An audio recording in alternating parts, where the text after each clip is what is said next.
Good morning, everyone. We are here again, week 10. Now, I'm going to be here all day, so I need to settle in a little bit. Let me also put in the community Discord. I put the community Discord in the description this time, so if anyone does want to be in there, we are live. There we go. Put that in. Happy days. And this is going to be a good game. I know I was looking forward to this one the first time, and it definitely did not disappoint. And then we go round 2 of it. Big storyline in this one is, can Paris really kind of overcome the Rhine Fire? Because they haven't so far. They've never beaten them. I was here to put up the polls. Put fire. Musketeers. Yeah, there we go. Cool. Happy days. Now there's a lot of really, really good players too. I'm just messaging one of the coaches at UE about it. Getting him some people to watch over. Mr. Raji as well. His pre-game fits. Definitely my favourite pre-game fits in the entire league. Okay, cool. So I've sent him over those ones. Kind of refreshing my own memory as well. Of just who we can look out for. This one's going to start in about 5 minutes. I will definitely predominantly be watching this one. The thumbnails, just as we discussed yesterday, didn't want to just be on one game if there was a more interesting game on in the background. Right, let me send in to the UE coaches, because some of them are in Dusseldorf for this game, which is pretty fucking cool.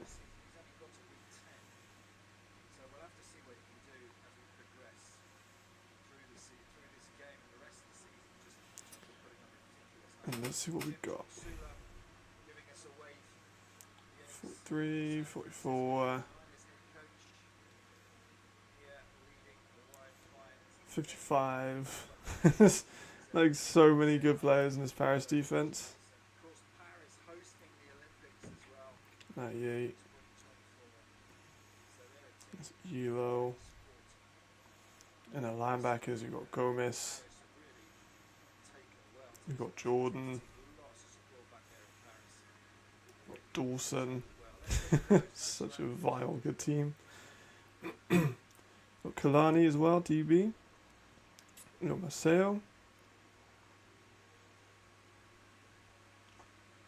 Got Richardson. See, I also really like La Rochelle.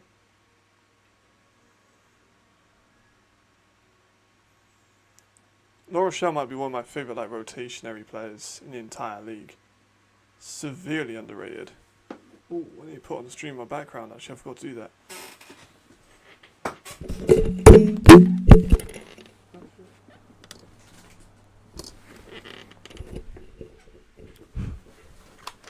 Maybe I've just broken my mic.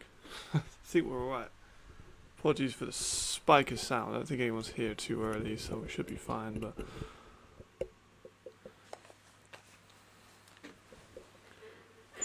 we go. Happy days. My phone was silent. You got the national anthems to do. I need to find a way to like rap. Oh, there we go. There we are. That's a little bit better. I like the wire dangling down so it gets caught up in my chair. The good thing I got a door next to me that I could just use that. Message Jamal. Apparently Anthony Mahon was rumoured to be playing in this game. Rumoured. Not confirmed. I wonder what is standing like that. National anthems to be done as well, as per usual.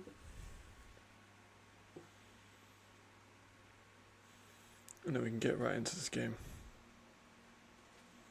boys are going to be a good one. I'm very excited for it. I think it's going to be a very back and forth, kind of similar to what we saw last time. But I think the teams will be a lot more refined.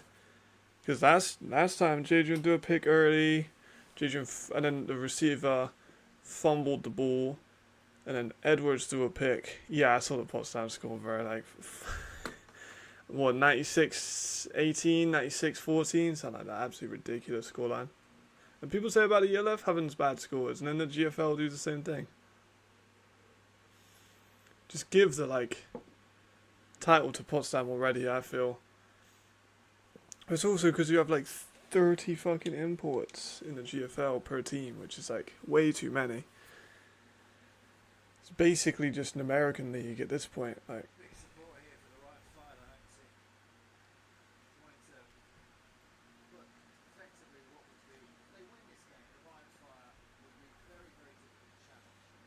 Yeah, they're looking good for the I agree with the commentator there. If they win this one, they're very much looking hot for a championship.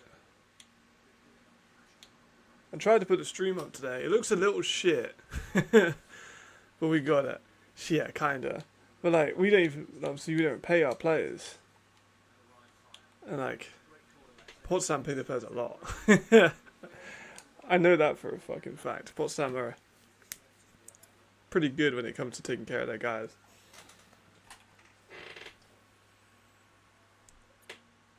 I mean, one of them, a couple of teams do.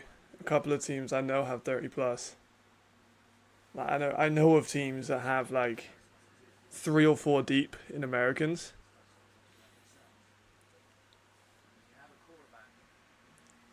Potsdam definitely have at least 20, I think.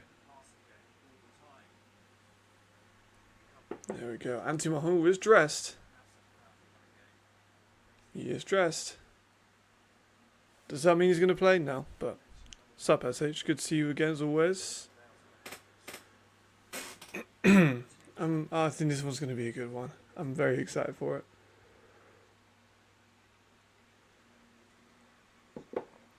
Because this is such a good rivalry for the league. And it'll be a rivalry for years. Years and years and years. Right, I think that pole's kind of in the way there. I know how to take that down, but I guess we'll find out. Right, coin toss done.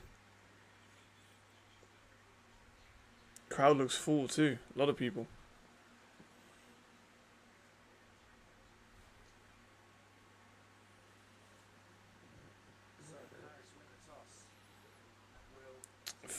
What time's the Austrian Bowl on? I might try and have that on in the background.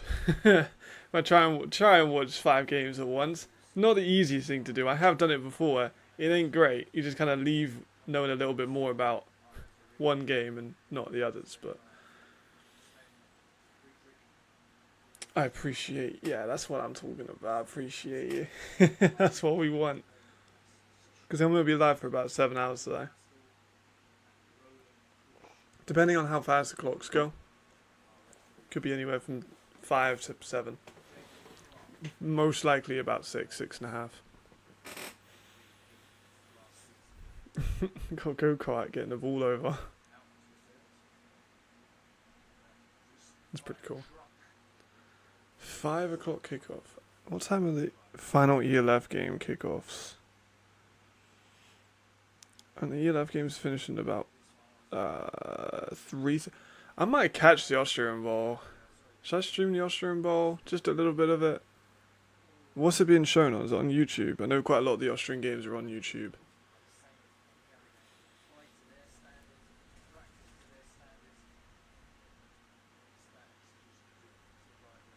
But that might be a possibility. Because then again, they kick off at 3:30. I might maybe dip in at halftime. I don't think I'll be able to stream the whole game, but also Milan and the Ravens are kicking off now. That should be a killing. You never really know.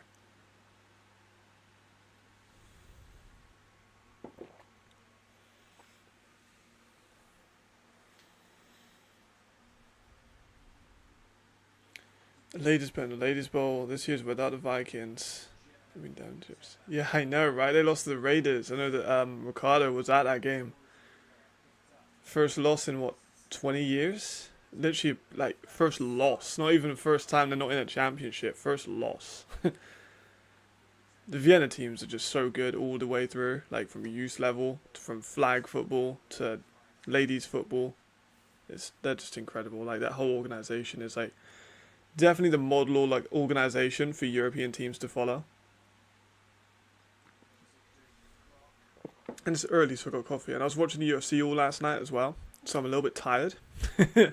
So today is a perfect opportunity just to sit down and watch football and do nothing.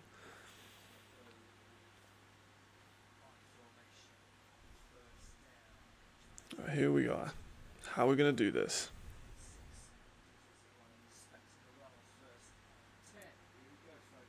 Here's Glenn.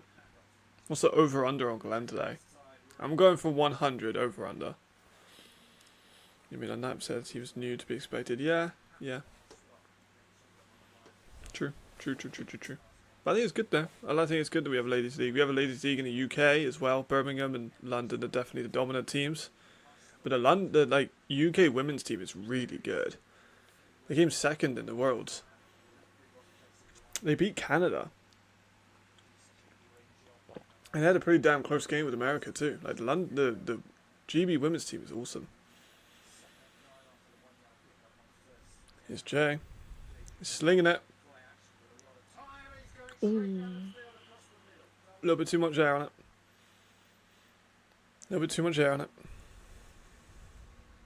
Yeah, just step on him now. That's McKnight. He's burst out in the last, 2 games, especially the last game. He looked a lot more involved.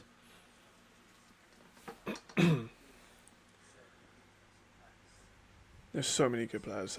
Like, Jordan Marquise might be one of my favourite players in the entire league.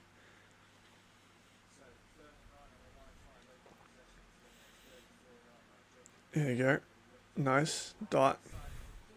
Third and 9 completed to Haaland.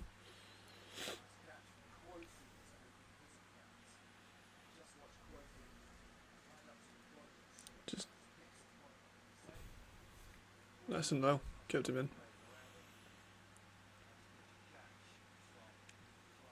He is the key. I've been saying it all year. When he was hurt, it's such a big difference. He is the massive key to the Ryan Fire success. And I don't think people realise that. The Ryan Fire realised that. That's why they give him a 3-year deal. But a lot of people didn't know just how good he was. Because when Jadrian was at UE, I was saying to him, I think Haaland could be a number 1 receiver in this. Like how Anthony was for them last year, I think that Kofi can be that guy.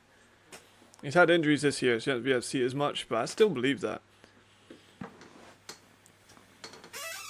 bring my chair forward slightly, so I can actually lean back. 2nd and 5. I mean, Glenn's averaging 6 yards per carry too, so.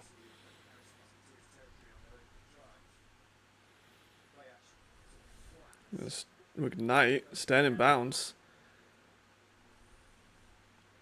Not bad. They're picking up firsts. I think we're going to have a good game here, boys. I think we're going to have a really good game here.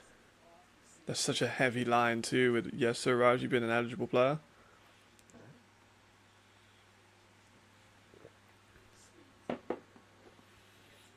Just basically an extra lineman or a tight end or a receiver or running back, whatever you need him to be. 78 is always eligible. There he is on the line there too.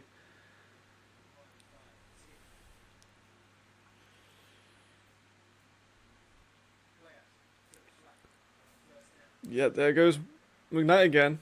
Ball's quite high, but he's got good enough jumping, gets up, grabs it down, makes some rack yardage out of it too. I mean, Random kind of looked flawless in the first few plays. Maybe I'm going to curse it, but at the moment they look flawless.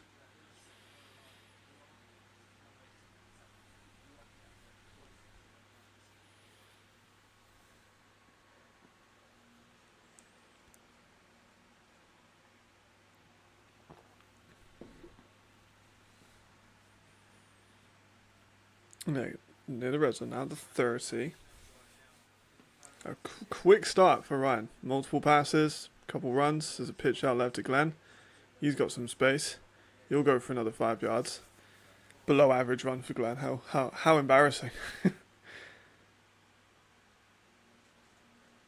Not Ginger to get up. Looks like might have hurt his hand or his wrist. That's not what we want to see.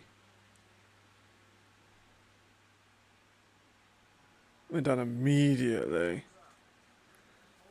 Hopefully he can take a few plays off. Sergi can come in. Hopefully he'll be alright. Hopefully. That's really not what I want to see.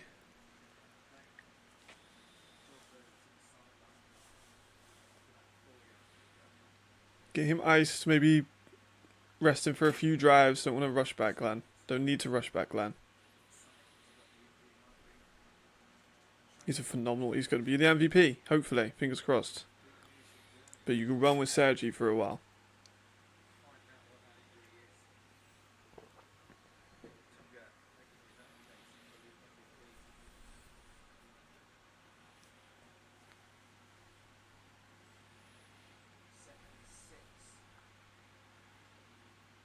There they go. Where's Sergi? No, that's not Sergi. That's Alexander. Yeah. Alexander is even getting 5 yards out of that. They've got so much depth at the running back position, man. Like, Sergi could start on a lot of teams. And Alexander's a very good complementary back. They've got so much talent. And when the offensive line is that good, then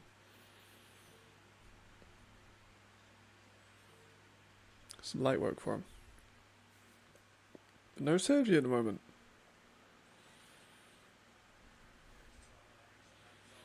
Might be hurt, maybe.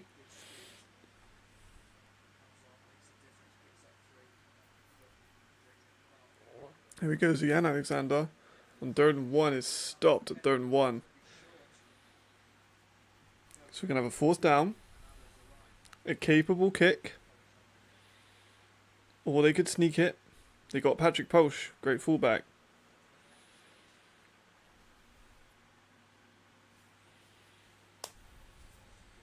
They can even jet this. Jadrian's 6'2", 220. They could sneak this. They have a lot of options there. So it's a bit long for a sneak there. Oh, Glenn's in. There we fucking go. Glenn's got it. And like I said before, I think on stream, if I've got a 3rd and 1 or 4th and 1 for my life, I'm taking Glenn Tonga. I don't really feel like there's another option. Like, he's borderline unstoppable in those short yardage situations because he's so big. He's shorter, but like he's so broad.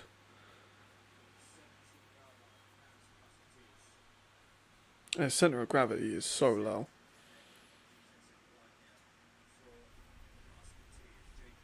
Pulls up. A little bit too much on it. What do you think? Should Vienna keep Holmes or maybe go Epler next year? I mean, if it ain't broke.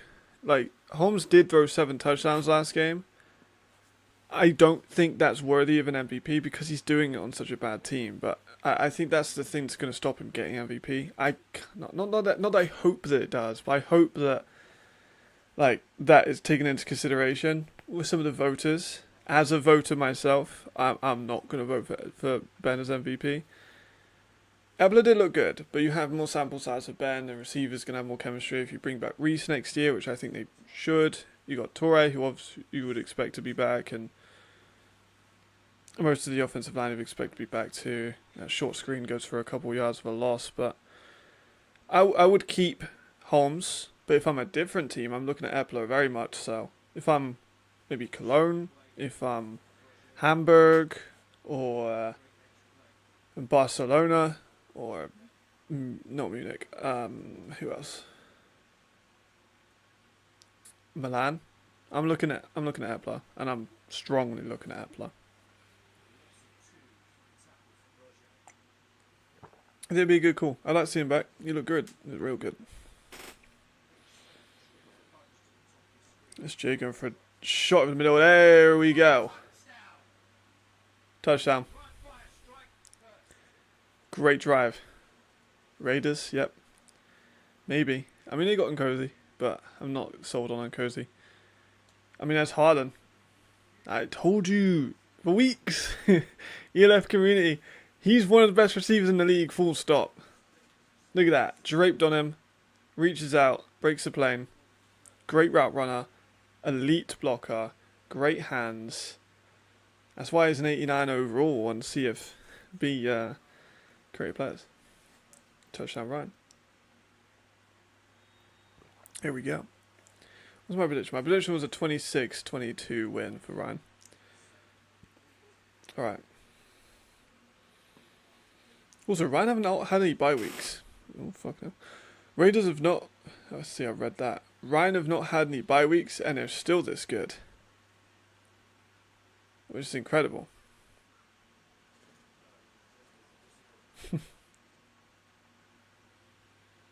No, he's probably the player I want to, like, meet the most. Harden, just fuck yeah, bro. Good ass receiver.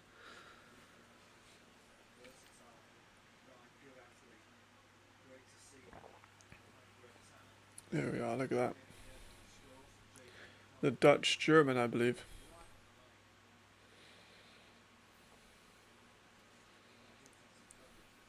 This beats the DB. So much, he's bigger, stronger, faster.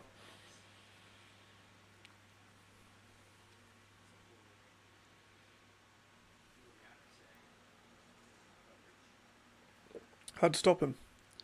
I think Raiders probably will keep Nkosi. I mean, he's a name, if anything. He's recognisable. He hasn't had a great start in his ELF career, but he's not been the worst. It seems like not very many quarterbacks can go over the 55 to 60% threshold. Like, a lot of them struggle to get over that. Obviously, Riley's over it. Jay's over it. I think Chad's over it.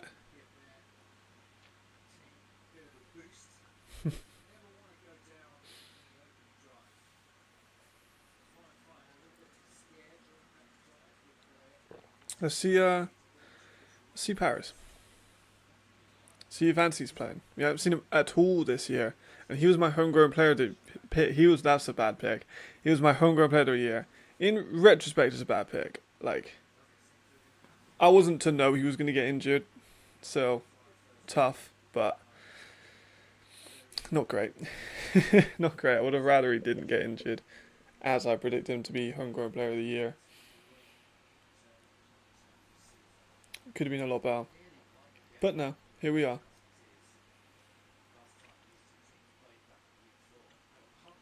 I've not updated the score yet.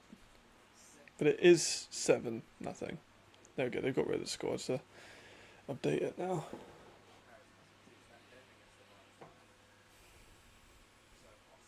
There we go.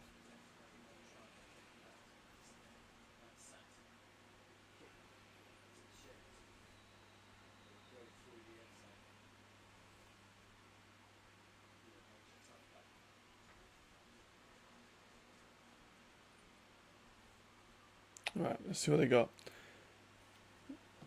Such a good team. Such a good team. Oh, where's number 11? He's on. He's on. He's on. He's on. He's on. He's on. He's on. He's on. He's on.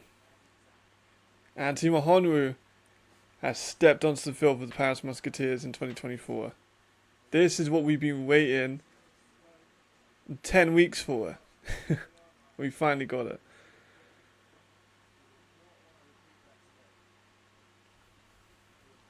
You run first with Agumon, gets nothing. One with maybe a negative yardage there. You got a ton of weapons. Who was it yesterday that said about Merrill? Maybe join in the Musketeers team. Because they could argue they do need a running back. Ugumon's good, but Ugumon's getting on.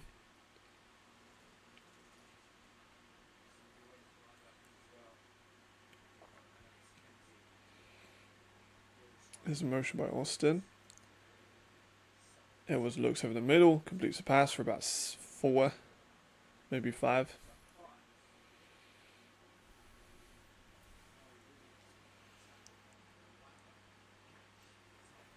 Having some problems with the scoreboard at the moment, but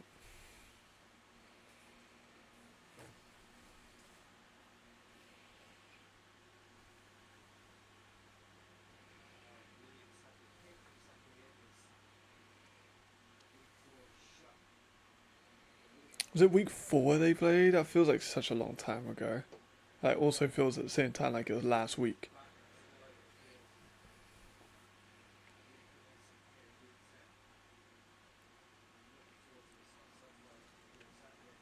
Oh, fuck! Oh my god! Jansen! Is that Jansen? No, Seibel. Oh my goodness. What a play! Oh, that's huge. I wonder what the arrow and the break thing is, but oh my gosh. What a great snag. Just pigged out of the air. Great play. Wow. What a great defensive play. Especially to open up the game. That's huge. What a gorgeous interception. That's beautiful. That's cinema. Art. Love that. What a play. Oh my goodness. Well done, Seibel. And just like that, we might have a two possession score lead here. If Ryan can continue where they left off, they've got short field and 30 yards to go. Ooh. Damn.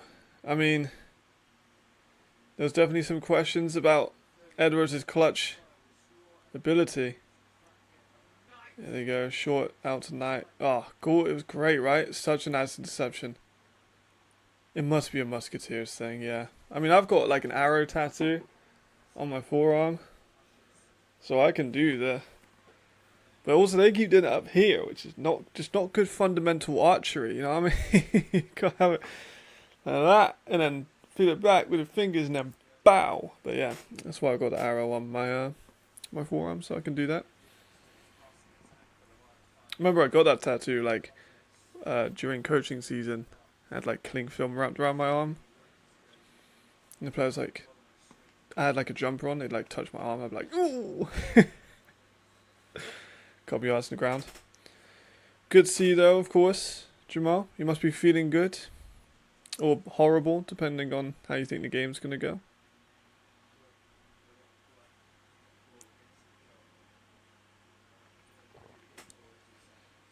That was a nice play.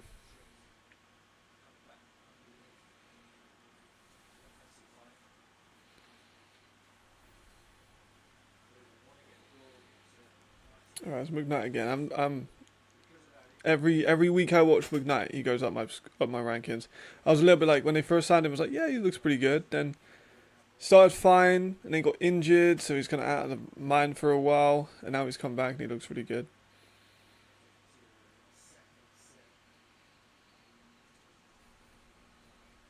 Some miscommunication there, maybe.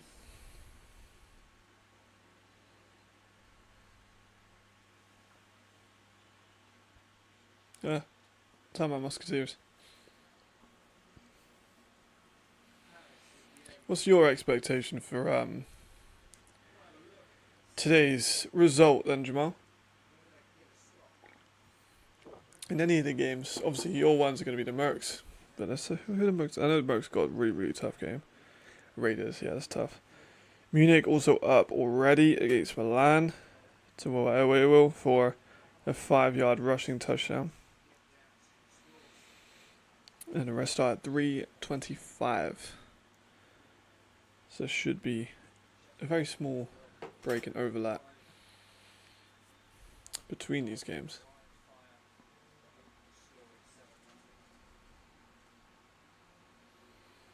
And Bilal fucking Mohammed won yesterday. Who would have thought? I mean, I was kind of thinking he might. I was kind of on the fence about it. It's not an easy matchup, but Bilal Mohammed looked really good. I can't lie. Great pass, 7 yards, first down. McKnight again. I might have to like do a McKnight grading.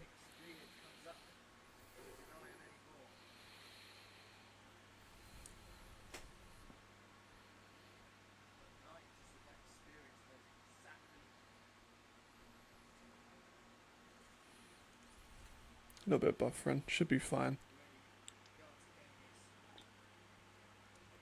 Had this last time and it cleaned up after a while, so.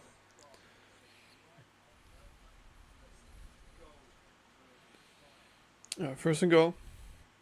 Maybe just see a bit more Glenn on this one, but yeah, it's got that wrist problem. Jay's right, dead fast. Look at that line of musketeers. Run into Glenn, doesn't go anywhere. Good front. Far when a close one, Munich will blow out. Yeah, Mercs defense show up. Galaxy win, but it's not a good game. Mercs, do you think the Mercs gonna win? Far when a close one, I have agreed, but so far, Far look like final way the better team. Munich blowout, I think it's kind of a given. I struggle to see the Mercs getting much. They might do. I'm really hoping they do, because you know, you're my boy, and I want you to be happy, and also be funny. Children looking into the air, touchdown, Ryan Fire. Oh, it's Haaland again.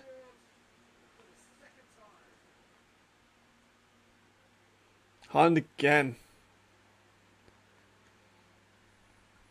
Man, he's so good.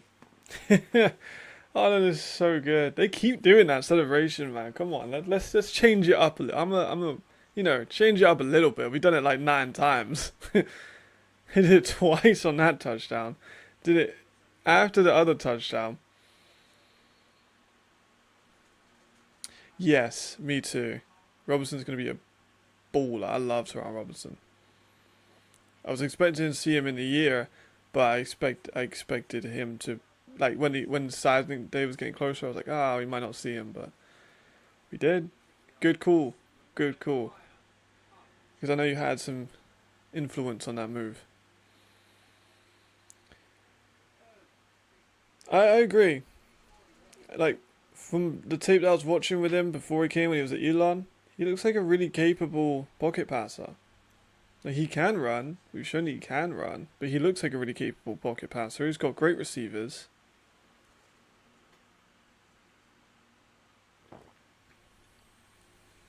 Look at that pass, though. Gorgeous pass.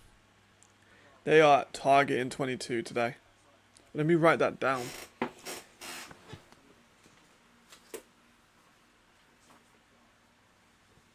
I need to start writing notes during games so I can remember on the live.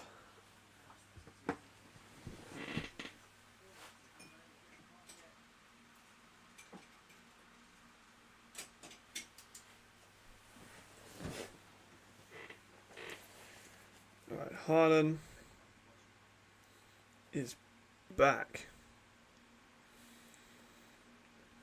Targeting 2-2 on inside breaking routes.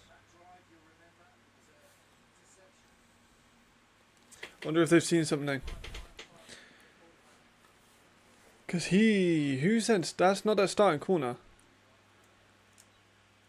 Because sometimes I have Richardson playing corner. I haven't seen him playing this much corner in this one.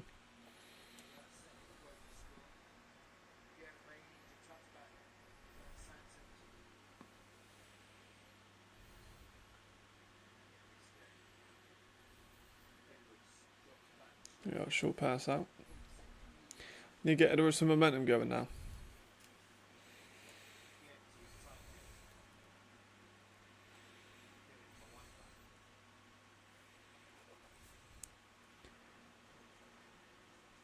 Edwards in the clutch.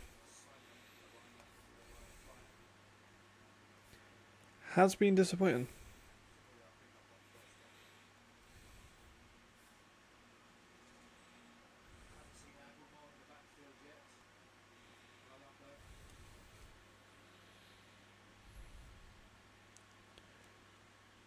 We haven't seen Mohanu targeted just yet. It's been a lot of Austin Mitchell. It's going to bring up a 3rd and 1 with a short pass out to the slant.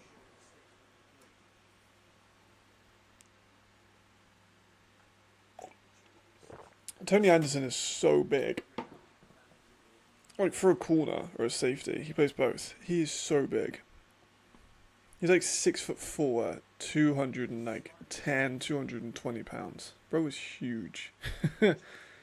For a corner or a safety to be 6'4", very rare.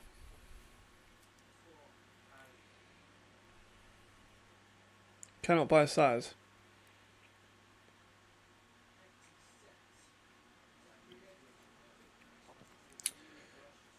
Heavy box by Ryan, they're going to pass it. Short hitch out to Austin, who breaks the tackle, slips. Got the first down, but slipped. Could have had a little bit more.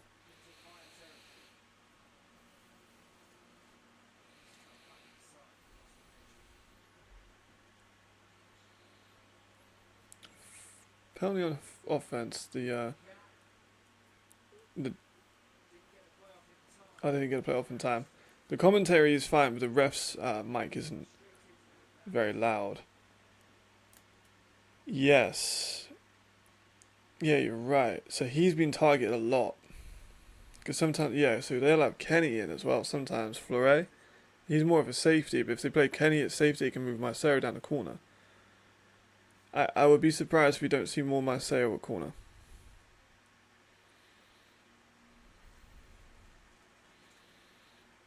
Coulter, though, it's going to be tough to cover Haaland. Especially because he is faster than Beard.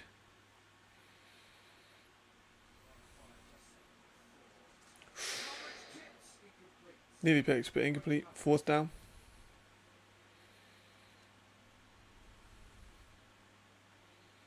Fourth down.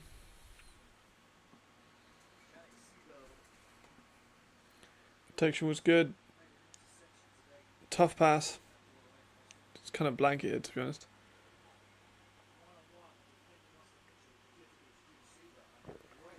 Right, Mara's going to punt. There's a way we could see Ryan be up 21-0 in the first quarter. That is absolutely a possible situation.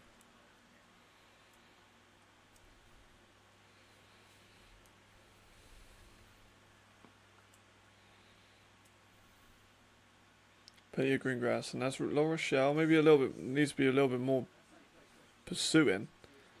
Kind of stayed and waited for him to come to him. But La Rochelle is a good plan. Also, I watched a lot of him, and when I talked to Mattioli, he said about moving a lot of defensive pieces. And La Rochelle was definitely one of those pieces that like to move around. He's everywhere.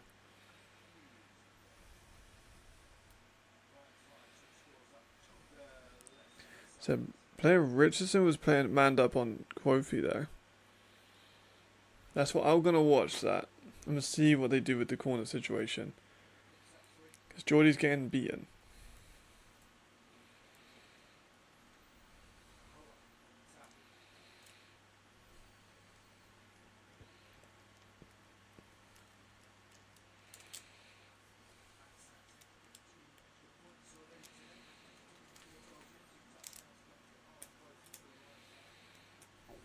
Yeah, so Mercer's moved closer. They got Richardson.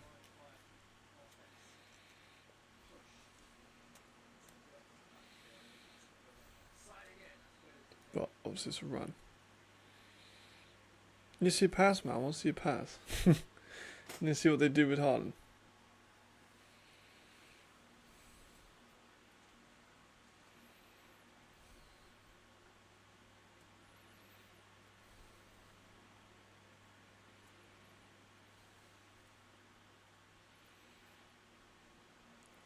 Right.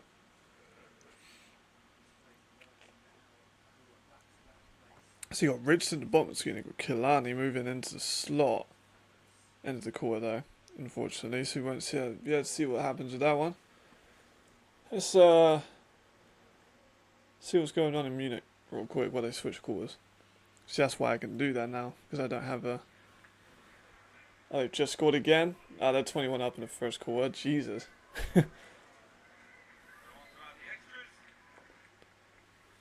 Yeah, this one's going to be a killing.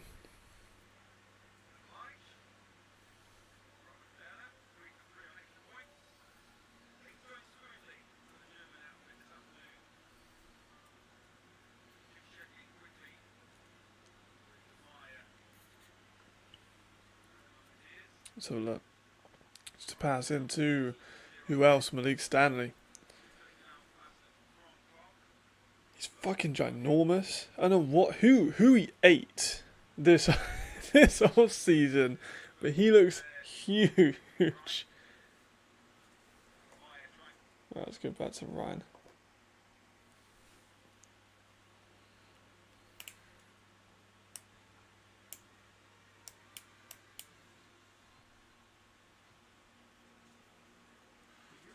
Right, still in breaks. Yikes. That's tough. That's seriously tough. I mean, it seems to be. They look awful. They look awful. I mean, they're like their 3 wins were fraudulent. Let's be honest. Like, they got very lucky with their wins, and they were never like a contender.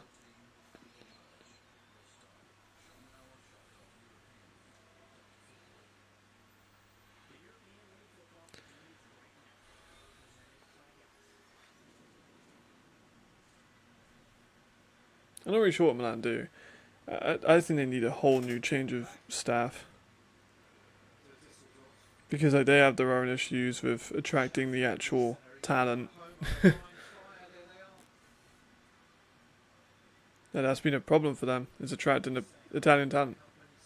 It's been an issue for the whole of the Seaman reign. And they didn't win the IFL in the year they left, so you could argue they weren't even the best team in Italy when they left the league. Well, I mean, you definitely would argue that. You'd be right. Let me turn down the commentary a tiny bit.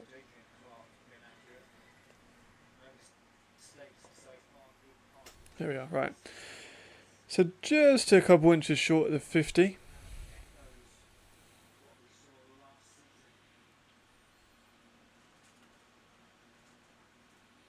And 3rd and 8, tough one. Dumps off to Glenn, who maybe gets a yard. Dawson Dells, being Dawson Dells.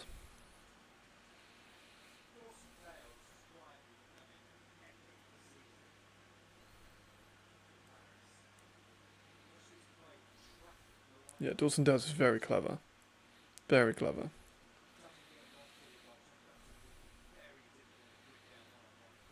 What rating was it? I can't remember what rating it was. If 4th down come in the stream at some point, I'll have to ask. But it's about 6 in the morning for him at the moment. Ooh, close. Good punt. Really? It'd be interesting. I mean, Paris offensively, 1 interception at the start. Second one it had a little bit, but couldn't quite go over the line.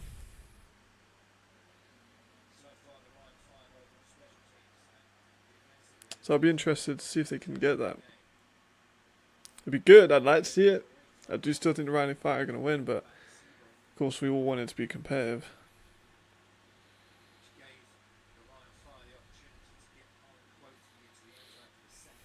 Kind of what we did on the LF Live, to be fair. That's why I said three guys over 400. I don't think anyone's went over 400. Holmes maybe did, because he got 7 touchdowns. I haven't checked the stats. No, I need to look at the stats. Because I still need to watch those games before he have live. That's a short out to take it down. He gets nailed, but keeps hold of the ball.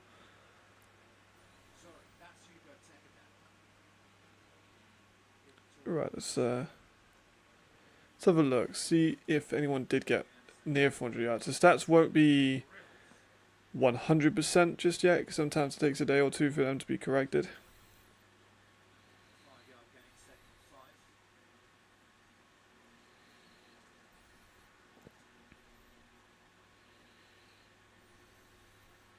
Oh, schedule and scores, that's what I want. Yeah, Ben Holmes didn't get anywhere near that. Edwards. Oh! There he goes. That's Austin Mitchell. Where you been, bro? We haven't seen you in a while. He's finally back. And so it begins. You're right. That was a good call. That's a great throw. See, me and Edwards meshes this week. And I said about his deep accuracy on the game. He was like, alright, well, I'll try and get that up. So I reckon, low-key, I might have influenced that play. Alright, and the, yeah, that's crazy. Norwood, 77 yards and 3 touchdowns as a passer. Wild.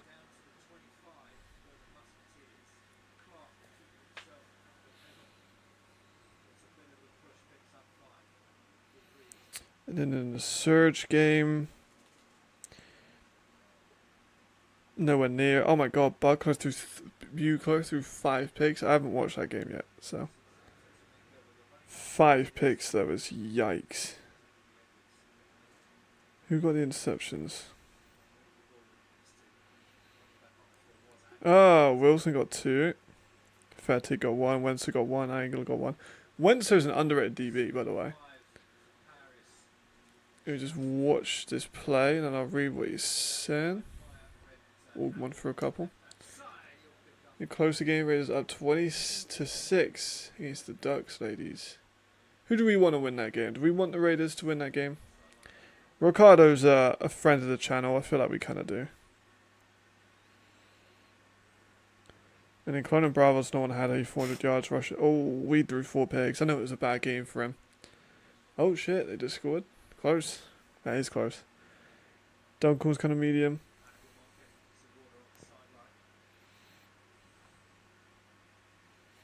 So yeah, kind of no one really even got nearly close. A 3rd and 1. We're going to run a draw play with the quarterback. Interesting call. Not a massive fan of that play call, but high snap anyway, didn't help.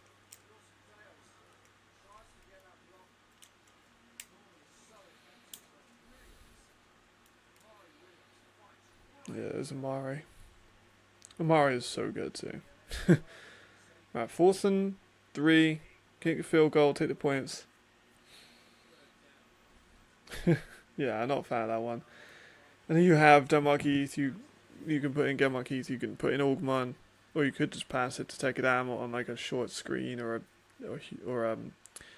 oh man.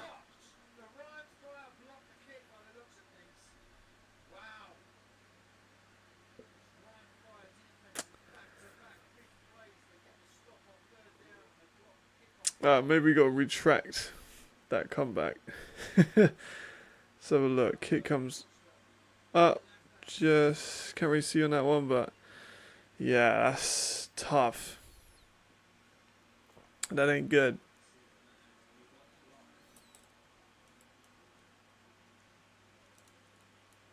That ain't good. That's really bad. With 7s. There we go, Raiders. Well done, Raiders. Bravo. Ricardo will be happy.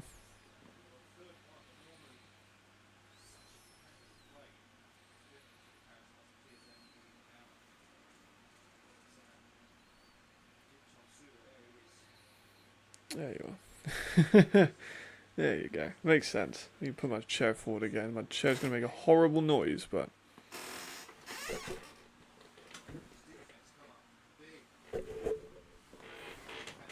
So I can actually put my head kind of backwards. My spine doesn't get broken during the actual course of this.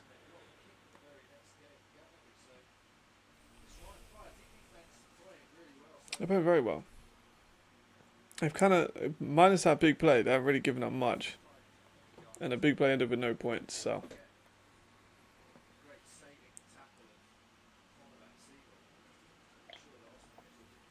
There's Andrew Windinger. They played for the Austrian Bowl, same field. Oh, that's cool. I like that. That's good. Yeah, imagine. Yeah, no, it's just a chair. Like, it's an old chair.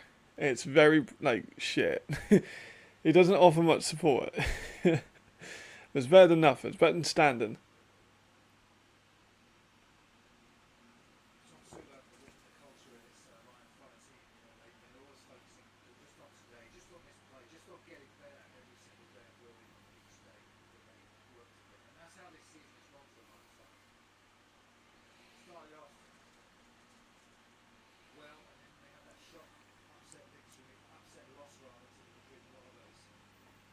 That's what they got.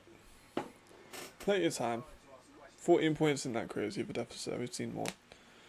I mean, Paris have given up more in one quarter. Ryan have scored more in one quarter.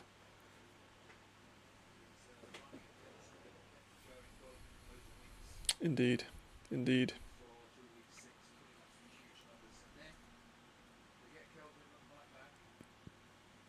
We've got many nicknames. Brezcast. We got Bressington.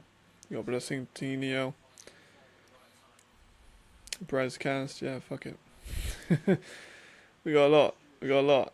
That's why I changed the title today, because I couldn't put like all the individual names of the games that I will be like kind of watching a little bit. So I just put like with co-host, just so I could put it in. What's up, Spine? How you doing? How you doing? Good to see you as always. It's been a good game so far.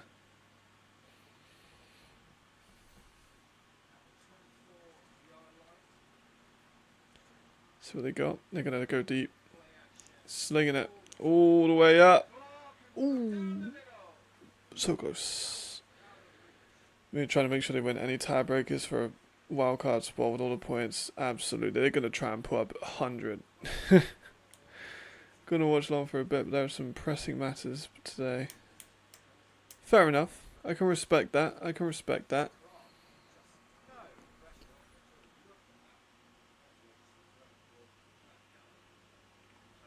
Absolutely respectable. Where are they? What's the race today? Because it's the it's the Austrian Bowl today, which I will be trying to watch the second half of. And then it's Belgium. Oh, I love the Belgium track.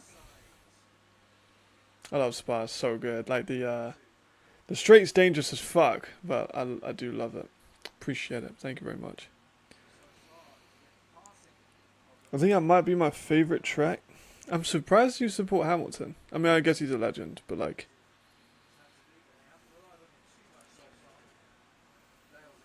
a lot of people. I don't have a team I support. Well, Lando Norris was born in the city that I am in. So if I'm supporting anyone, it's Lando Norris because he's from Bristol.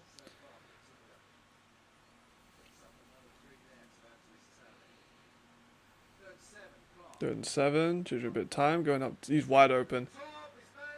Ah, a little bit too much air on it, Jay. A little too much air on it. Fair enough. I can respect that. Just a little bit too much air. But that's Beard. Like I said, Beard is not fast guy. Like, he's very long. He's very good in sitting in the coverage zones. He's not fast elite cover corner. I like Haskell's American. Yep. Yeah, Lewis is a great guy. Everyone loves Lewis. Great dude. I like Max because he's just like so ruthlessly good. I like Lando because he's from where I'm at. I like Leclerc and Sainz because I think they're funny.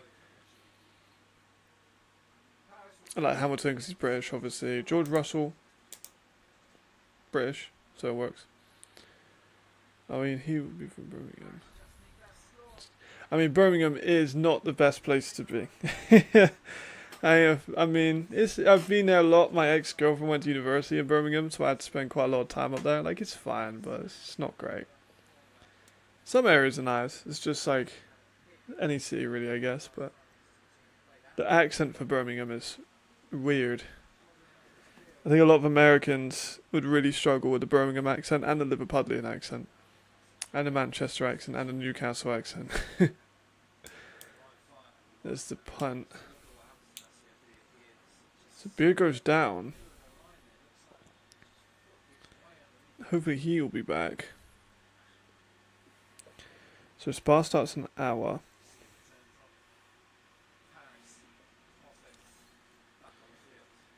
Who's usually best on Spa? I think it's probably going to be Max that wins.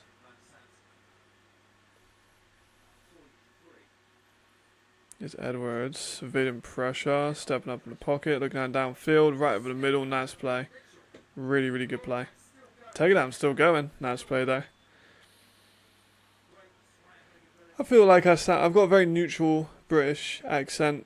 My grandma is she was before she retired, a librarian, so I wasn't really allowed to have an accent, so I just have to speak in quite a neutral. Sometimes my southwest will come out, like if certain words with the letter R are quite hard in Bristol, like R, like that. So sometimes I'll say it a little bit tougher. Some of the worlds.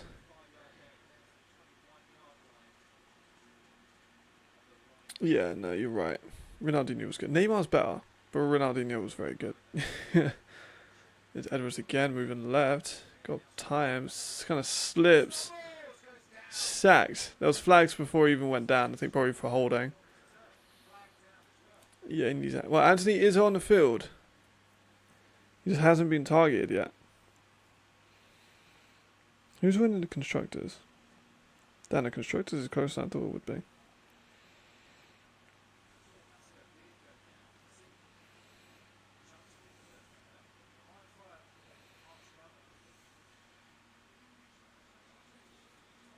Offense illegal use of hands.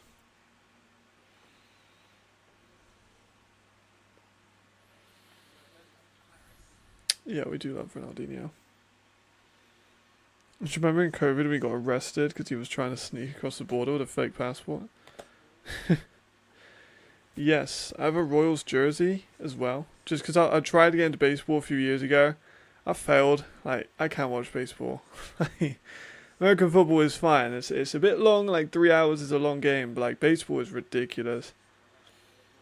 I tried to watch a few games and I was like, oh my god, like and the numbers that are in the game and all the stats and different reasons for different things and different pitches for different things. It just got a bit too much for my brain. Neymar is better statistically than Ronaldinho. I'm just saying.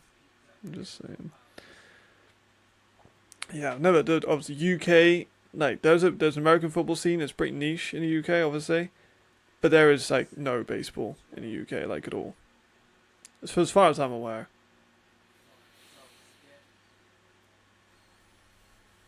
There's Jet to Mitchell, but fuck all there. I mean, Bristol have quite a lot of famous people. Banksy's from Bristol. Isabel Kingdom Brunel, really good architect back in the days, from Bristol. Ardman, like Wallace and Gromit, that's from Bristol. The Concorde, also made in Bristol. So he's not really practiced in pie, like, that's not true. Yeah.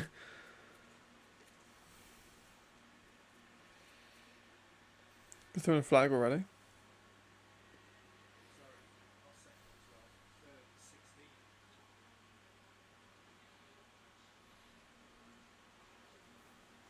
Can't hear the referee's mic, unfortunately.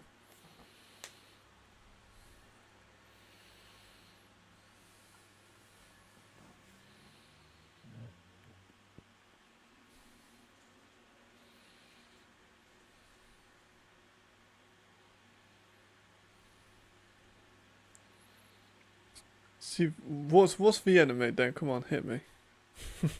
Obviously, I know my city pretty well, but I don't know other cities as well.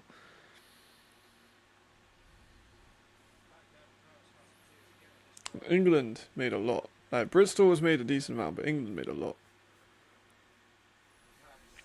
3rd and 21. Short pass out to Sal. Oh, he fumbled the ball. Man, Paris are looking shockingly poor. Paris fumbles. And turnovers. Double underlined. Yeah, man, I'd live fucking anywhere. I carry my passport in my rucksack just in case I need to get a call from someone. Just like a mentality thing, I guess. But like, I would love to live in every single ELF city. I think that'd be great. True, Mozart, fraud. Hayden, Philip Danny, very true. I would live, I think I'd love to live in Stockholm, I'd love to live in Amsterdam, I'd love to live in Vienna, Ryan, like Dusseldorf, I'd literally, if a team called me on stream, I would leave my house and go there. Wherever it was. I do not care. Back streets of fucking Poland, right over Latvia, Lithuania, Estonia, Bulgaria, Slovenia. I don't care, I'm going there. If I got a call to go live over there, I would.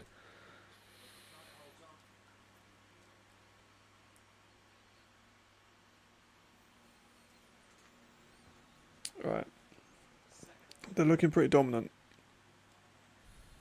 Jadrian's let it fly again. Kind of covered though. Doesn't matter though. Doesn't matter though. Because it's just Quofi. Just Quofi things. I haven't ever visited Prague. I've never been to Czechia. I'd like to. I really would. My friend's from there. So, my friend lived there for a number of years, so I'd love to go there. Look at that. Just bigger, faster, stronger. Whacks fucking heading down, but he should be fine. He's so fucking good, man. Yeah, I've heard only good things about Prague.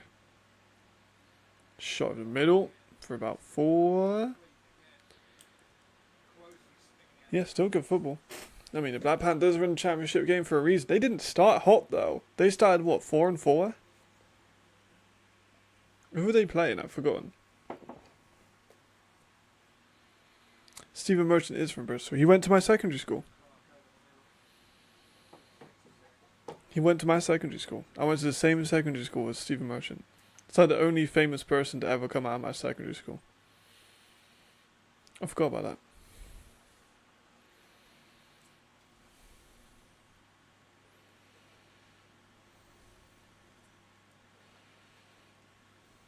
There we go again. Short screen. The screens are working well. There we go. Oh, fucking blasted, but good gain. Good gain. McKnight again, like this. McKnight and Quofi have been. Let me write that down again. McKnight and Quofi.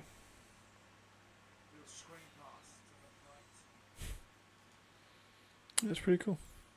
I've never met him right then, but you know, he's like 20 years older than me, but still very cool. Crap, my back is making horrible noises.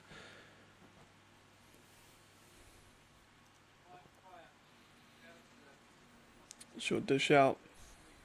Hurdle gets 12. They look very comfortable. There's Sarland, the big tight end. They look very comfortable at the moment.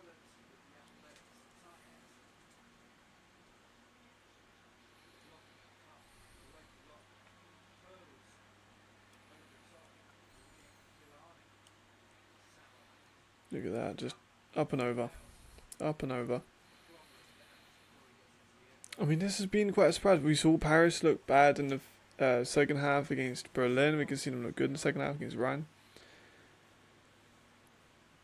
They're going to want to run this down to... Ooh, not much open, but Jadrian has found them. He was... There's Sarland. He finished his hurdle with a touchdown. This has been easy for him, man. I'm going to put Clark's back.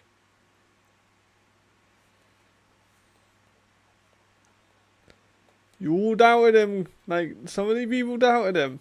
Wrong decision. He looks so good. He's barely put a foot wrong in this one. Yes, Blackbeard is from Bristol as well. Yep. Yep. Yep. That's why he sounds... That's why Bristol sound like pirate people. like the accent that you would speak with as a pirate. Like if you're an English pirate and you're making fun of it, it sounds like people from Bristol, and that's why. So you've been doing Bristol accents, so you didn't even know it. That's how influential we are.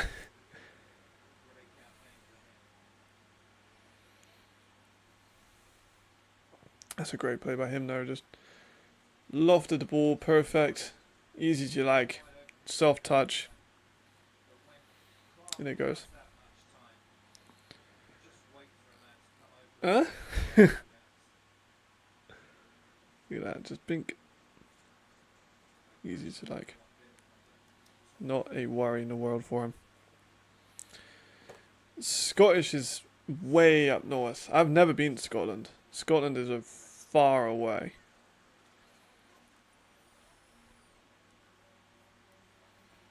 So I've been to Wales because it's not that far away. I've never been to Scotland.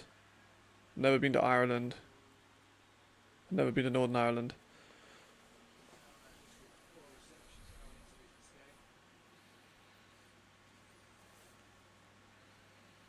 Four receptions coming in, but he's looks pretty fucking good when he's got the ball in this game.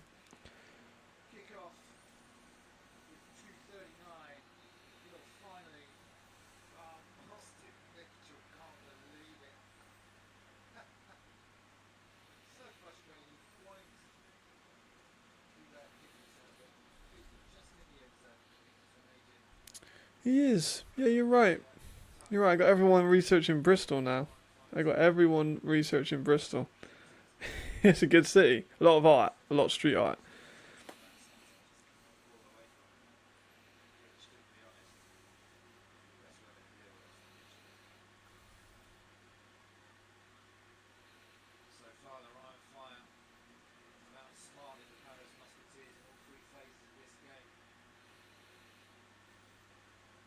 Here we go. There's Uzoma. Limbo. You had a really good game last game. Because Yogman went off. Are we getting to where Paris need to get a score at half?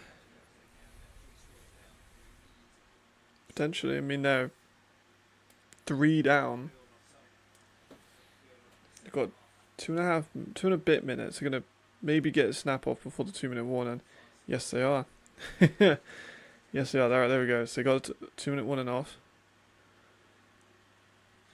Zach's going to run. Gets the first, gets out of bounds, gets the 2-minute warning gone. Got 2 timeouts still. Yeah, it's been quite a dominant game so far, Alex. Quite a dominant game. Haaland's been incredible, as he tends to be.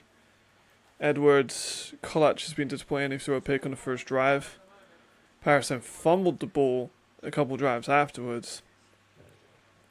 McKnight's also been excellent. And Jadrian's just lighting him up everywhere he goes. Yeah, Jadrian's just been dominating.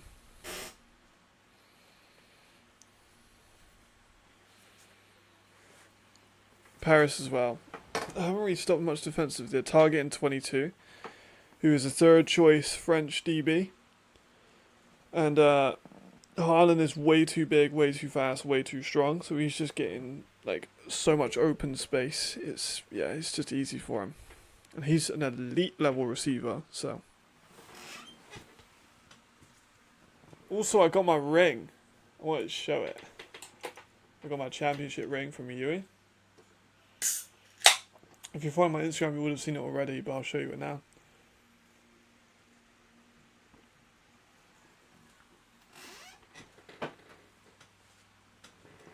I mean, that's just the way it is in this league. It's kind of the area they're in, and that's on my box.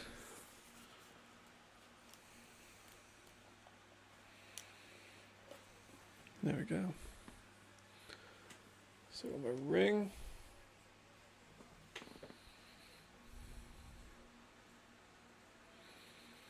I'm not sure how clear that is, but I'm gonna like, I'll put it like that. Probably see it pretty well. Pretty fucking good. And it's very wham on my finger, so it's pretty cool. Yeah, I mean, you might get one soon, bro. You might get one soon. That's my second ring. Appreciate it, brother. I mean, 10 people watching is pretty good. I will take it. I will take it.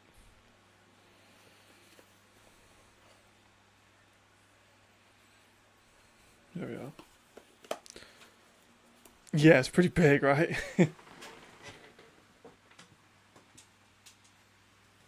It's very like Americanized. Like rings aren't really a thing in like UK sports. You have like medals, you'll get a medal, but rings aren't really a big thing. Generally. You get like a trophy or something.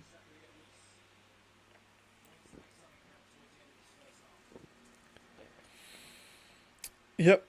0-2 in the playoffs. What am I in the playoffs as a UE coach? Undefeated, obviously. But I don't think I've lost a game. He was in front of the line there for sure. They didn't call it, but he was definitely in front of the line. When's the last time I lost a fucking game?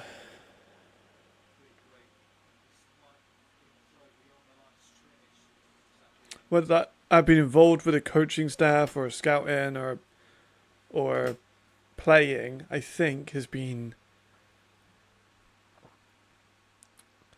4 years. And I haven't been playing like ever. I'm not a very good player, so. Because you've won every game that I've been at. Which I think is 22 and 0. Oh no, it's less than that because I was at Cuda. So I lost at Cuda as a coach. I was a DB coach in Cuda. We lost a few times. So that was probably the last time. So that was about 2021. 2021 I think was the last time I lost.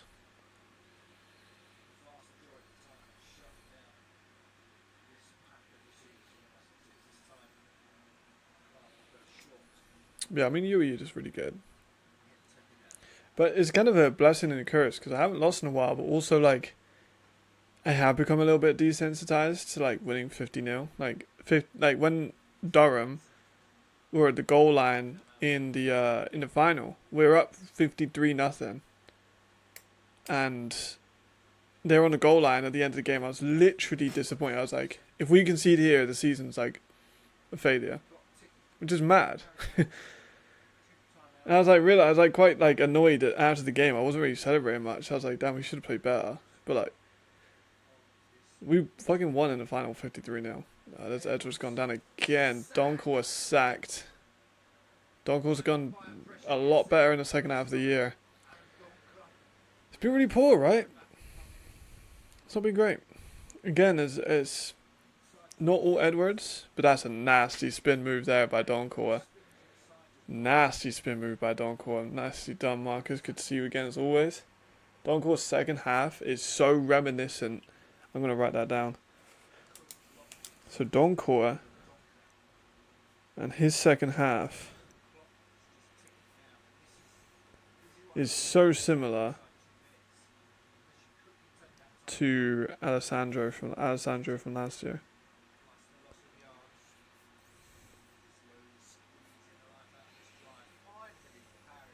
Both of them started slow and then just went boop and just clicked.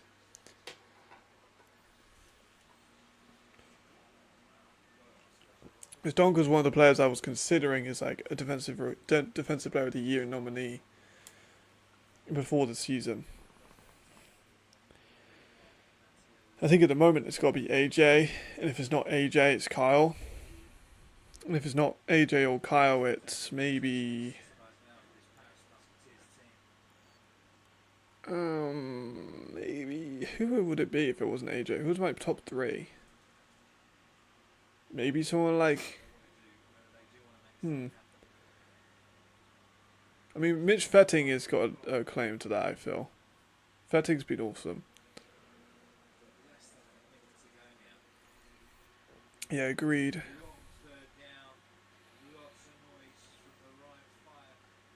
There's still 45 seconds on the clock if they throw an incomplete pass, maybe 40.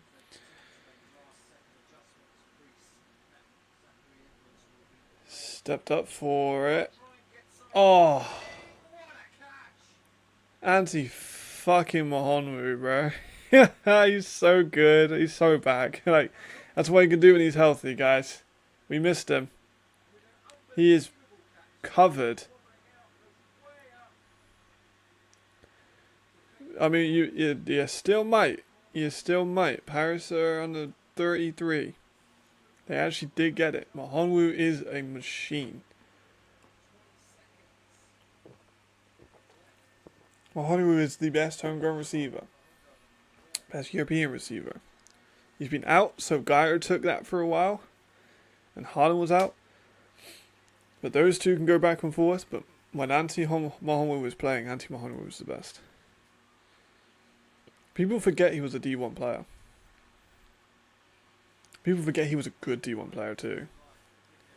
And then also went to Philadelphia.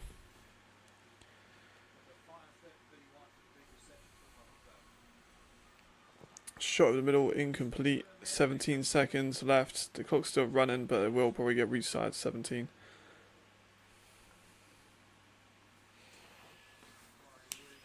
Maybe 18 if they're lucky.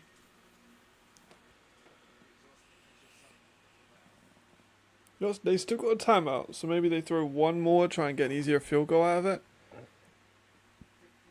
Call a timeout. Kick the field goal.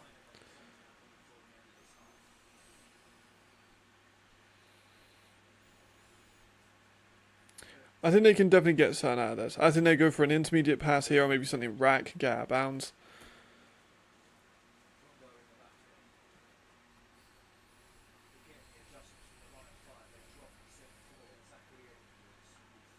Don't run is nearly picked. Nearly picked. Marshall. Nearly picked. Marshall's been a great fucking addition. He had the running back open. I feel like he should have hit the running back. He was looking downfield trying to get that big play, but he had Volumbo open for a while.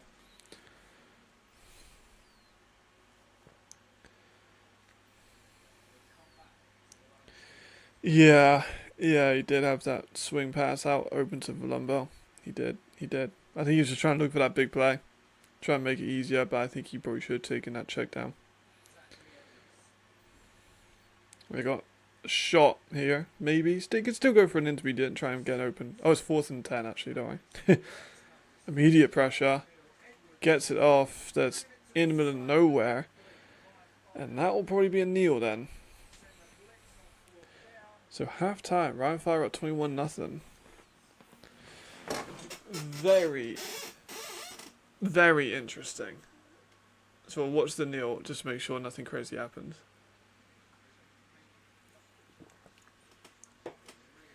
Honestly, this is about the two legends of the ELF with Edwards and Jay.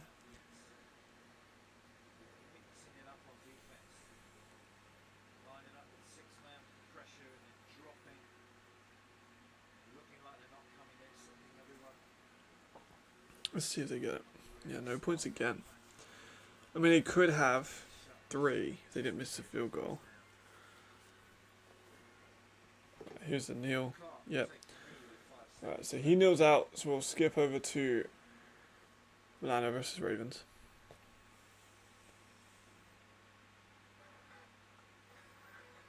Yes, they're on time. Andrea Fanti with the tackle. And then we got out in this one. Jeffries has impressed me this afternoon. That should take you over Oh, to you got fun with it. Oh, wow! What?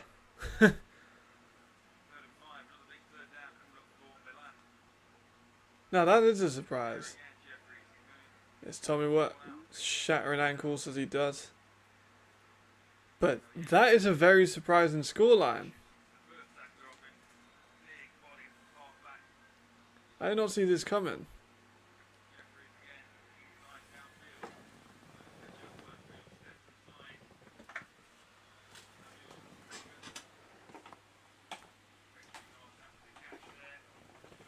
Move my fan around.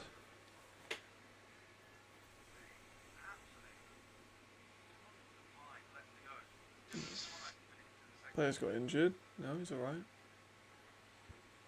Yeah, I know, right? On the field, injured player. There we go.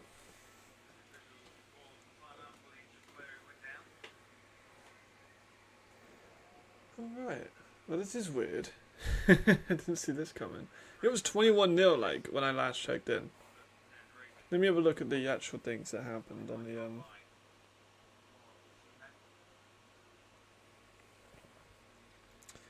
So Tommy was rush. Fumble was backward out of bounds. It will be placed on the 50-yard line. First down, Munich.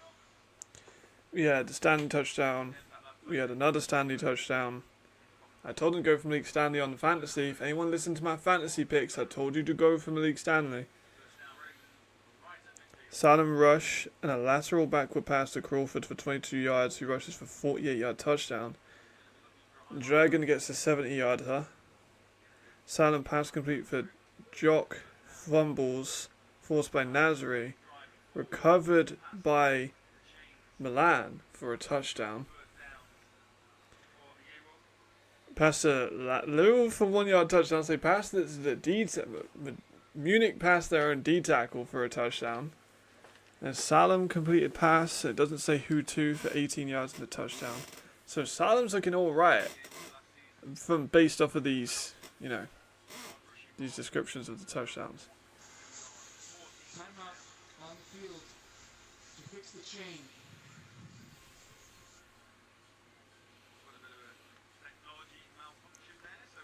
But we got a while. Wait, that's good stuff. Things we love to see. Things we love to see.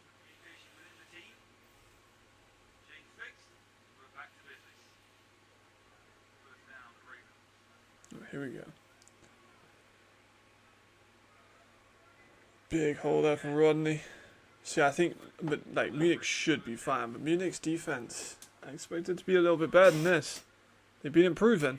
Like they were one that statistically leading in a category, and that top 5 or top 3 in like all of them. But this is not. I ain't gonna lie, this ain't a good look.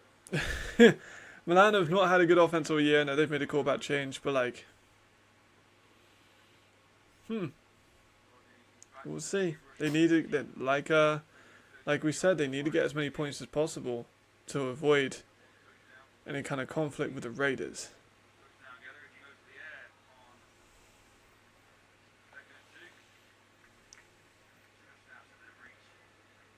Which I'm sure will be interesting. I'm so looking forward to that game. That's going to be like one of the games of the year. Oh, I sent a message from an ELF quarterback.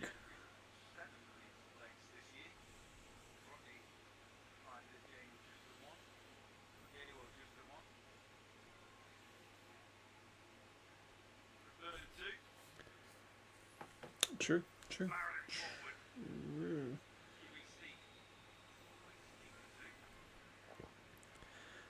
I don't think they can get away with that though.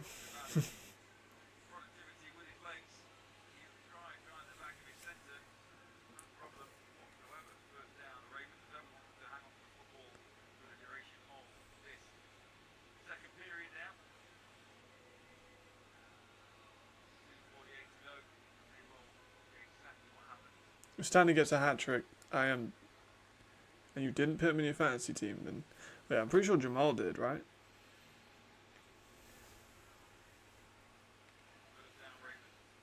I'm pretty sure Jamal did. Oh, here's another shot. Deep picked. Ooh. Milano? Milano? If they score a quick touchdown here, so I haven't seen Salem play in a minute. Obviously, the last time I watched Salem play a lot was when I was doing the Shihi Giuseppe review, right? Makes sense. So I want to see how he looks without an NFL practice squad receiver. Ravens like girlfriend, we never sure if you should break up or not. Sometimes really great, other times it's disappointing. Sometimes potentially man. Abso-fucking-lutely. Great. I might steal that. We'll do like a Colin Cowherd, like speech on that kind of thing. That'd be so funny. Right, did he pick up Stanley? Yes, he did. Well done, Jamal. You listened to me.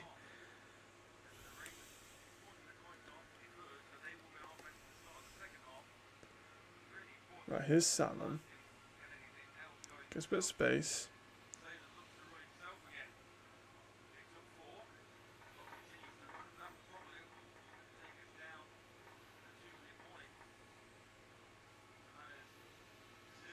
Ruling on field, the runner was down by contact.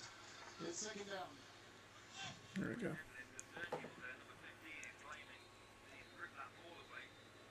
I mean, yeah, he's probably down by there. Timeout on the field. They changed the play. Injured player. No, injured play.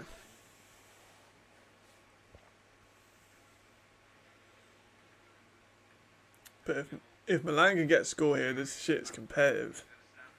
This might be the game to watch. This is a 2-minute warning and the TV timeout. Because I got them winning 50-0.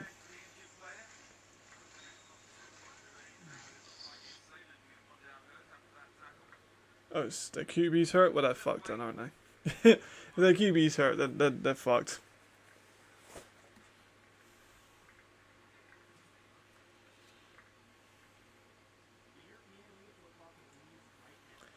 A message said he left quarterback. Hold on.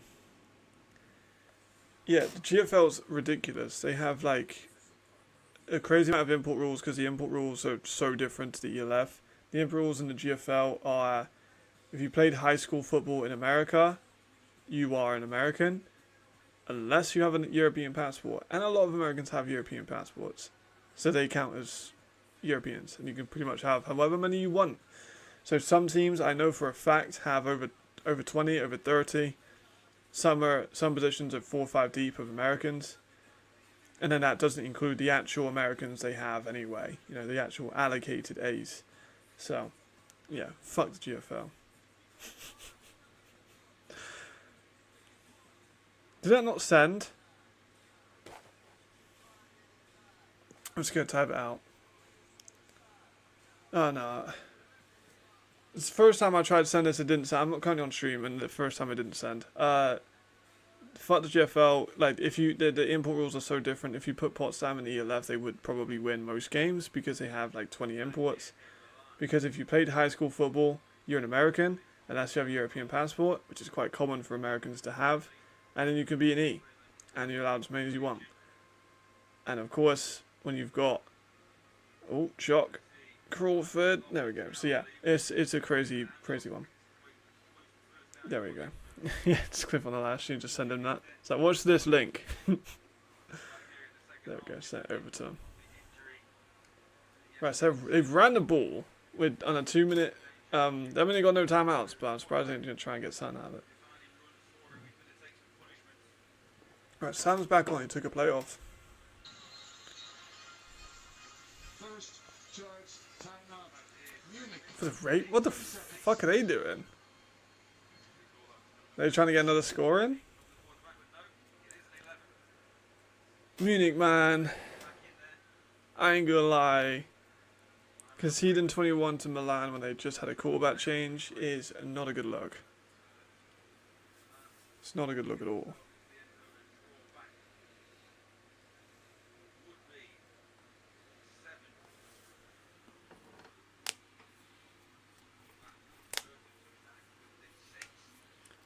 I do think that if they had Malik Stanley from the very start of the season, they'd be a lot better.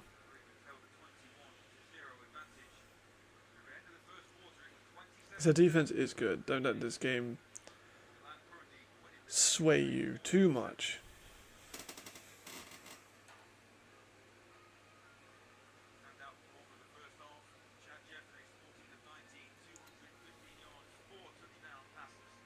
Stats are pretty good though. I mean, if Jeffrey's got 250 at half, could potentially get 400. Jadron's been lined up. He could potentially get 400. When a later game say potentially 400. I might still be right on my hot take.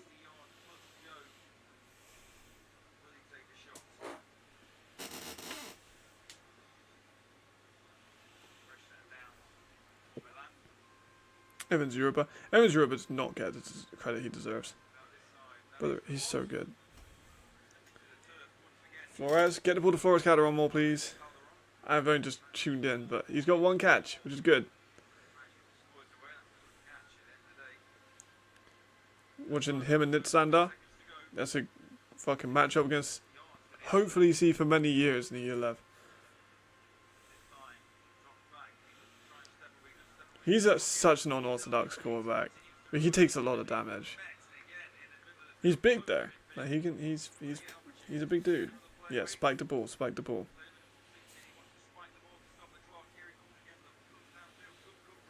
Takes a ton of damage. And he holds that ball so weirdly, like that.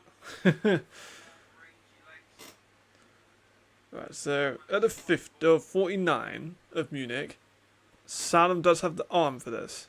I want to let that be clear. He does have the arm. He can absolutely make this throw. If they choose to just sling it deep, they might get 2 tries, and he can hit the end zone on both of them. He has to be quick, but he can throw it on a line. You don't have to try and rainbow it. He can throw this on a line 50 yards. Does have a good arm because he's got such a long arm. It's like a trebuchet. Where the longer your arm is, the more of a fucking lever you've got.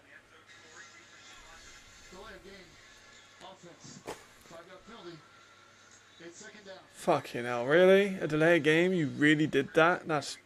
Come on, Milan, though. Like, this is the kind of shit you got to cut out. Get your plays out quick. It's pretty fucking obvious what you need to do is take a shot. How the hell do you get a delay game penalty there? Yeah, so his arm's like a trebuchet. So I have no doubt he can make this. Just depends on if he has the time to make this. No. He's throwing a pick.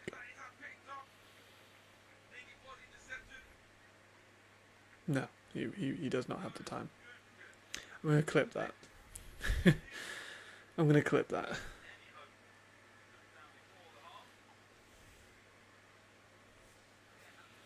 I gotta start writing down when I gotta do my clips. I'm gonna do it like he has the arm to make it. I'm gonna put dramatic music, and I'm gonna put the pick in. Yeah, some QBs really hold the ball far back, my index and middle laces, but damn, yeah, I mean, it depends on the snap sometimes too. Like if I'm throwing a ball, I'm not a quarterback, but yeah, have a look.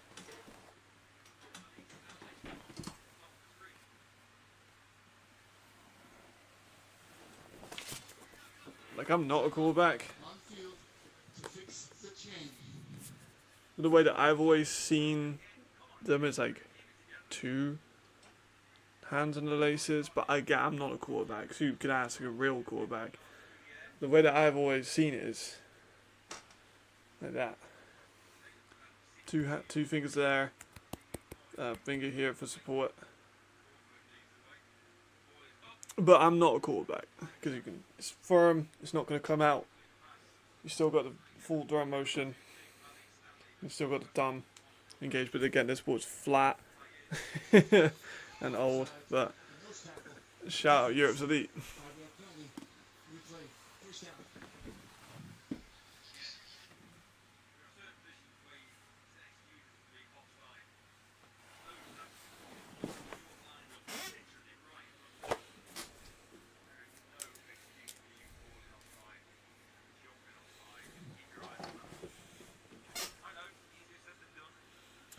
You might get a shot here.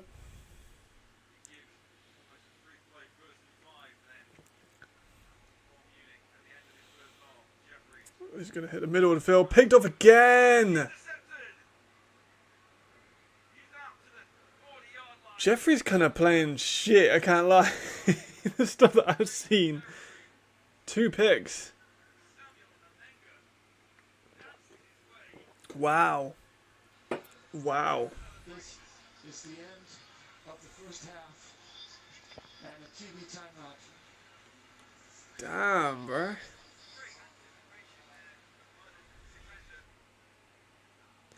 Jeez. Yeah, some people it's different. I guess it depends on your hand size. Jeez. Alright. Well, I see round 5 definitely haven't started yet. It's been about 15, 20 minutes. Oh, wow, they have. Wow, what timing. What timing. That seems to happen a lot, right?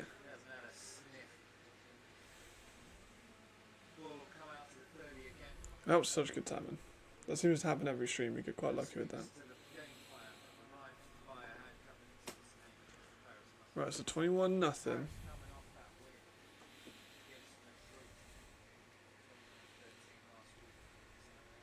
Paris get the ball first. Now, this is important.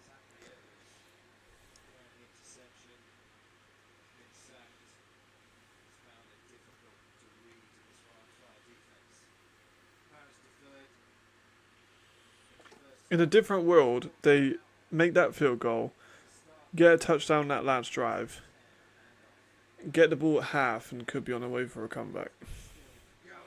That's how slim the margins are in this kind of games.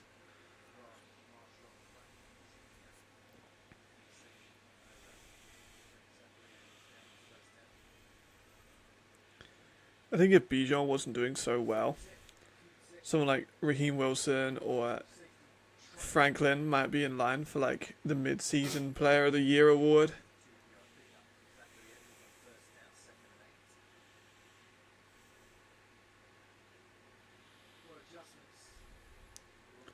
For real, like in such a weird way too, right? Like 2 picks at the end when you didn't need to throw picks. They were up 21-0 and they blew it. Valumbo went for about -9. Tried to do too much with it. Went down for a big loss, but Munich play up and down. They're like the Raiders. I really don't know what they're doing. How they give up 21 points to a team that just signed a new quarterback, I do not know. And a team that's really struggled offensively all season. Like, Milan are not a good offensive team. They never have been.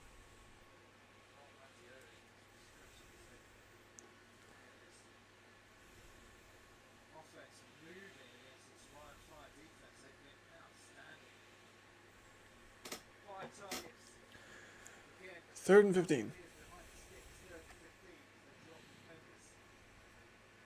Here's Remy underneath. A more manageable 4th down, but they're going to punt the ball. That's true.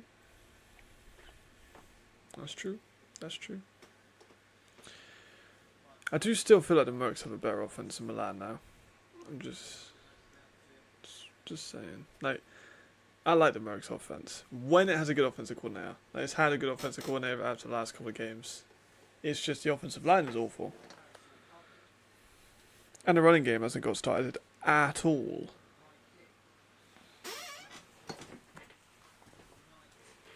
Like, I know I've said about the running game, like the bad running game before, but to have no one except Carlton with 50 rushing yards in week 10 is ludicrous. You can get 50 rushing yards on one play, and none of their running backs on week 10 have got 50 rushing yards overall in 10 weeks.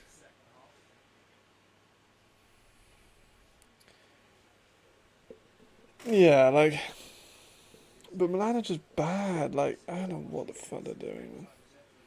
Milan is so bad. I still feel like I could fix that team though. Again, I gotta start doing like these long shows, like the Brett Coleman shows.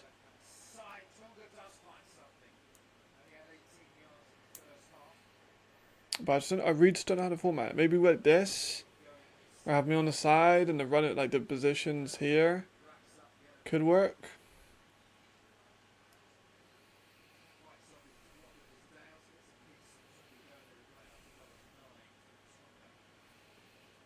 But it's just a lot of research into these players.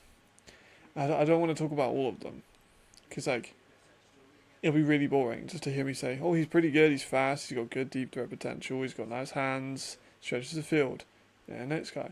Well, you know, he's got good hands, he stretches the field well, he's got a deep route tree. Next guy. Well, he's got a good route tree. He's a deep threat guy who's got a good hand. You know, it's just kind of going to get boring.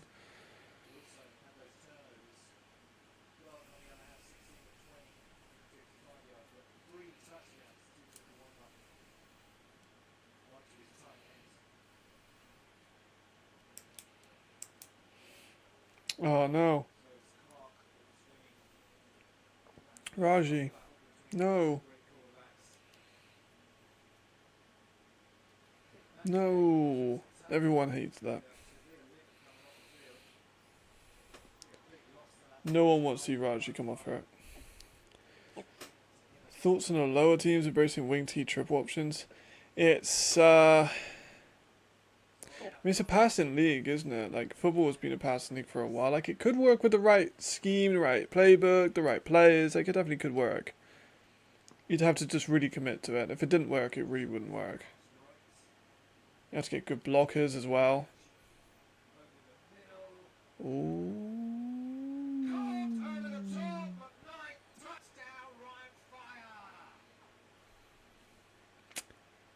This one's kind of getting a bit blowout-y.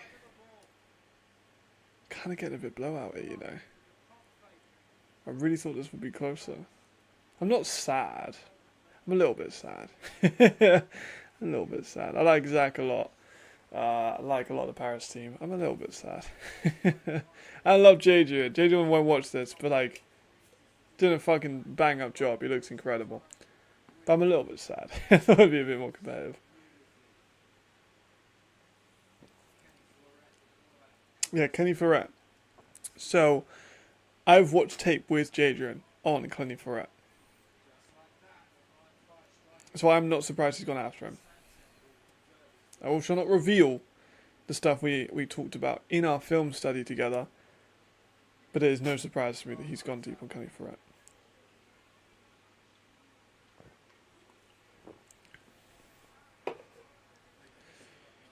Yeah, they really have been. It's that pump fake.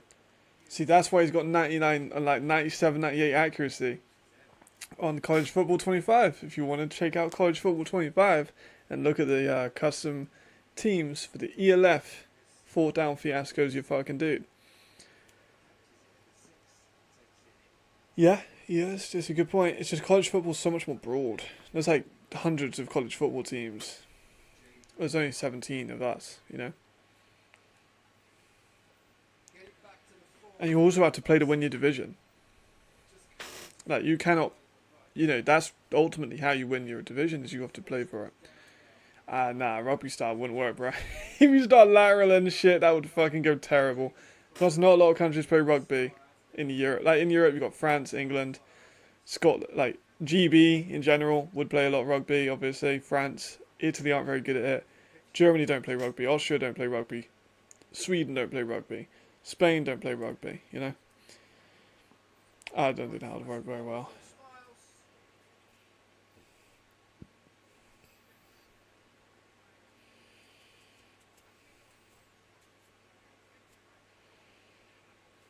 McKnight's done good though.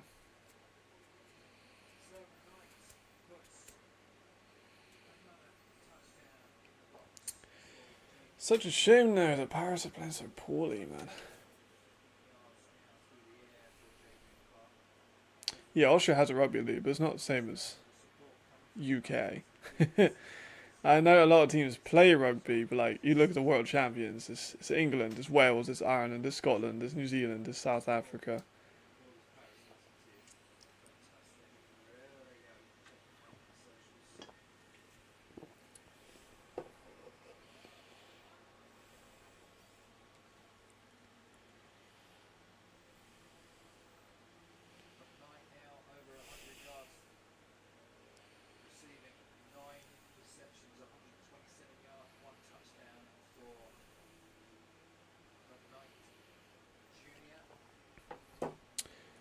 True. Yeah, I mean, true. The rugby leagues, I'm not like, I don't watch a lot of rugby. I'll probably watch some rugby in the Olympics. But the key, like so this is, I want to talk about this now. The Kiwi system of rugby is a lot like the college system of American football. That is why the Kiwis are so successful. Because you have like high school systems they'll recruit guys in high school, like stuff like Dennisay or like IMG or Clearwater or whatever. They'll recruit the best athletes. They've got private schools that like have incredible athletes. They get picked to the All Blacks and they just become superstars. And the Kiwis are all fucking genetic freaks. Like I've seen some of these guys move. It's unbelievable. And they're built just like stone. Like I've never tackled a Kiwi person, but I've talked to a lot of people that have, and they're just built different. Like you tackle someone who's like a Kiwi rugby player or a Kiwi American football player, and it's like hitting concrete. And their muscles are just denser. I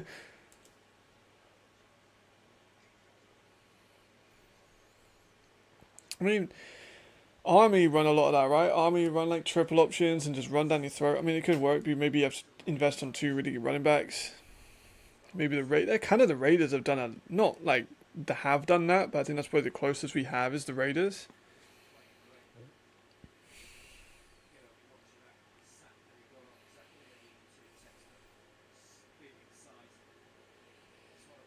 The run game has been awful. Let me put that down.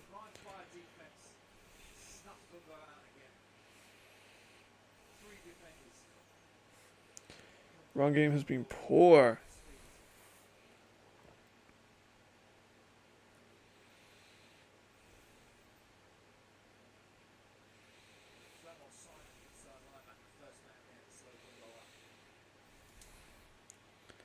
Is there anything unique about your American football? If someone compares style of players, what stands out? So this is incredibly interesting. I love this question, by the way. It really depends on the country. So like when I was doing the research for it, the UK is a lot more run because it's rugby. Like there's a lot more rugby players, so it just transitions. That's why we don't produce very many receivers. In the Czech Republic, they don't really use tight ends very much. Like of all the games I've watched in the Czech league, very rarely they even have a tight end listed on the roster. They do not use tight ends. Like there's so many differences between each country. It's like awesome, and I love it. And I think that's the good thing about the ELF, but we haven't seen too much of it yet because some teams like Milan are still trying to play like Ryan. But they're not Ryan. Different countries have produced different kinds of players, you know? That just happens. Germany and the UK, you could argue, produce all of them. The UK haven't produced very good receivers, historically. Germany have. But then Germany don't have as many good DBs. And the UK have a lot of good DBs. Austria produced great running backs. Sweden have produced good offensive linemen. Paris have made some good DBs. Paris have made some good receivers. Paris have made quite, like, France rather than Paris, sorry. Finland have made a couple good running backs over the years, but have also made great offensive linemen. Italy kind of lacking a little bit in like a one area that make really like can associate with Italy makes great is less so. A few offensive linemen, they're really good. Right, the UK running backs, absolutely. Germany currently receivers. Offensive line in the Nordic countries, but it is very interesting. Ravens say 34 points, exceptional half, but 2 interceptions are given up 21 to the Seamen. I think they had much better in the second half. Agreed, they need to improve. And those 2 picks are just trying to force the ball out. Edwards getting sacked again, does get the ball out, but it's a 4 pass. I know it's behind the line, but it's still a 4 pass.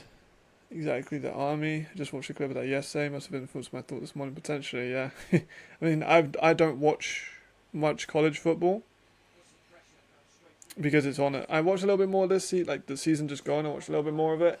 It's just not very accessible. I have to stream, allegedly. I said allegedly then, not illegally. I said allegedly. Stream on different websites to find it because it's just not here in the UK. So I think missing is QBs. There's a few, like Germany have made a couple like semi-deep. None of them are like elite level, but the UK has made a few. Like Justin Glowak, he's over in America, Ole Miss at the moment as a quarterback. A few years back, Alex Honig, a quarterback from Germany. He's now transitioned to tight end, but he went to D1 as a quarterback. There's been a couple, but very few and far between. Yeah, man, it's very interesting of just how countries have produced different ones just due to athletic profile.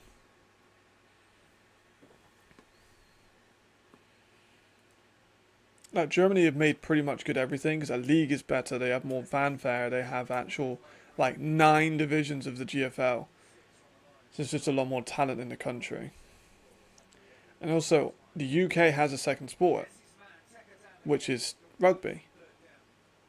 Germany does not have rugby to the same degree. So there is a space for a second sport, and that's what American football has kind of come into. Streamies was good for me. Yeah. Mine's buff streams.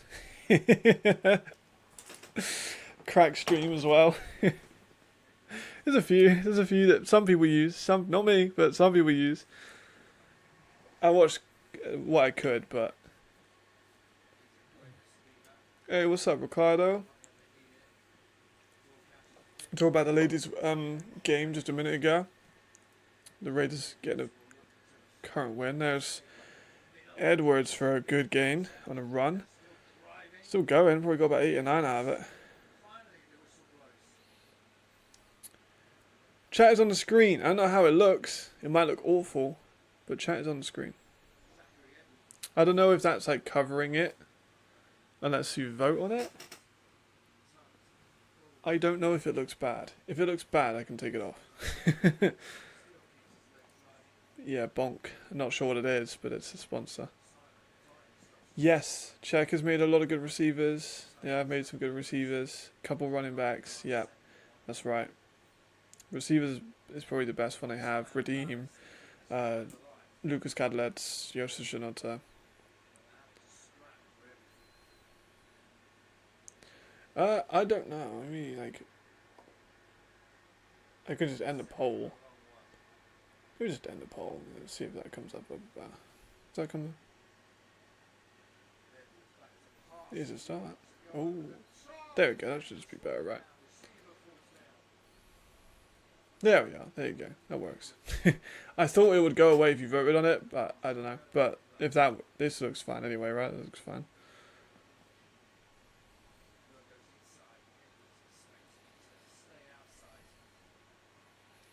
Seaman, yeah, I saw it was 21-0, and then he came back with 34-21, losing, but still very competitive.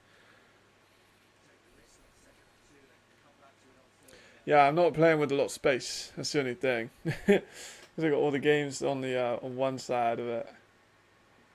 2nd and 2 for Edwards. A lot of people now line for him.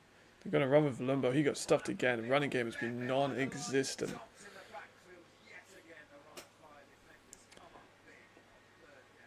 Oh shit. Well, that is its own browser. Like, if I make that bigger, it stays the same. Like, it's the same. It's like a link one. I tried to see if it would work. It won't. It's not working. So I'll do it next time. I can take it off if it looks bad. But like the browser. Wait, let me try it out. It's wrong. Like.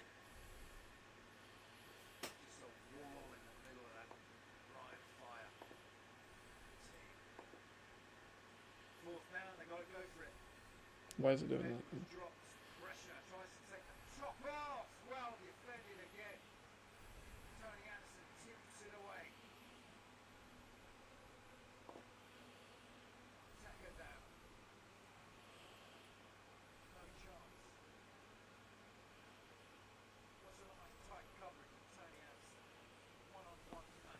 Yeah, I mean, it's all good.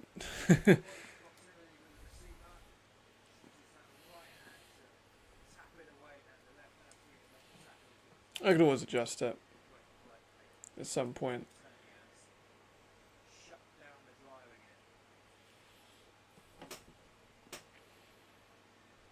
No, yeah, it is an external link. So when you pop out the you pop it out on the YouTube, on the live stream on YouTube, and then copy the link into OBS.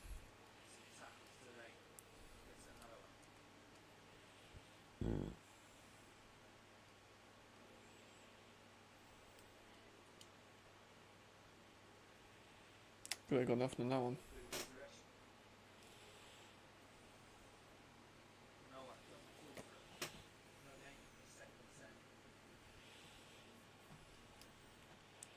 If I run away with this one.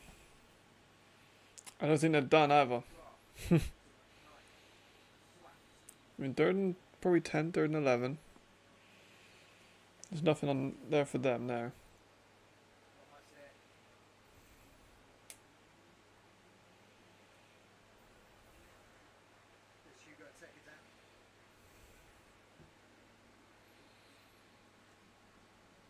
Yeah. No, I mean, if you want to watch back.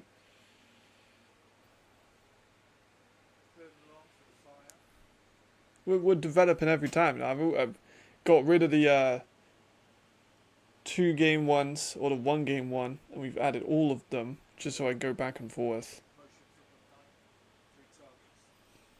Third and 10, big play here. JJ lets it fly wide open. In the middle is McKnight, who isn't touched. He spins for a couple more yards. It probably is, yeah. You're probably right. Yeah, ask the question for it. One of the streams into be further. Right, I get you. If Milano win, man, Munich's season is done. No, Munich's season's finished if Milan get a win out here.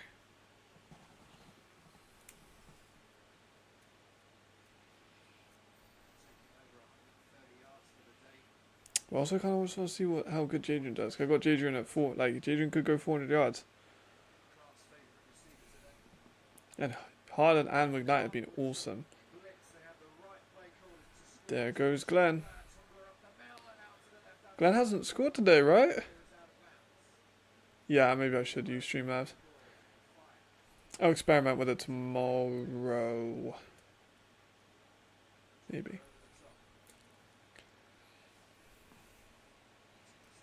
So, who scored? Haaland scored 2. McKnight scored 1. I can't remember who scored the other one, but I don't think Glenn scored yet. Yes, it would be. That'd be great, man. That'd be great. I mean, either I'd have a preference. I think both of them would be insane for the playoffs. There goes Jay again. Deep shot. Nearly got it. Dell's on the coverage. Not a normal coverage guy, but that was good. Tonga's been able to play a little bit. Me and him talked a little bit in the preseason, in person, at one of the camps that he was at and I was at too. He put a little bit more emphasis on his receiving value in this off-season. Good play by Dales there.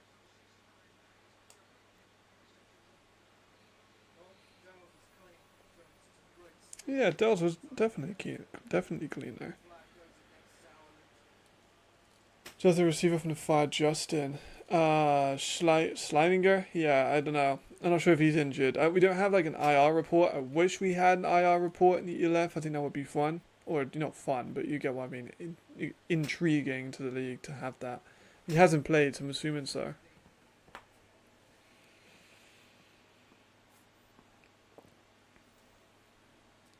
Was it far? Trying different looks today. He did curse with a fumble. He hasn't fumbled yet.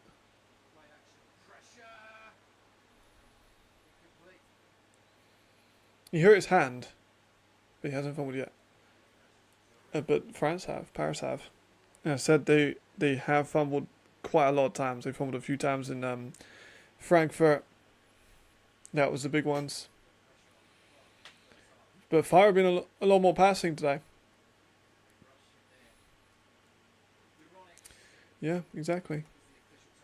I think they're doing what Frankfurt did. I think Paris are doing a lot what Frankfurt did. Where they're like, we got to respect Glenn a lot, so we're going to creep down some of the players. And they're leaving MVP J to like pick him apart deep. And he has the best arm in the league. He can do that. And Paris have great DBs. I've talked a lot about how much I love their DBs, but they're not the fastest. Haaland is faster than all of them. McKnight is faster than all of them. And when you have both of them to worry about, yeah, that's tough.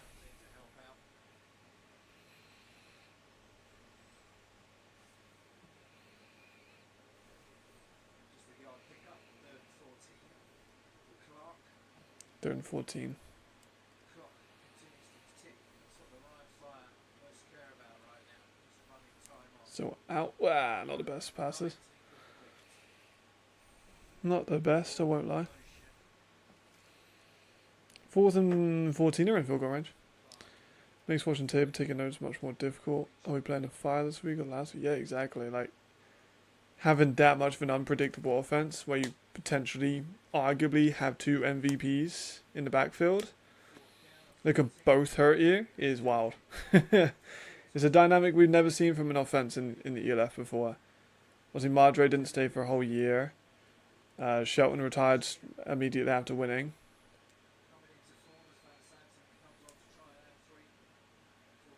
Kicks up. Looks good. Yep. 31-0.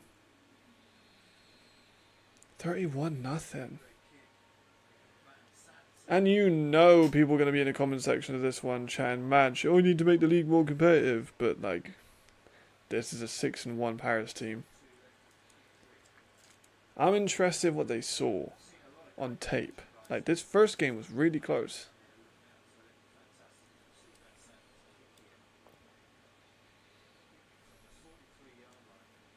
This first game was real close.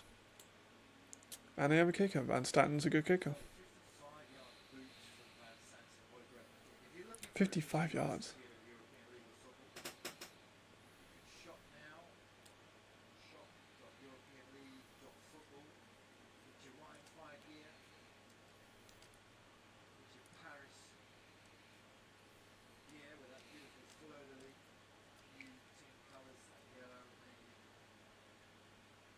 Right. Nearly in the 4th now. Let's have a look at the score on the other one. 24-34. What the fuck? I might tune in for that. I might tune in for that one for a little bit. Maybe not the whole time, but I do want to tune in for a little bit of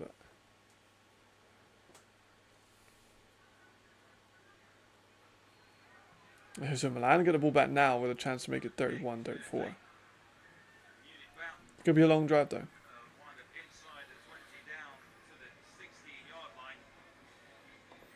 What? Who would have thought? Who would have thought? Not me. I wouldn't have. I thought they'd get blown out by 50. What was the last score that they did? So they got a 33-yard field goal. Who would have thought?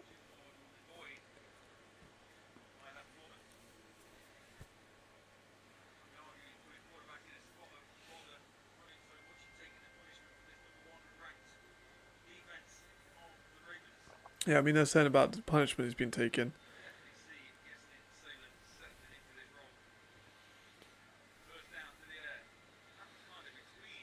Yeah, pass was wayward.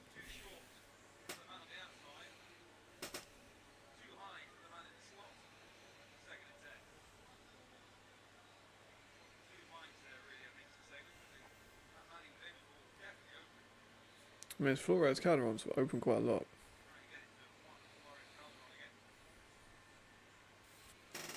This one's been a slow game now. I'm guessing they've had a lot of incompletions. If still any in the start of the 3rd.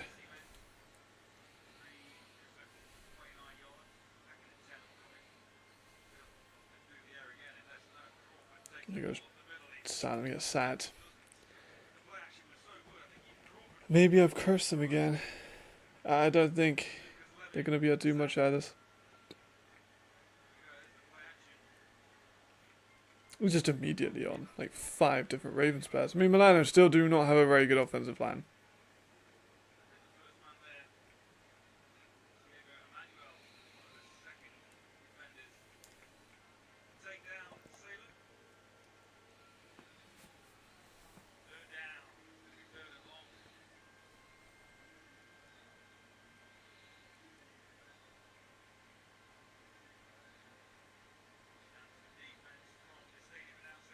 Yeah, timeouts. Timeouts at the start of the 3rd. I'm not a fan of that. Let's go back to that. Let's go back to this one. I think I've cursed that game.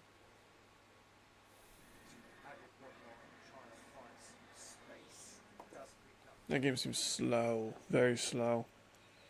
It's been scores, but like, I mean, Milan burning a timeout in the third is not a good sign. Early in the third too. It's not like they late in the quarter. Still very much waiting to see Paris' run game come out of it.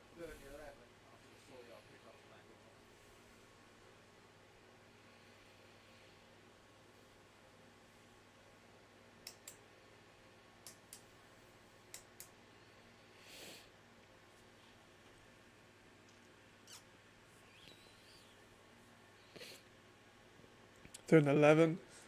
Take the short, incomplete. Yeah, Paris look bad. Has the occasion got to him a little bit? Potentially. Potentially.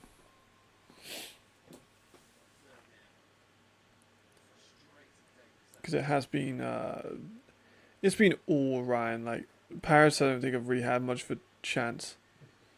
They really haven't touched the Ryan fire, like, defense at all. Had one big play. Had two big plays with Mitchell and with Mahomu, and that's kind of all she wrote for him.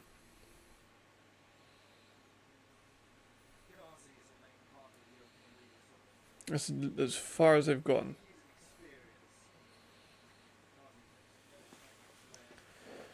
And we got the games after this too. Chair is so loud. Let me bring it back. Lean forward for a while. Stretch my back out. So look at the games later. We got hour and a half until the other games get back up. Maybe a new curse. Might be a new curse. If you do an interview with FDF. They've done more interviews than just that though, isn't it? I'm pretty sure FDF have done more interviews than just him. But an FDF interview curse would be so funny.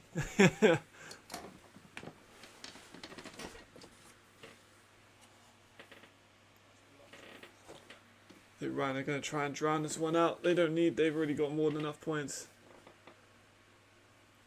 They'll have maybe even the backups in after one more score.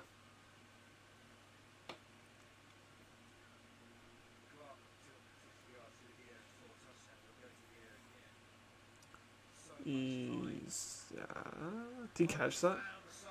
Fucking hell. McKnight has been so good. What's with the Paris TVs, man? These ain't... Rogier beating again? Like, they are struggling. This is not the elite DB core that we've seen over the last few weeks.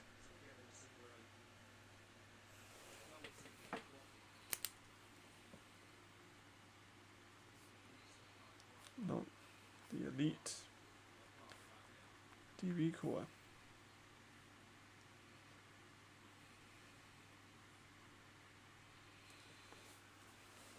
And then there's McKnight again. Just easy. Easy for him.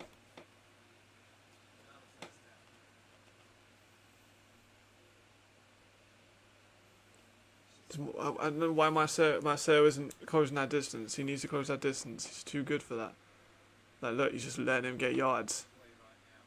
Too passive. Yeah, they're missing a lot of guys. Well, they're missing... Ravens scored again. Okay, I think they're going to pull away now. They've been torched. They still got Marcelo. They've still got Richardson. They've still got Amir Kalani. Still three good DBs. Oh, there's Glenn. Oh, he slipped. But he's still well within range. They're going to take that into the fourth quarter. Are they going to call that out of bounds? No, they're going to call that out of bounds and put 5 seconds on the clock. Definitely wasn't out of bounds.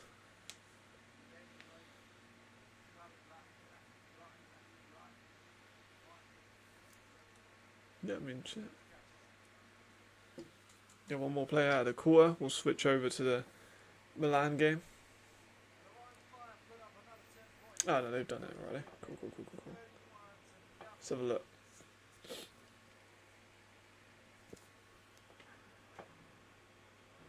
Three 41. scores for number 3. 3 scores for Malik Stanley. Told you so. Told you to get him on fantasy. Jamal, you listened to my advice. I appreciate it. He's blasted.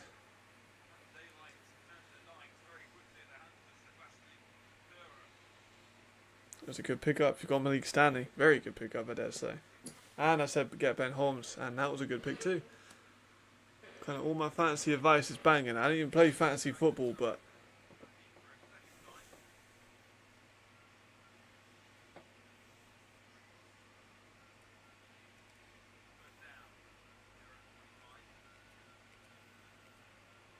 Salem looking around. Nice. That was good. Good game. Good game. Porcinelli with a catch. Don't see much of him this year. I mean, the offensive line held up real nice there, though. It's not something we're used to seeing with Milan, but they held up nice.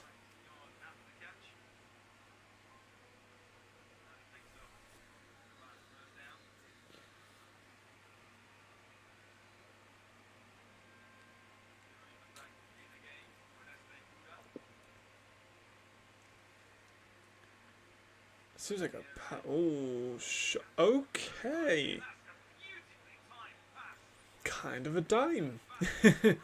Kind of a dime.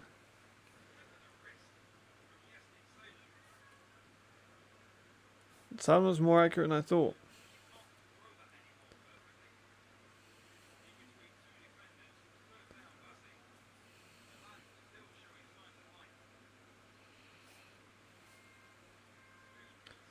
He was a lot more accurate than I thought he would be. Way more accurate than I thought he would be.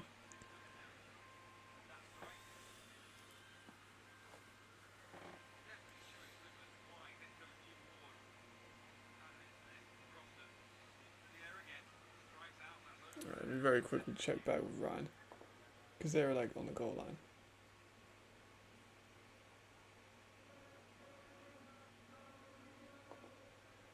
Yeah, first and goal, so I'll check back with them and then I'll go back to the Milan one. But this is basically red zone.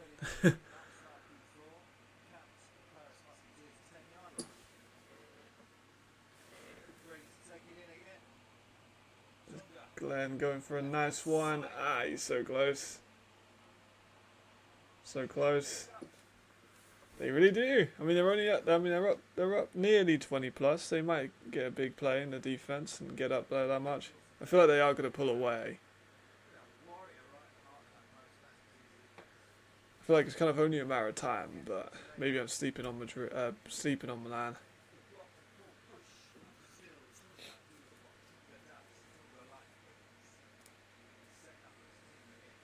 Second and goal. Do you see Glenn extend his rushing touchdown record? Yes, we do. Yes, we do. Death taxes and Glenn will fucking score a touchdown. I can guarantee you that. 37 with a point extra pending. Let's go back to Milan.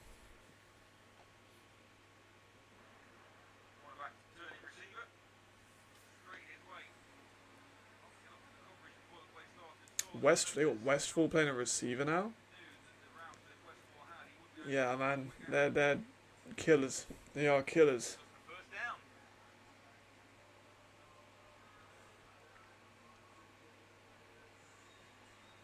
They are seriously dangerous.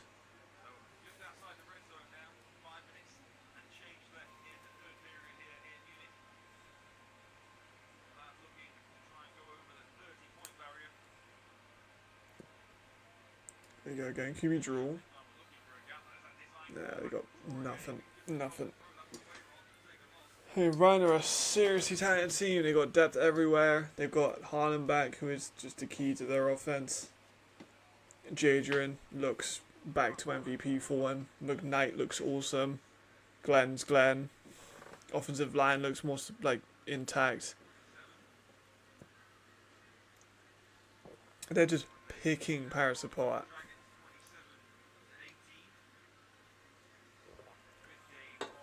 So how the fuck can Milan get blown out by pretty much everyone? Yeah.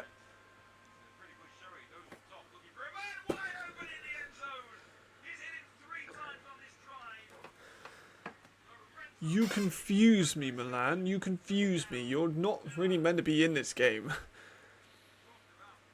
Yeah, definitely better Broncos, for sure. I don't even know if they do that though, bro. Like, if I'm in a bar fight and I need to pick 3 ELF players to help me out, I'm Sven Bernabach because he's massive. Who else would I pick up? Oh shit, Snap was fucked up. That's a shame. Sven Bernabach. Probably someone like Jason Chikiri because he's huge.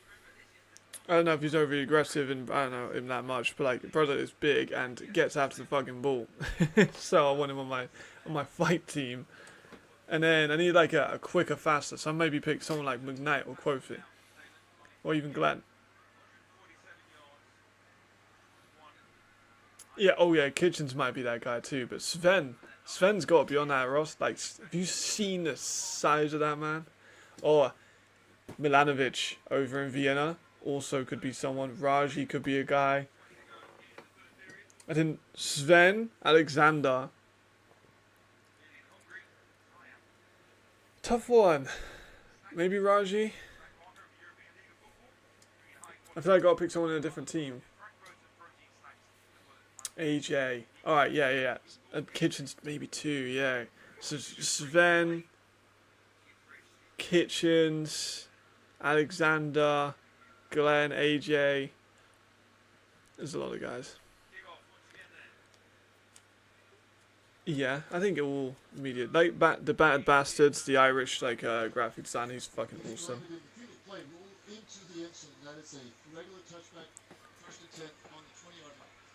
He did a few like critiques on some things. Nah, you gotta pick up linemen, man. Linemen are a different breed.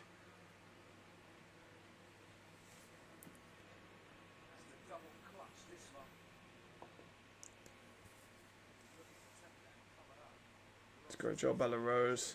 So I talked to LaRose this week about why are you not more involved, because I thought he would have a big year. I really did. I thought he'd be close to that 700, 800 yard mark.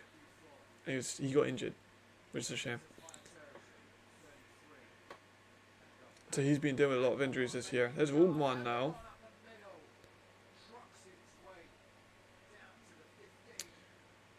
I don't know Gara personally, but I like my chances with Alexander Milanovic and Sven Bernbach and AJ.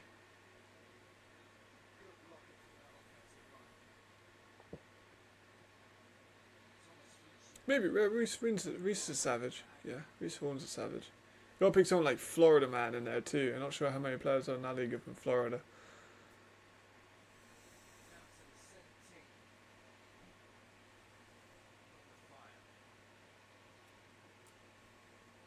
There's Edwards again, shooting left towards Kevin Wamba. Not far off.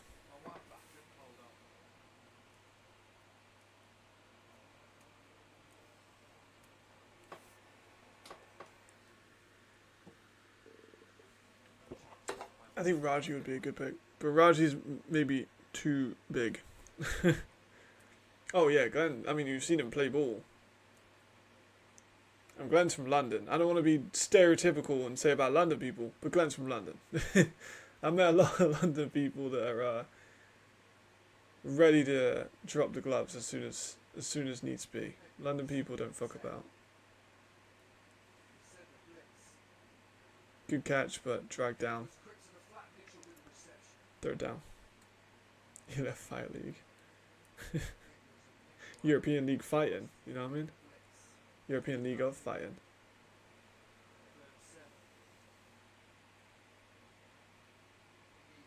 I don't think about my MVP. I mean, Ben probably is about MVP. But again, he did it on a bad team. I might say even maybe someone like McKnight if you can get a little bit, if you can get maybe another touchdown. Yeah, you're right. If like fighter build, so who has the best fighter build? It might be someone like it's got to be someone athletic. It might be so. Ooh, Sal, nice catch, touchdown. Someone like Tony Anderson has a good fighter build because he's long, he's rangy. 6'4", 210, 220 pounds. Getting down to like light heavyweight, 6'4". It's pretty monstrous.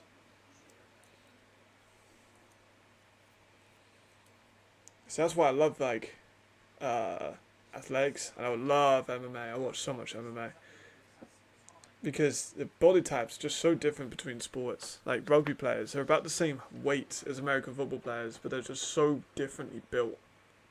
I think it's so interesting. Right, so Paris getting a board. Yep, carry could be a shout. If you take him finish, maybe. Oh, even the blocks kick there. Man. A little bit of scuffle. A little bit of scuffle.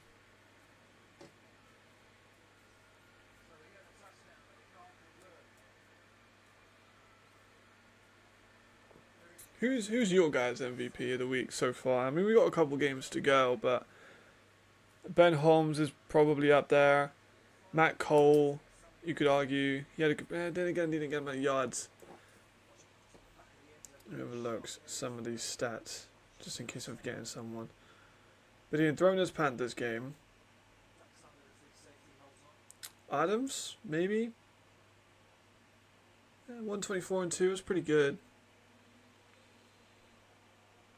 Cole did do good, but he got under 100 yards, which is still, he got 95 and 2 touchdowns. He was very good. Vienna, Ben Holmes did get 7 touchdowns, but did it on a really bad team and also threw a pick, so that's going to hurt his MVP. It's going to hurt his MVP of the week. Stanley maybe, yeah, 3 touchdowns for him today already. The game's not even done.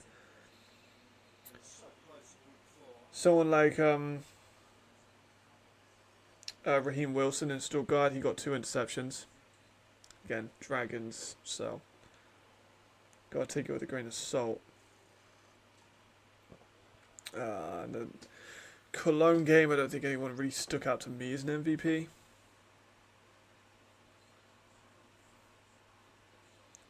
Does it have stats? It does have some of that. So Jadrian is currently 22 for 28 with 4 touchdowns and 287 yards. That's according to the current live stats. That might not be the one, but McKnight has 183 and a touchdown now. So McKnight has a really strong case. I do agree with you there. I think Malik's probably ahead. Chad does have 6 touchdowns, but Chad also has 2 picks. You know how close games. We're talking about fighting scores and everything else. True. Salem has played well, but 50% accuracy, low yardage. But Malik does have. Oh, he has 4 touchdowns actually. My bad. He has 118 yards and 4 touchdowns, so that's probably pretty likely to be up there.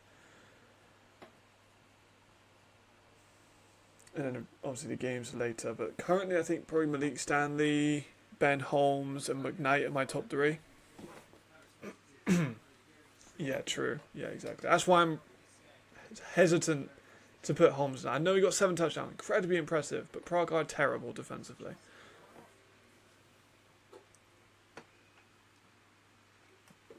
Because you got to think about my MVP of the week.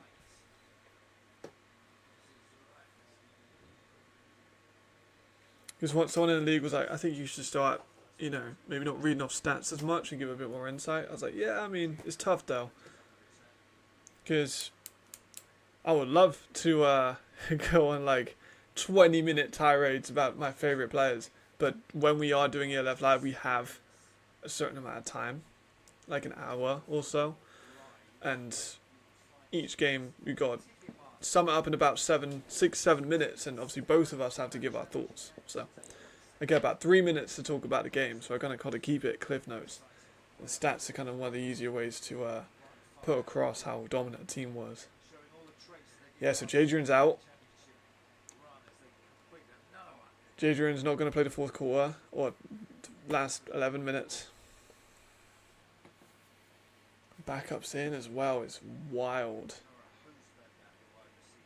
Is McKnight going to play? I'd like to see if he does, because he's in the MVP of the week conversation.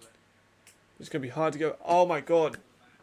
I was so right about Malik Stanley on fantasy. I'm messaging the group chat, like the ELF live one.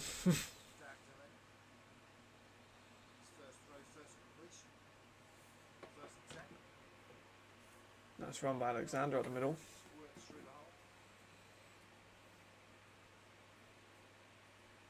Lost his balance, but a good run nevertheless.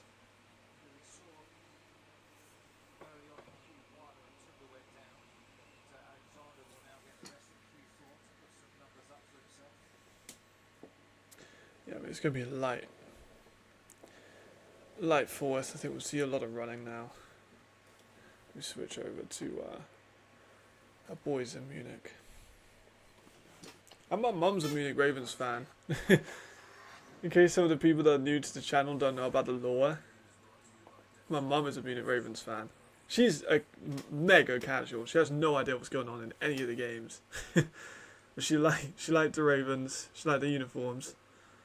And she liked last year. She liked watching Markel Castle.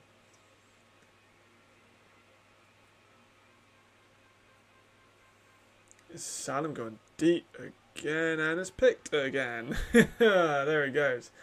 Nitzlander, have an eval on him if you want to check it out on the channel. Have an evaluation report on Christoph Nitzlander. I hope not. I really hope not.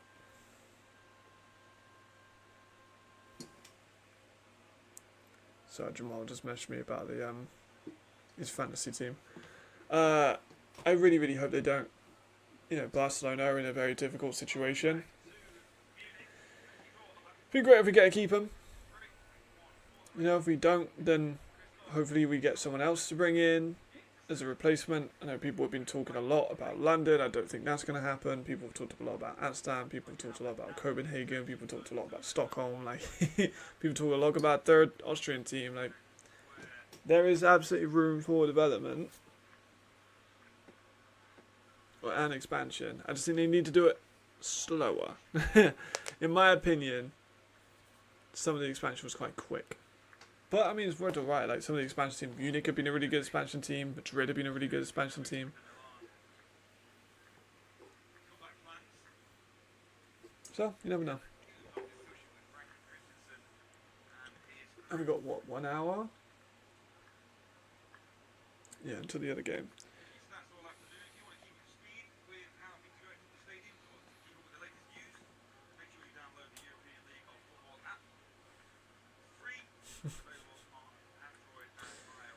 I don't think my mum will like the search too much. She does like Nick's. I showed her like Nick's marriage video, and she very much liked that. She really liked Alessandro Fragani because he was crying in the video. She's like, "Oh, he's such a massive man," and he's crying. It's like, yeah, well. There were 2 fouls on the play, both after the interception. True. Personal foul, blindside block, number 15 on the intercepting team. After the play, personal foul, unnecessary roughness, number 74 on the passing team. In this unusual situation, those fouls will offset where the illegal blindside block would have been enforced from had it been the only foul. It will be Munich's ball, 1st and 10 at the 49-yard line. Nicely done, referee. Yes, you are right. The right ownership, then expansion is irrelevant. You are right.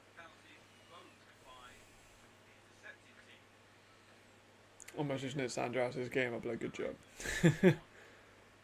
And stiff arm on the way in too. He's such a baller at corner. He was very low key signing as well. Some people didn't really pick up on it. I definitely did. Because I talked to his former head coach. He was like, this guy's awesome. And I watched into the tape. I was like, oh my god, you're damn right.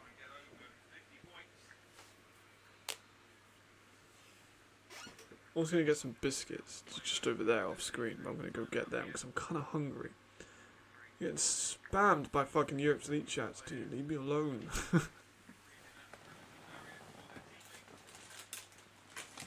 I only got one left. That's tragic. Yeah, hello. Yeah. Let me read you out my notes. Alright, here's my notes. Harlan Quofi has been exceptional. Just in every single way. So was McKnight. McKnight's had a massive game. He's coached 200 yards. Edwards was not very good in the clutch. Threw a pick very early. Paris had fumbles and turnovers. Missed kicks as well. Really killed him off. Clark has been absolutely exceptional. Doncourt's second half has been very similar to Alessandro from last year, where he's just started ramping it up every single time. Run game for Paris has basically been non-existent. And the DBs have all been quite shit. So, yeah, it's been a really dominant game for the passing offense. Right, let me go back to that game.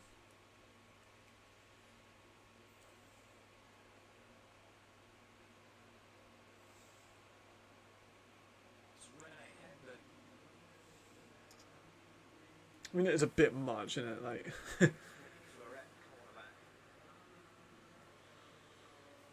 two guys attacking one. I'm not a fan of that. Like,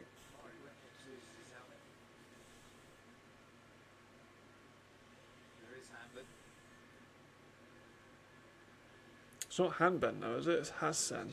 Hansen? Because it's the Swiggleby.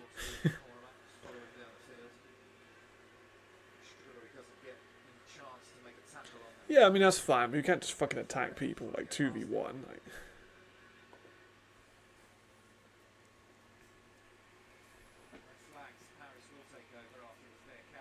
Oh, we got Paris on the offense now. They're just gonna run for it. We got to start judging you, FDF, on if the interviews curse players. You got to book another interview, and then we'll know if you curse everyone.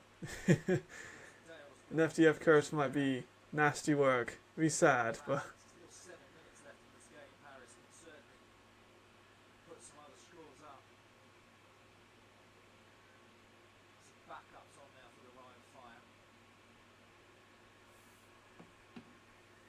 Edward's a great dude.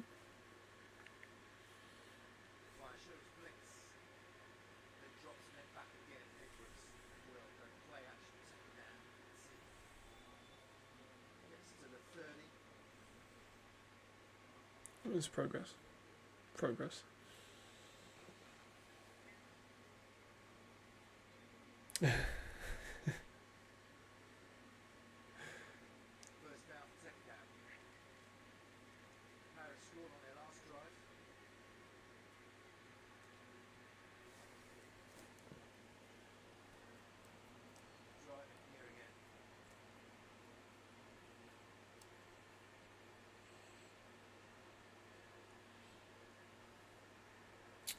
True.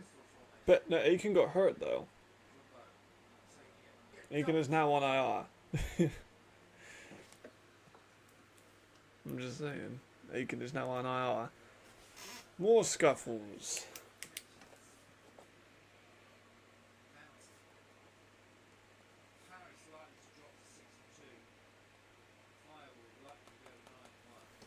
Nine and 1 Ryan. I said they'd be undefeated all year and then win the championship again. I wasn't completely right, but I feel like I'm on the right tracks.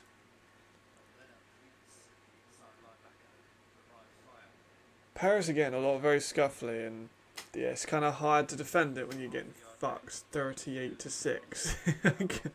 I ain't gonna lie, kind of rough.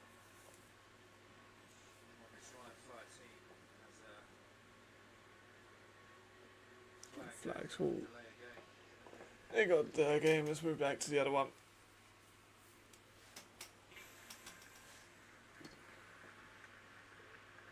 Oh, they just scored again. Rodney cuts inside, cuts outside. Trucks over a man and gets into it. Let's sit down Rodney and Munich are running away with this one now a little bit easier. It's that next step, and the next step is the right flyer finding a way to beat this team. They haven't managed to do it today. Edwards still roaring Paris are giving last year Frankfurt vibes, rough on the sideline. which is a shame.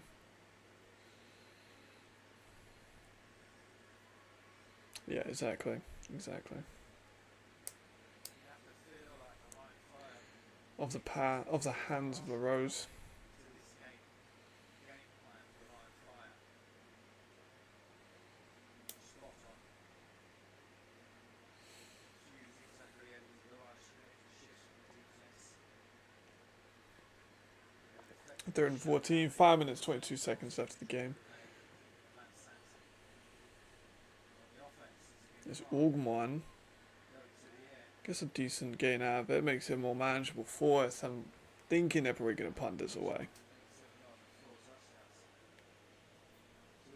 287 and 4. I think that's Jadrian's stat line the commentator just read out. 287 and 4 is potentially MVP worthy. More yards than Holmes. No, I agree. I think you're right. To concede that many points to a Milano team who's also got a new quarterback is not a good look. And they made a few, they've got what, 2 picks on Salem, and they've done better. Like, but it's still not good.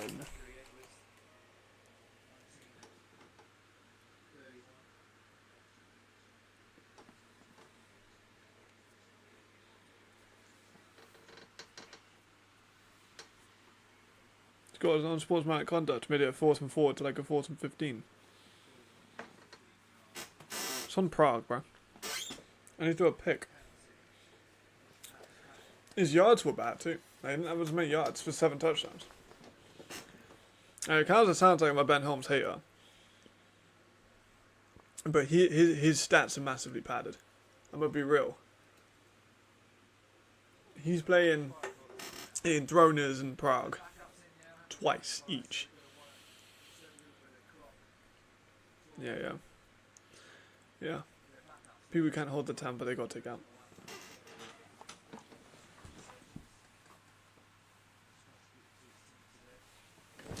Already a little bit out of hand, they don't want to lose by more.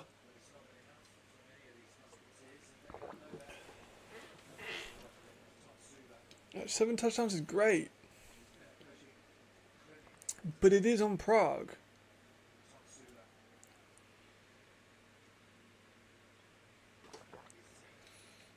An unwinnable Prague. Like, I'm going to say Jadrian's had a more impressive game. Jadrian's thrown more accurately, for more yards, less turnovers, and on a better team.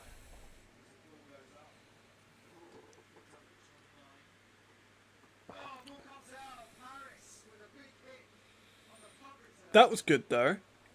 That's a start. Schedule isn't his fault, no, but like, you got to take MVP. You got to take into consideration for MVP. Absolutely. All right, let me get the schedule up. What's the best team that he's played this year?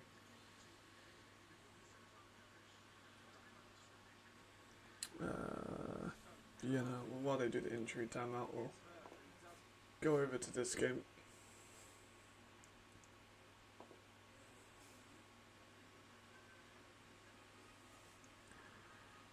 Schedule.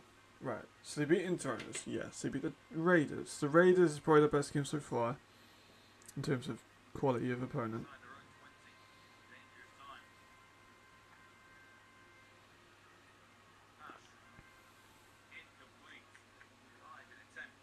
You can't look at the stats from the game, why not?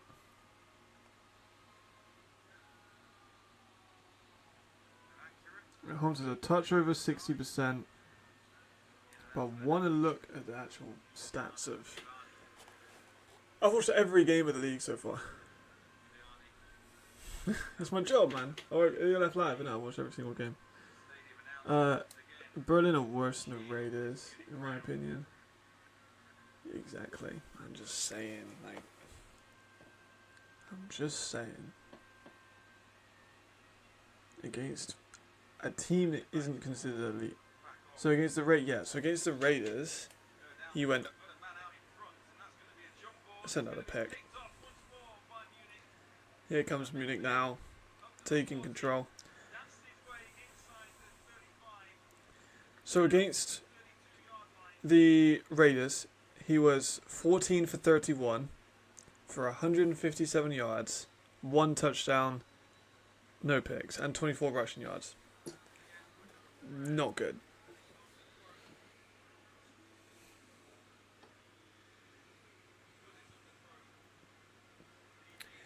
Against Berlin, when Berlin were in the early season and perhaps a little bit better, he had a good game. No, it was Epler's game. That was Epler.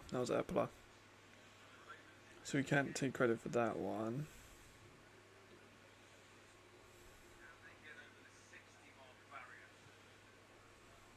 In week 7, they played Wrocław in week 7. He had a good game against Wrocław, but he did throw the ball 53 times. And it is the worst passing defense in the league. Or second worst in the league. So I don't rate that win.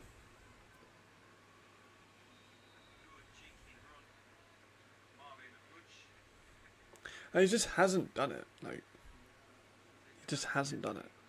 Let me have a look. So against the Raiders in week 7, Kerry got 104. Now what week did they have to play the other Raiders game?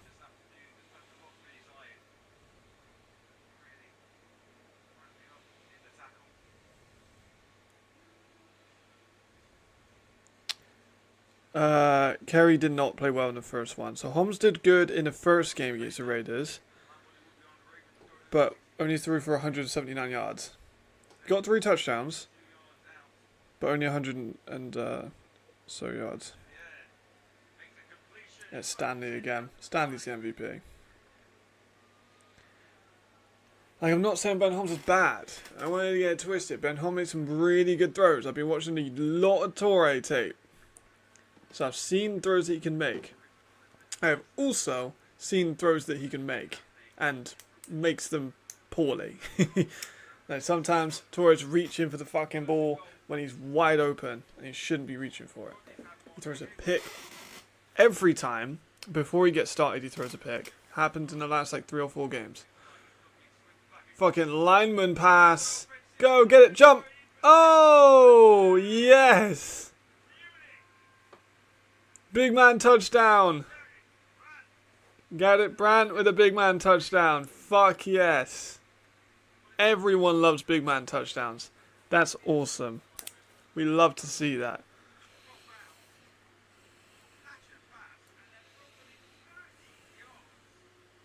Hell yeah. Like, Ben Holmes is not as good as Riley. Ben Holmes isn't as good as JJ. And Ben Holmes isn't as good as Zach. I'm just saying, like, For the gram, also, yes, good part. I'm about to clip that. I need to go through the last 2 streams and clip them all. This stream's 2 hours 44 minutes. And obviously I'll be recording for the rest of the day anyway, so it's going to be a long ass fucking stream. Yeah. He's all over the place, man. And he can make some beautiful throws, but his accuracy is poor. Like, he's 60% now, but he definitely ain't 60% when it comes to, like, passes he should be making.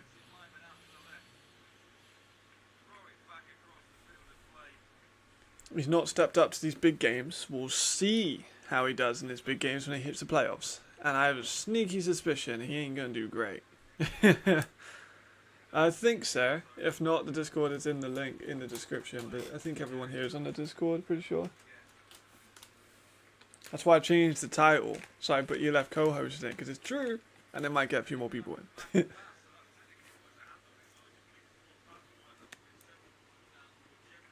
That's true. Exactly.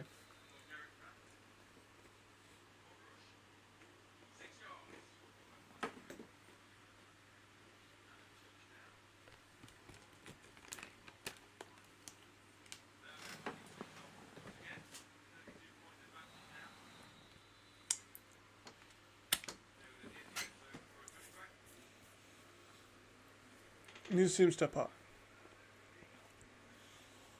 You cannot just keep beating up on Prague.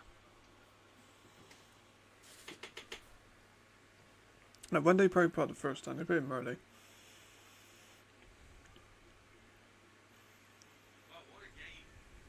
And he even threw the pick against the Endurance for that pick 6 in week 1. And then last time he played Prague, it was Epler.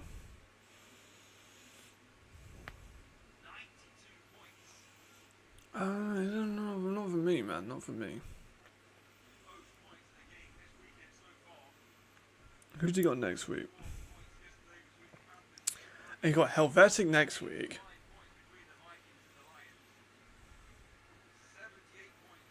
He's going to bully Helvetic, let's be honest. And then he's got a bye. Where's he got bye? Yeah, they got bye. Bye in week 12. Then week 13, Enthroners.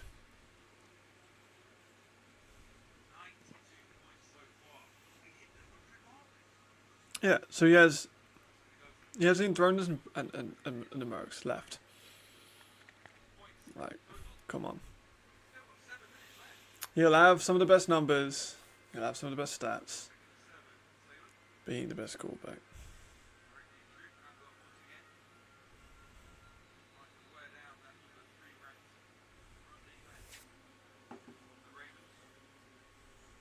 Let's go back to Paris. Probably wrapped up by now, right?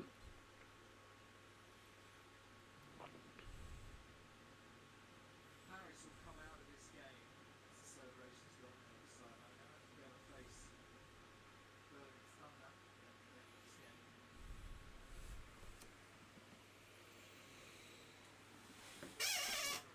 Honestly, he could get that in those 2 games. And he only has like 3 or 4 picks, but like, I don't know, man.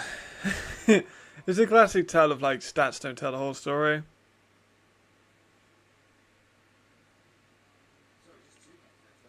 Because brother's schedule is easy, like nasty easy, like really easy. In hindsight, I know Munich have the easiest strength of schedule, but that's based off last year's records. In hindsight, Vienna have the easiest strength of schedule. The best team they've played is the Raiders. They're a good team. And then the next best team they played is Berlin, who were negative.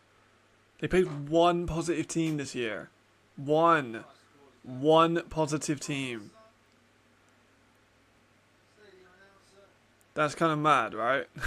I've just remembered one positive team, and that's the Raiders. Yeah, cupcake is a fucking understatement.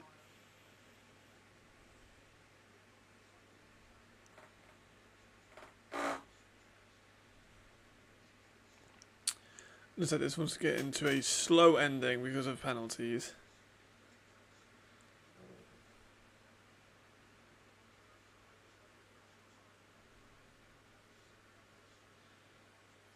Long penalty list. Let's get this one over, boys, and then you can all just go home.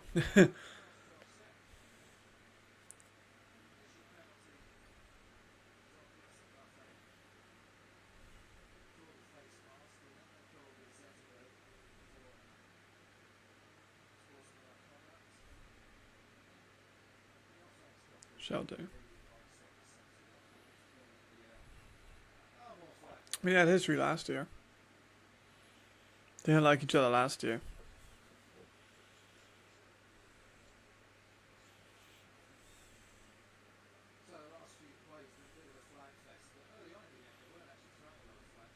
Yeah, commentator's right. Kind of a disappointing ending. Ah, shit. Spun my foot, my fan. Yeah, disappointing ending just because of the flags. But this game should have been over a long time ago with that. But Paris are kind of taking their anger out.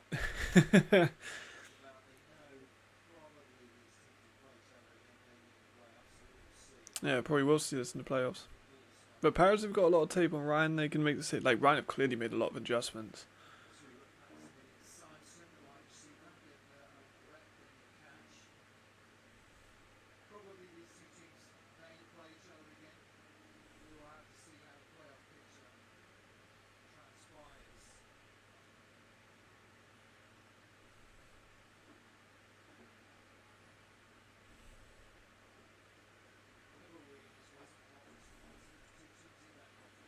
The West is so brutal, man.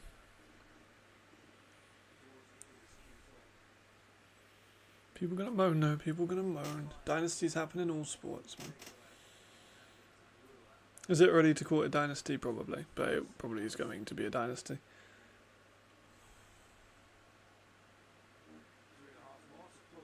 There's a 2-0 warning. Check back in with Milan.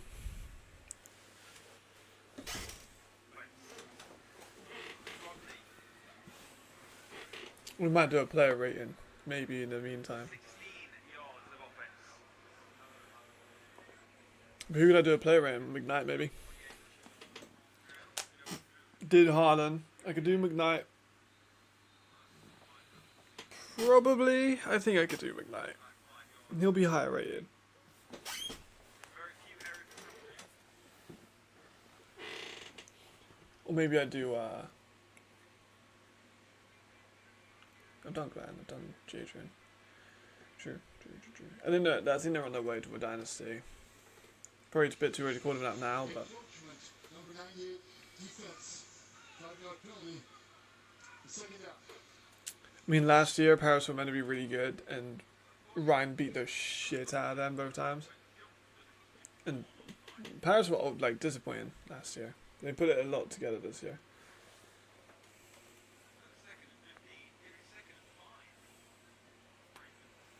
62.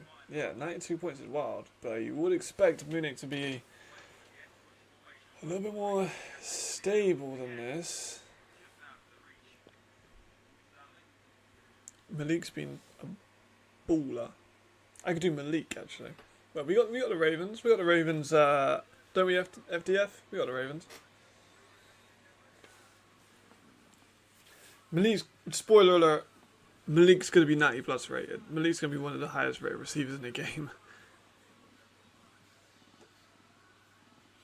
It's a shame you can't transfer all of these player information to Madden. I feel like that would be really good.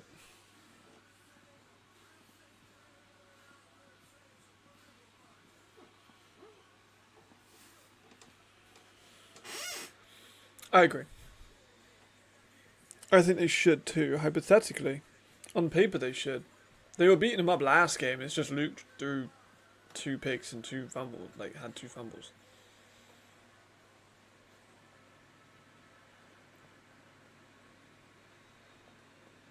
Welcome back. The last 2 minutes of this one. Tick down the line, fire. Oh, there you Very go. much in control here.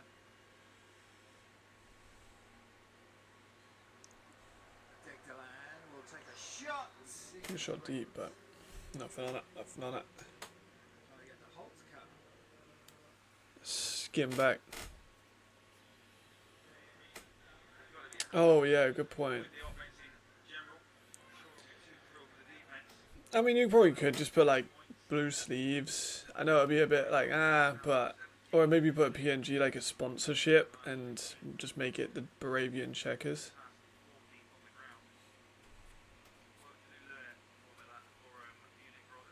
But I think if you put light blue, people aren't really gonna take. People I don't think are gonna give you shit for it. I mean, you're doing a very big thing for the community, so if people complain, they can fuck off.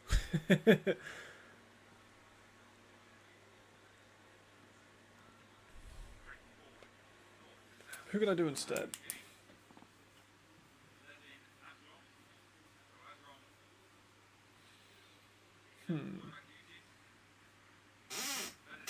Who could I do instead?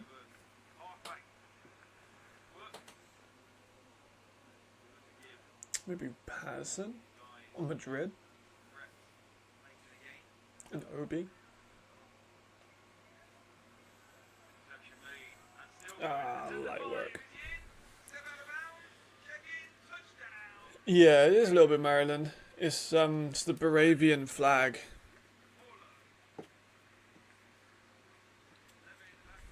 But it's kind of like Maryland, you're right.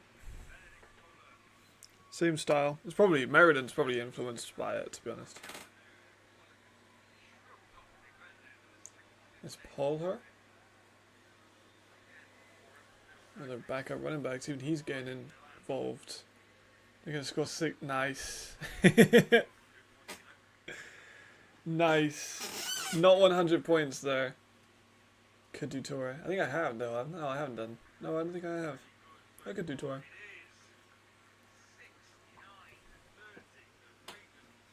I'll make that video this week too. Just need to get the motivation to do it. Number 42 has changed jerseys to number 72.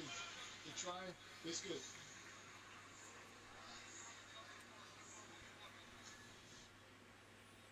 Yeah, I need to make that video. I just need to think of how to do it. 'Cause they took a fucking long time to edit and a fucking long time to... Well, the filming's not too bad. The editing's taking forever. I need to do like the actual like...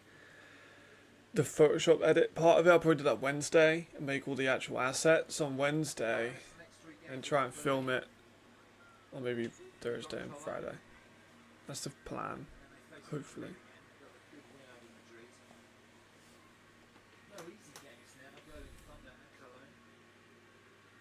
Both been tough games. This one's going to drown out. Then I'll probably go for a nil. Fair enough. No, I'm not going to kneel. They're going to go for it. Shot for Zach. Is he going to take off? It's out of bounds anyway, I think. Yeah, great second half for them. No issues at all. Paris are going to try and get on the board to make it look a little bit more reasonable. Gets it to Jefferson Alexander, back up, wide receiver. He's definitely out of bounds. Check those feet are in bounds. I ain't going to check, but he was definitely out of bounds. There's no point challenging at this point. There's 10 seconds left of the game. Just let him have it.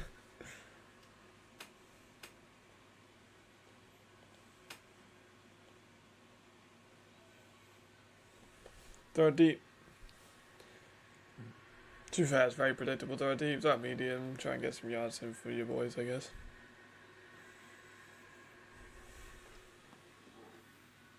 Or run. And now call it. Ow, fuck. Just whacked my fucking elbow. 38. Why are you flexing? 38 to 6. Ryan Fire. Absolutely dominant display. Score on the board. A statement victory for the Rhine Fire. Agreed. 38 to 6. Dominant. Easy, really.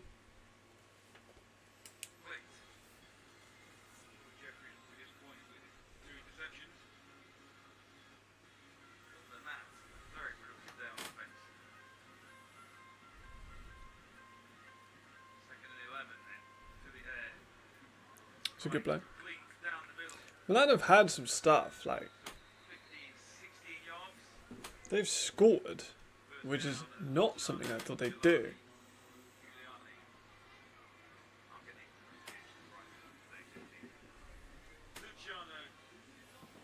I don't think they've scored any points and they've went out and scored 30, so they've done well in that regard.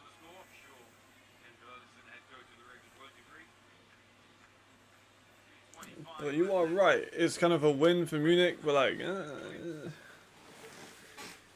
have made it look a little bit more competitive. It's not as bad as Munich, as Vienna nearly losing to the Mercs, but...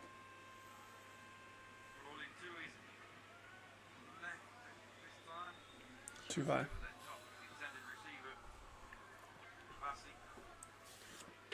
38-6 still in Rhine. In fact, that looks like a final score. The Rhine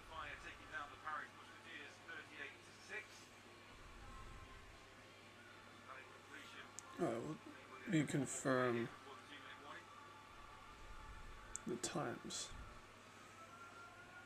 Yeah, so they start in about 25 minutes, so this one should be done in about 5. So you can probably do Torre. Close to midfield. Mexican wave going across the stands here. Bouncing run inside Munich territory.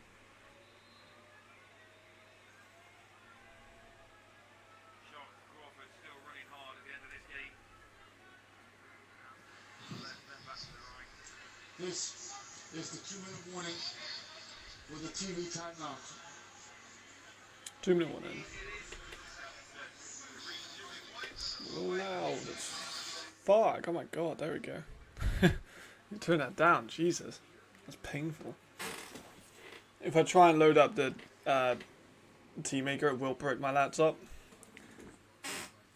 So I kind of do just have to wait until the game's over. It's unfortunate, but here we are.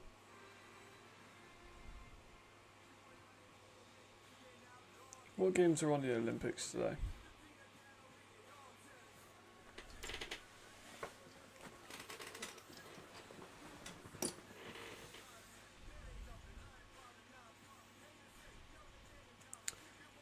Sailing and women's basketball's on. Spain are beating China by 1 point. That's mad. Badminton, handball, shooting, fencing. Oh, these ones are already out. Archery's currently on. That's dope. Oh no, Netherlands losing. Attitude gymnastics, water polo, fencing, boxing, rugby, more boxing.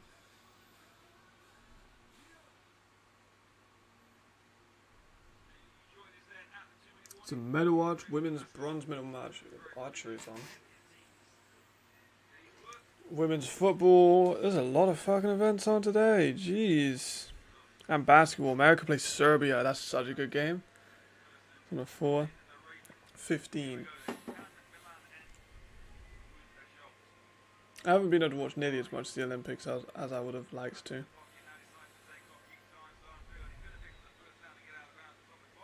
We've kind of marketed the Olympics horribly. Like, it's nowhere. I can't find it. It's on public TV, but like, for some reason on the app, I just can't find like notifications. It just won't let me have notifications. Which doesn't send any. I turned it on, it's like, yeah, no, I'm good. And it's sending you shit.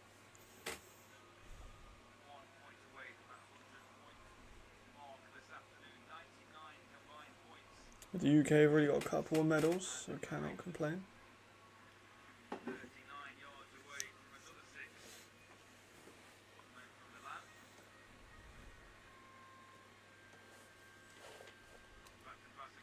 Right, Salem's got, ooh,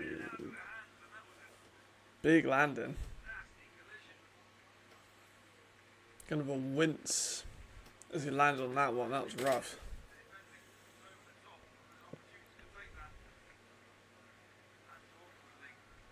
That was time.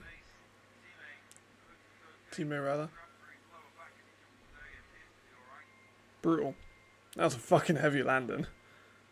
It's like a Dom. We saw a Dom yesterday. Landed on his head. Nasty.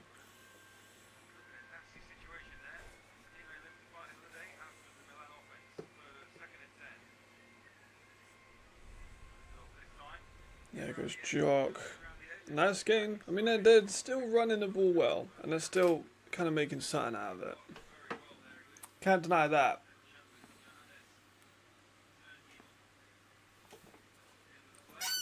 And Milan can be very happy with the performance they put on. To get 30 points against a good Munich defense is impressive. Whatever way you spin it.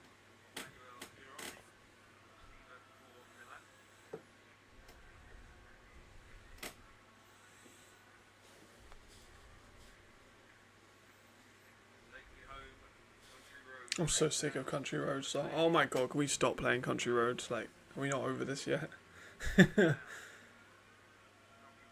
Salem's gonna get way out of bounds. He tried to make something happen, but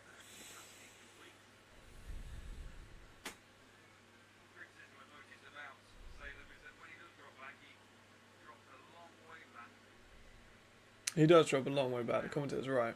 He did that a lot in Lugano too.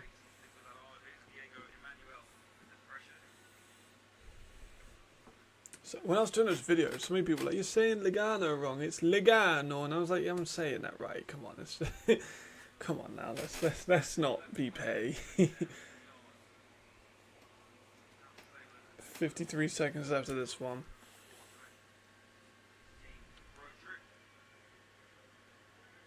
Throwing outside, gets the catch on 2nd and 10 for about 9 yards. That's a nice grab. No, they've gone to number 40 a lot. They've gone to 40 a bunch of times. I mean, he scored already in this game, but it's that one, and what's the other one? Because of the injury, this is the second charge timeout. Milan, 30 seconds. There's Country Roads, and there's another one I'm forgetting. But like they sing at every event in like every sport, and it's like, come on now, lads. We're not done yet. We're not done yet. I'm gonna lower my chair a little bit so I can stretch my back out and not be over the end of the screen. My posture is terrible.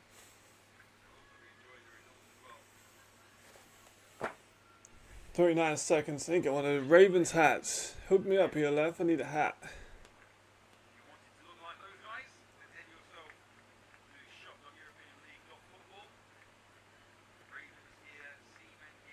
Oh, don't say that, bro. Milano gear. Don't say the other thing. Hey, yo, what gear? Sweet Carolina. Yeah. How old are those signs? Like 30 years old. Maybe probably not way more than that, actually. It might be even like 70. It might be like 50 years old.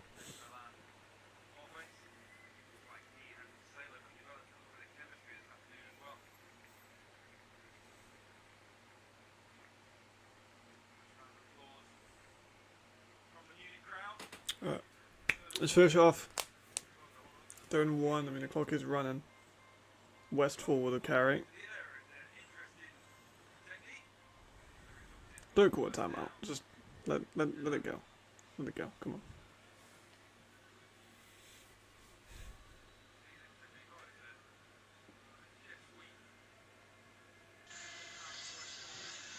Third and final timeout. Milan, 30 seconds. I mean, they're trying to make it close, so I'll give them that.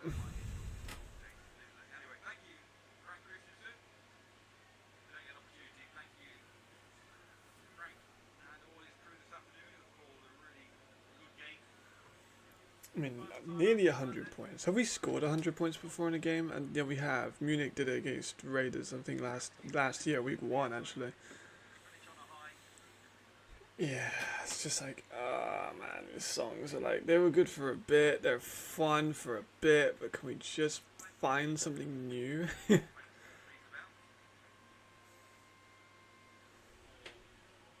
Maybe I'm a miserable bastard, who knows?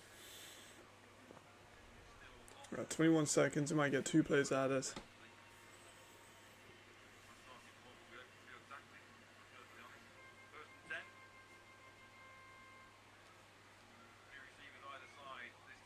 That's picked.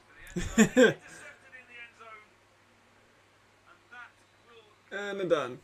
They're done. And Kembe. It was a good signing. There they go. I doubt. Raiders really should be fine. If they aren't fine, I'll be concerned. Yeah, you're right. They were like tied at like 30 at halftime, and then the Surge just decided to drop like 70. Great pick by Ngami there. After the interception, personal foul, face mask, number 2 on passing team. The defense retains the ball, 15-yard penalty. Fair. Automatic first down, Munich. I think they should be perfectly fine. I don't see any world where they struggle against Helvetic. I might be wrong. Teron Robson's a baller. their offensive line's got better. They've made improvements. They've got Dion now. They've got Elvis Nunez now. But they're without Aiken. Their quarterback needs to get chemistry with Robinson. Their quarterback needs to get chemistry with Spiller. Their run game is fucking nothing. So they need a lot of things to kind of go right, I think, to be competitive in this game. But they could. It's not impossible. Alright, there we go. So that game's over. This is the end of the game. 69-30. Mental game. From what we saw. Mental game. Right, let's close some of these tabs up. I'm not sure about that. Right, let me type in my thing. So I need college. Football team builder. I'll keep the overlay on just so it's not like. Hopefully I don't have to log in again. If I do have to log in, I could just, you know.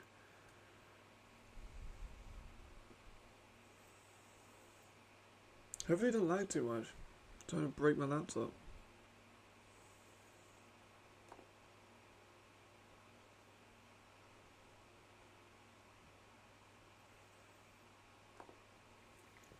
Right, who are we going to do? Torre. We're going to do Torre.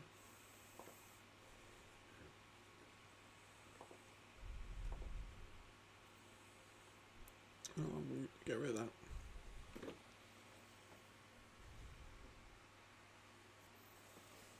Oh, let it load. Just for a minute. Yeah, I'm not sure about upset alert. You haven't seen Terrell Robinson yet. Oh, you're in for a treat with Terrell Robinson. He was so good. So good when he was at the Rams and also at Cologne. Let me get his numbers up.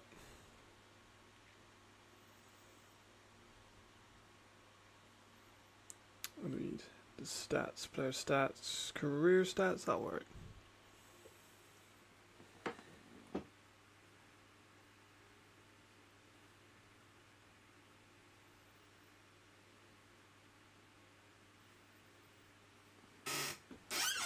Because like, he was amazing. Last year, was it 2022 he was in? Was it 20? No, it was 2023. So Tehran had 6 games, right? Everyone else has 12. So, except for Jones. Oh, lag a little bit on the screen. There we go. So, everyone else has 12, except for Shontavious Jones, who has 11. And then Terrell Robinson's 1, 2, 3, 4. So, you got Carl Sweet at 1, Robitaille, Malik, Quinton Pounds, Shontavious Jones, Jean Constant, Terrell Robinson. Everyone above Robinson has played double the games. Terrell Robinson had 829 yards and 8 touchdowns in 6 games on the Istanbul Rams, who are worse than everyone else in the league. He was so good at the Rams. So good. Right. And Cologne as well. Okay. How are we doing? Are we working? So, I don't get how laggy it is. Right, yeah.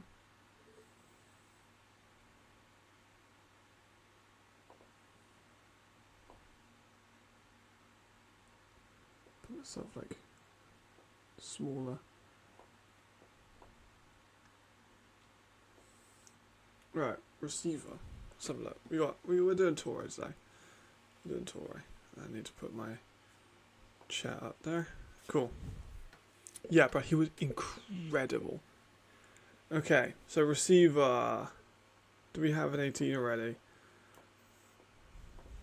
Like the fucking bar is so dead. There we go. So we need to make an 18.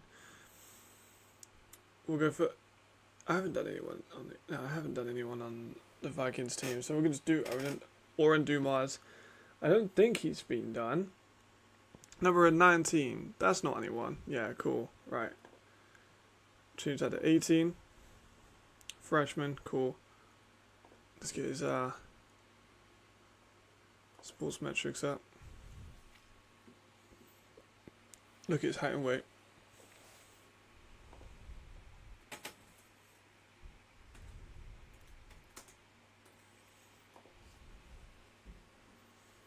So 6119.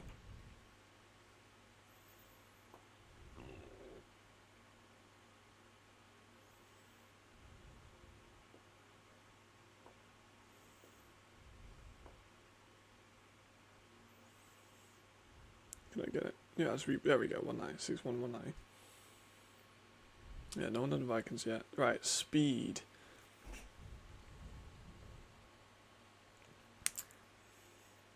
He's going to be kind of low rated. I think people will be surprised how rated he is. But remember, he's a rookie. He's a rookie. Like, his speed is good. But I think I'm going to put it at about 85. And then his speed at about 85 as well, I think is good. Agility.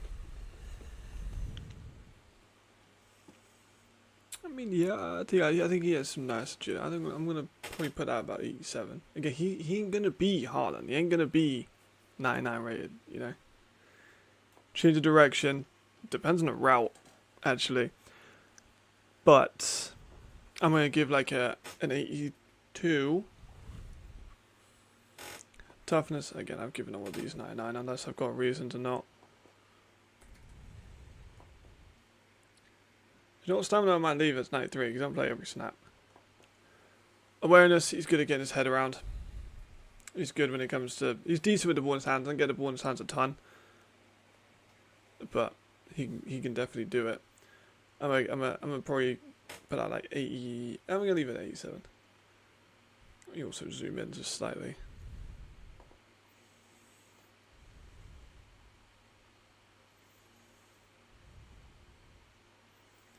Just so people can see the numbers.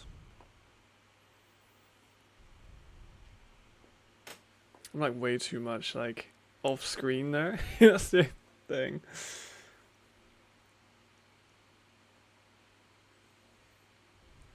There we go. Oh, for fuck's sake, man. You know what? You can kind of see numbers, right? Strength. Doesn't do a ton of blocking. Right, but when he does, it's fine. I'll probably leave it at about 56. He's not an overly aggressive blocker. No worries. Jump in.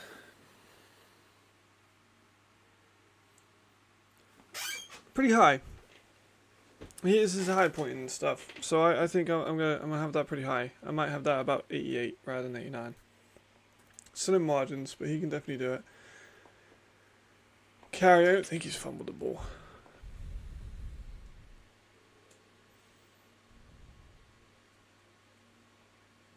No fumble the ball. Probably leave that 81. Gonna have a reason. Yeah, I'll boost that up a little bit to like 80. Break tackle doesn't do a bunch of. So I'm gonna have it about 84, I think. Trucking, it's fine. Ball carrier vision is definitely not 90. Probably about 78. Like he's found some holes for sure. Stiff arm 40s. I'm gonna put it up a little bit more, maybe to like 67. Spin move I'm gonna lower. Doesn't do any spin moves. Right, catching now. He has great hands. Some of the best hands in the league. Catches nearly everything. He's a rookie. And he is sometimes on the secondary corner because Reece Horn's taking up so much of the ball time. I think I'm going to give him 88 catching.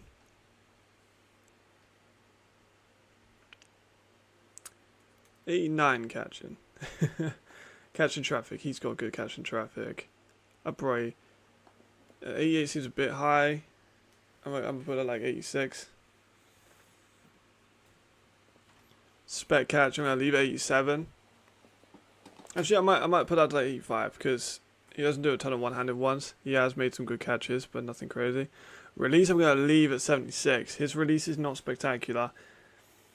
I might even lower it to a base 74. Because it is very often the same release. And there isn't a ton of burst out of it. Short routes. Good. Very good. Runs a lot of hitches. Runs some good slants. Runs a nice out route combination. I'm going to go for an 85. Medium. Doesn't run a ton of medium routes. A few posts. A few comebacks. Very few and far between. Some deeper hitches. I'm going to go with like an 82. With his medium route running. And deep, he does do a lot of good fades. So I'm going to have that at about 86. Throw D, we don't need that. Most of these we don't need.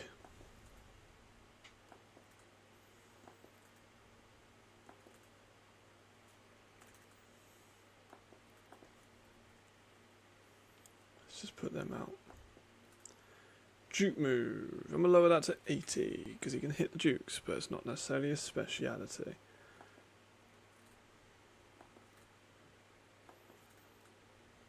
Block shedding. Pursuit, don't need that. Tackle, don't need that. Yeah, I'm sure he can do some of these things, but he hasn't played corner on my film, so. Blocking. He's been a lead man for a couple of screens. I ain't gonna say he's a elite blocker, but he's fine. He's serviceable. I'm gonna give it like a 60. And then his pass block a little lower because he doesn't have that crazy high motor. I would like to see a little bit more of finesse. He likes a finesse. He's more of just a power guy.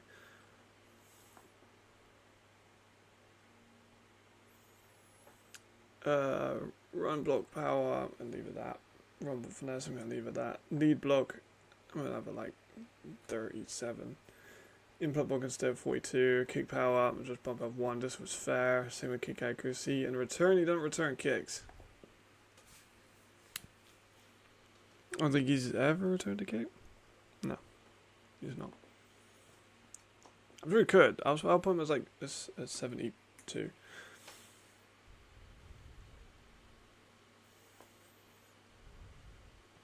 I'm gonna light his skin tone up a little bit.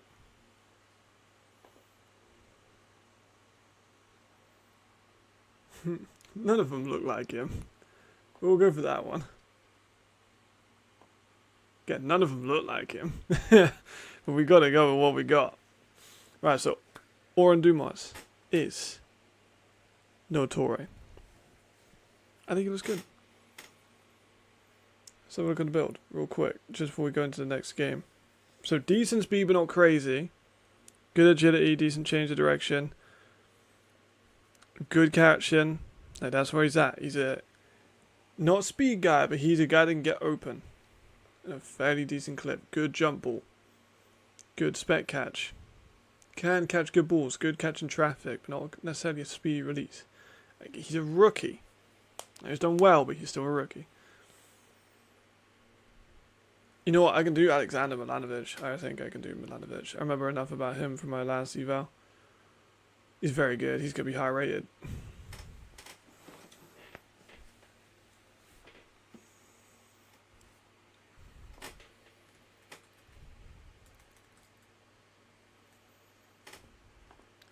Milanovic. Here he is. 6'6", 276 pounds. What numbers does he wear? 61.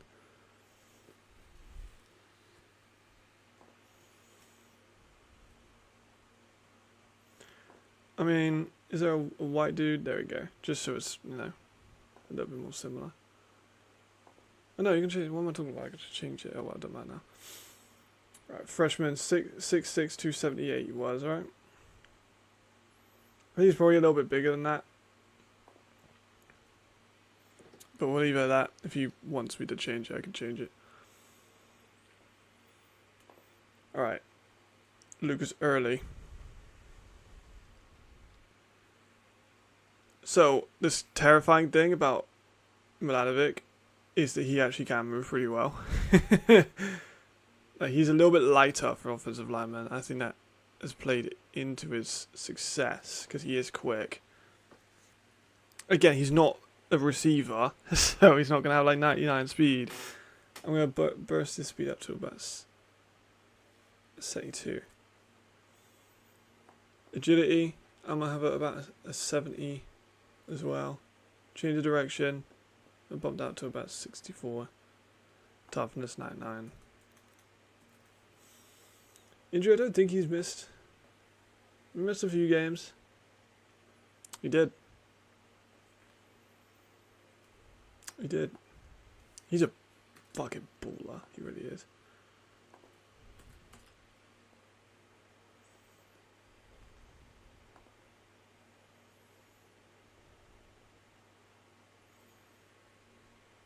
I mean, there he is. I mean, he's listed there at 6'7", 305. He might slim down. Like, he played... I don't say. Previously attended Sacramento State University, where he played tackle.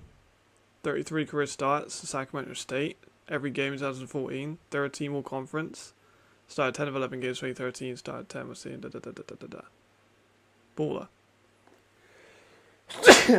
Excuse me. So, injury. I'm going to give it like 95 because he did miss a couple games. Stamina could be 99. Awareness. He can switch block very well. Like he's able to disengage when he needs to. Not all the time, but I'm going to give him like 87 awareness. Strength. Yeah. Did he have a combine? I know this is kind of older, but like he's very, very, very, very strong.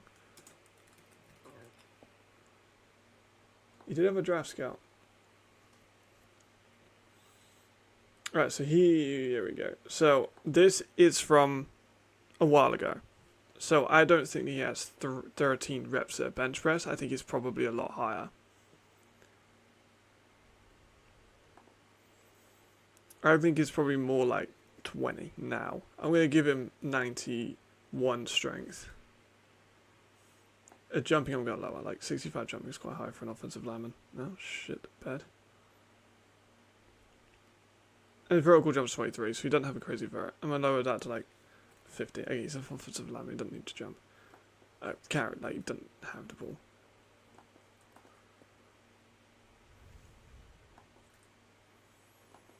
He doesn't need these kind of stats.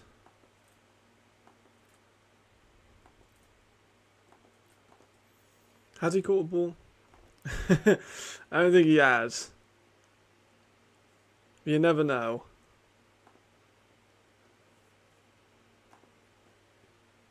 Got about 5 minutes to the game starts, so I've got to be quick. No, he's not caught a ball. Would be kind of good if he did. So we'll keep that low.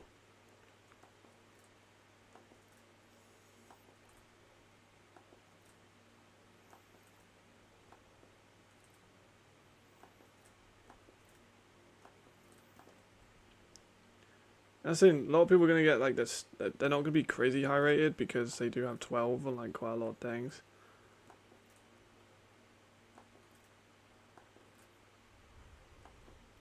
Actually, hit power I'm going to keep up. Hit power, I just keep it like that. Those ones, I don't really care too much for those.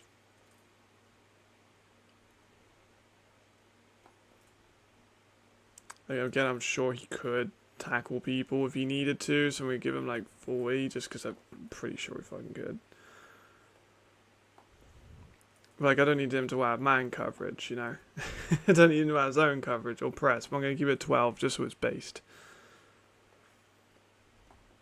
Alright, pass block. One of the best. 94.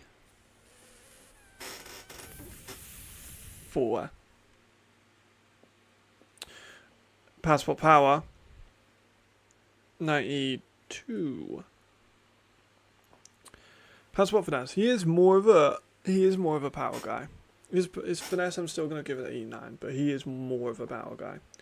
Run block. I mean, we've seen how good Carey's been. We've seen how good their run game has been, and he is one of the reasons for that. So I'm gonna give him like 92 on his run block. Run block power. He's very aggressive. Like I have an eval on him. I'm going to give him like 96 and run block power. Run block finesse, I'm going to give like 91. He can absolutely be a lead block, so I'm going to give like 92. Like, he's going to be a really fucking high rated offensive lineman. Impact blocking, one of the best. I'm going to give him like 97. Really good blocker. Like, he's one of the best in the league. It makes sense. Is he going to be like 97 rated? Yes. But does he deserve to be 97 rated? Yes. Like, he's got 90s pretty much across the board. Maybe less in his pass block finesse. But, like, he's super aggressive. His pad level isn't the best. But he's got strong hands. He can move when he needs to. One of the better offensive linemen in the entire league. Submit. Now watch my computer die.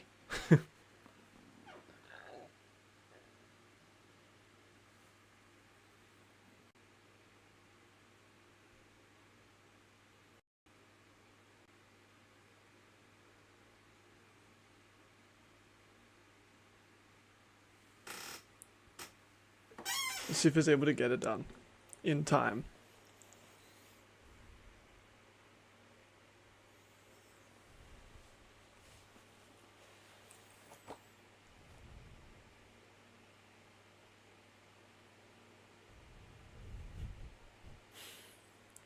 Just watch my frame rate just die immediately.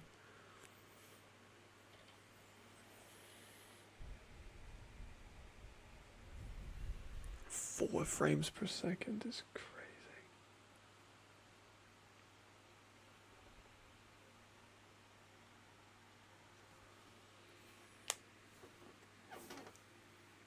Four frames per second is just wild.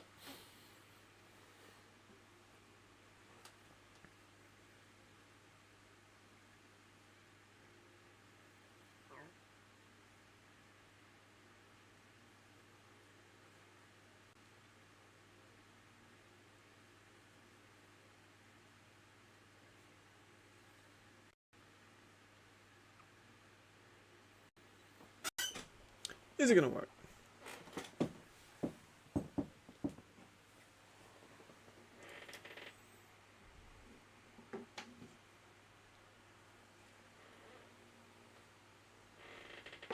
But this takes a while, you know.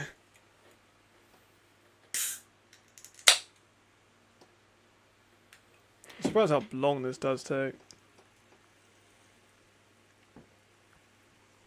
Holy shit. There's like 50 birds above my house. It's like that horror film.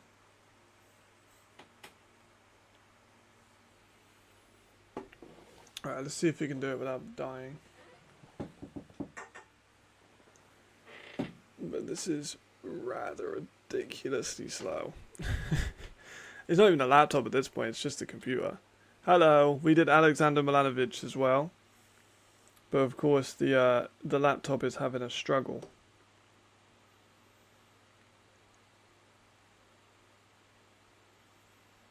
Let's have a look at F1 while we're waiting for it.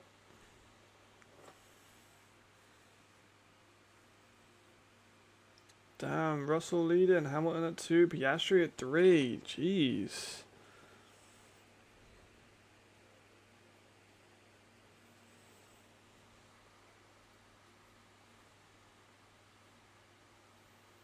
That's kind of crazy.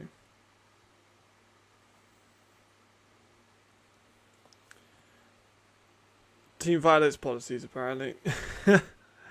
Take a team's helmet. Fuck off. I will, you know, you've got the numbers. The numbers are there.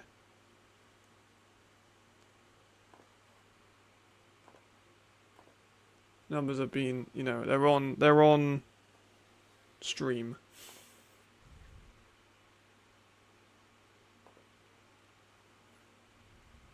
So worst comes to worst, edit when we get back.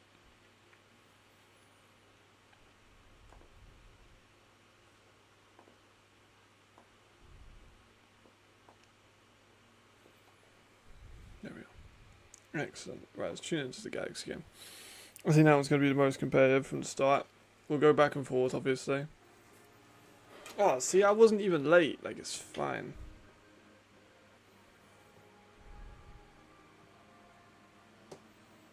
What about the other one? I might have started a little earlier. Up front on the offense. It has, so we'll start here. Second in the ELF rushing the football. 2nd and 9 here. Perry back to pass. Looks across the middle. Dropped. Oh, dropped? Jesus. It's not good. Weaver. That ain't good. Right, 1-2 between Hamilton and Russell, just over 2.5 seconds. Well, 1/2 second.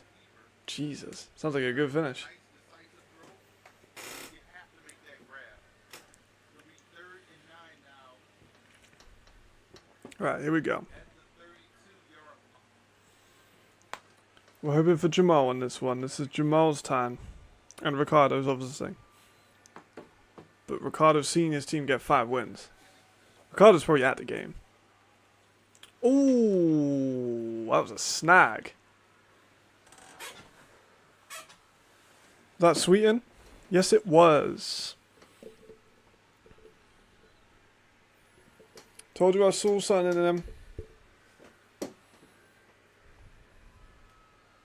Saw something in him. He's good. He's real good.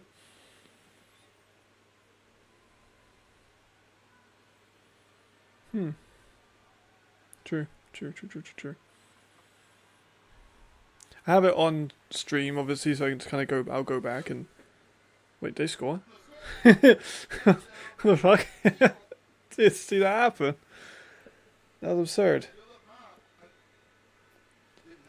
Just kind of came out of nowhere. That one. Bloody hell. Right, fair play.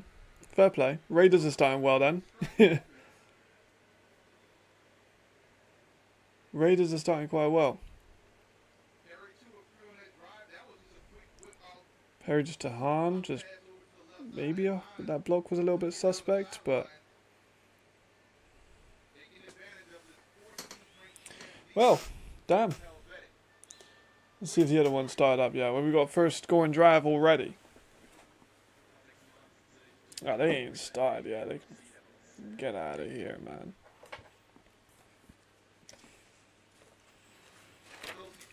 Let's write our next notes. 1 of 2 on that series.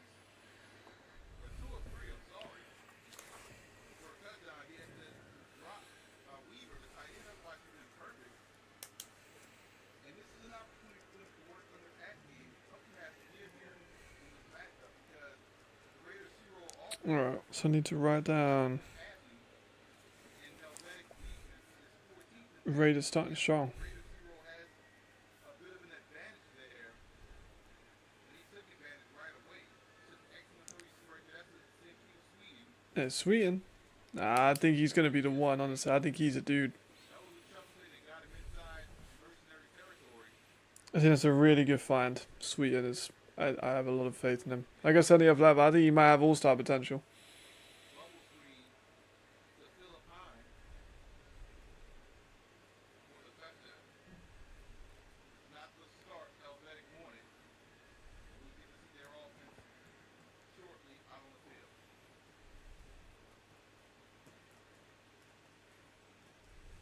As Dara Reader is the kicker, number 16 for Reader's Hero. There we go. Irish kicker kicking it off. Right, let's see this. Let's see Robinson. The long-awaited return. Darius St. Robinson.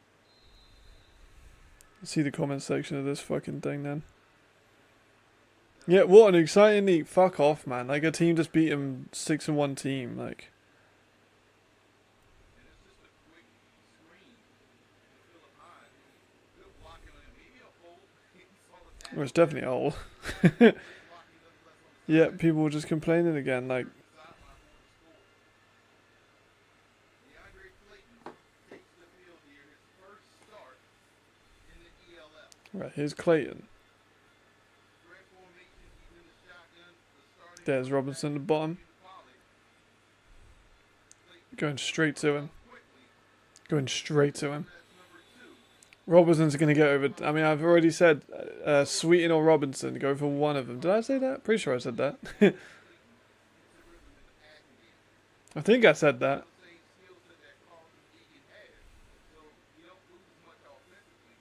Clayton was a very good quarterback throughout his college career, played at 4 different colleges, but was successful at Louisville State, successful at a lot of places, and also played in Denmark last season. So In Poland. has European pro experience. This is his first start, and that was his first pass. Yeah, he's going to go to Robinson, I think, all day. I think Robinson gets 10, maybe more than that catches. Well, that was fucking fast. Welcome to the league, brother. Welcome to the league. 31. Lon Bobby, the cornerback, Tough. Johnny on the spot. As Clayton tried to fit one over the middle of the field, ball was tipped and intercepted. So 2 big plays already made. Oh, Helvetic, man. Lon Bobby makes the interception, setting up his offense inside mercenary territory. You see right there, Clayton talking about that's my bad. I put the ball a little bit too high. Damn. That's what happens when the ball is a little bit off. Damn. He has short week of practice, working with this offense, trying to build that timing. That's going to happen here. As the ball sits at the Not a good start. line of Helvetic. Terry calls the football. Hands off to Sweetie coming around. There's Sweeten again, man. I told you he can affect in every single area of the field. You can run with him, you can pass with him, you can return with him. He is a fucking killer everywhere. Saw a lot of him slot and motion. Now you see in the backfield, coming around right in. Offensive Raider C-ball is impressive. Quick stop in the play here.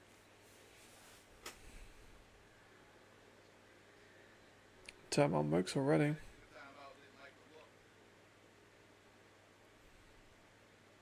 As defensive coordinator, now feeling the head coach running Billy.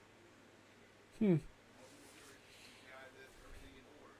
I mean, it might be 2 down before we even really get into it. I agree. I think Raiders are in for a big one. And the Ravens already won big, so they have something to kind of like compete with now, you know what I mean? Like, they have a score they need to, or a score deficit they need to beat. 13 total. Now it's a strength versus strength battle here. Helvetic has been solid versus the run. They're fifth in rush defense, so we'll see Alright, see what they can do. It's a short field too, like, who can keep this team it's a really short field. long down in this situation. 2nd and 2 at the 11-yard line. It goes to Perry in the shotgun. 2 backs to either side. Perry. Bonatti, Squeaks around left. wide open. Easy. Easy, easy, easy, easy, easy. Bonatti with his first touchdown of the afternoon. One of few. 10th rushing touchdown You will get a couple today. as Raiders hero. Man. Let's turn over to the other game. That game is already getting out of hand. Yards off the catch. Yeah, there's Markel already making moves. For Galaxy in this first drive. That's more you can say about Galaxy than what we just saw from Skills. Some weird shit going on with this play. Go anywhere. Come on, McKay. I want McKay to do well. Now it's like fake. Slinging it. And then he goes. Oh, Markel. Markel's so good. Stickman throw. That's what McKay can do. McKay's a good quarterback. I said it, but they got to stop running with him and just let him pick teams apart. Let him stay in the pocket. Let him make reads, and he can make throws like that. He's a very good quarterback. He played, like, he was on the Dallas Cowboys for a little while. You don't just get there by being average. Sandro with a solid run.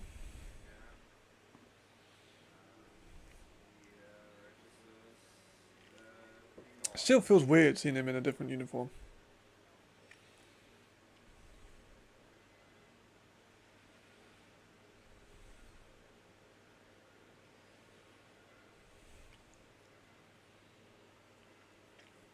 Let's go, McKay. Sandro the first. Nicely done. Now, Uzoma.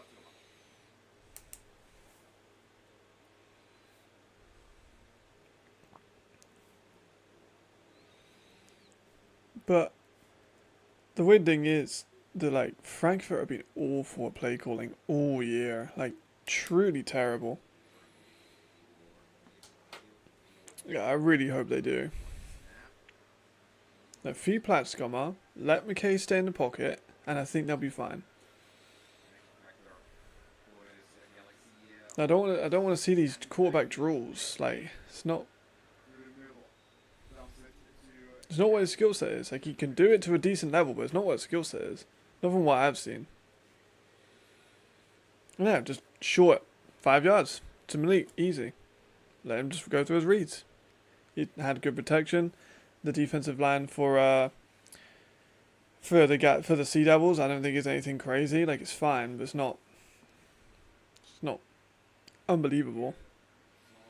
Not right now, but for next throw, Uzoma can't get to the line of scrimmage, so Galaxy they will lose the off, and it was I need to watch Jackson too, because I want Jackson to be used as a pass rusher. I was a little bit confused at the move because Michael was a bit more balanced. He's good at effective running, good at effective pass. Jai can do both, but he's a much better pass rusher than he is a run stopper. Like Jai isn't as good when you put him in a 3-down stance. You let him in a 2-down stance, he's a lot better than he is now. But he's dropping into coverage. Oh, we gotta drop that. You can't drop that. Yeah, brother, you cannot celebrate after that drop. That's not good for a DB to celebrate. Like, he was wide the fuck open. Okay, man, alright, fair enough. I'll take it back. You got a good hand on it. I'll take it back. Apologies, I was not familiar with your game.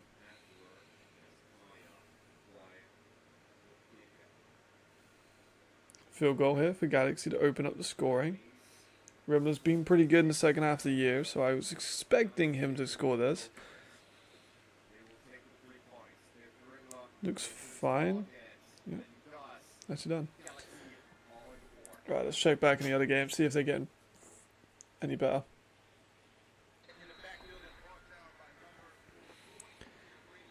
So far I'm watching Galaxy Devils, I'm enjoying it. Game Pass is like 1 minute. Really? Yeah, I mean, there's like a bit of an input lag. I think sometimes, obviously, because I'm streaming it, there'll be a bit of a difference between the YouTube that's showing it and my screen, you know? Because I'm effectively streaming it on YouTube, but obviously with the overlay. Right, they made good progress. They're up the field. Very good progress. Robinson, good grab. I'm so excited that Robinson's back. Robinson is going to be so good for them, but then he's going to get put on a like AFB. He's going to come back, so we might not see Robinson for much of this league.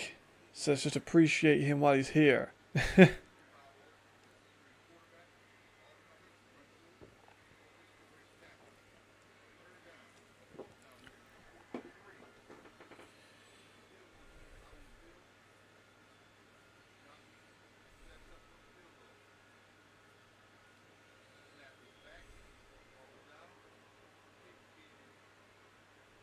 Oh, block got kicked.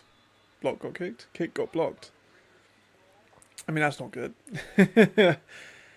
It's just Helvetic things. Like, you can't really catch much of a break. Mayhofer. Another player I've been thinking about doing an eval on at some point. Not as high on my list of ones to do, but he's definitely there. Let's have a look. Let's see the replay. I don't know, gonna show the replay. I mean, it was horrible. It got blocked. Definitely wasn't good, but I wasn't too focused on the protection. I should have been. Alright, let's see what else they got. Oh, see Sweeten. There he is.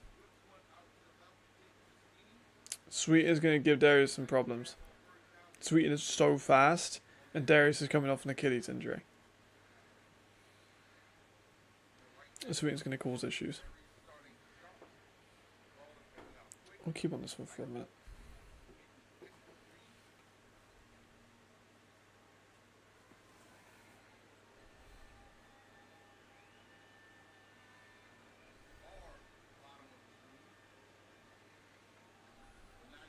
But no, it's going to be a big one, this one. Already got one. I expect him to get a couple. Yeah, fair point. Yeah. There wasn't really anything to miss when there's nothing. But like here, I think it's probably still fine. Flags already.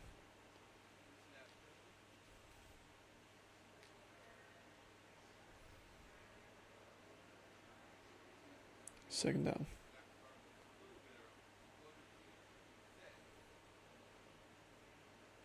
I mean, yeah. I mean,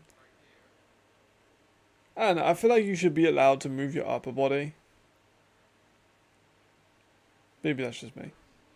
No, I feel like you're still set. If both your feet haven't moved. If your feet moved, then fair enough. But he kind of just leaned forward.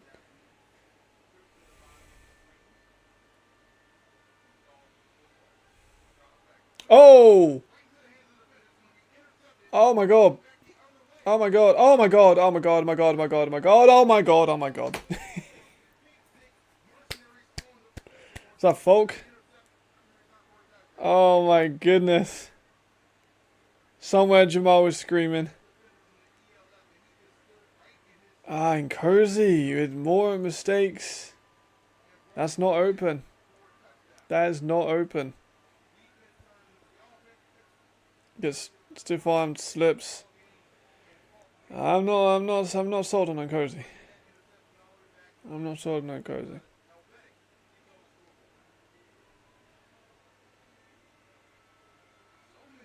That's straight up, that's just not a good pass.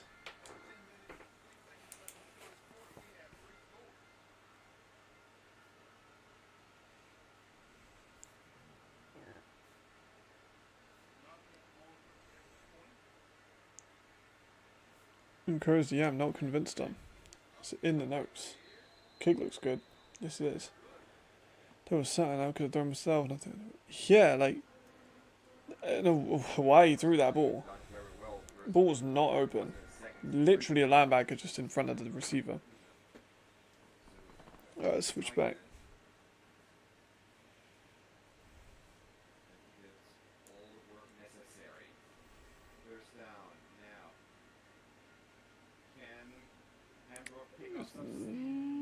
Nothing. Love to that, but nothing.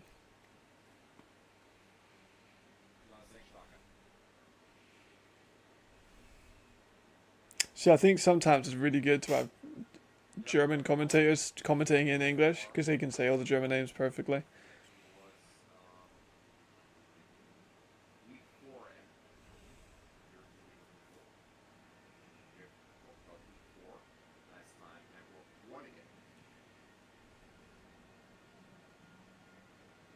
Oh, here they go again. Not starting. They're running back, they brought in as an E? Okay. Alright.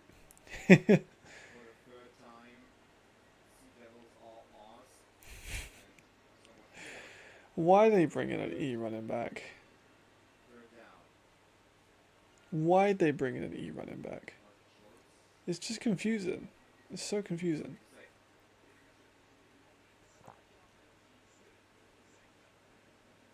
Nice.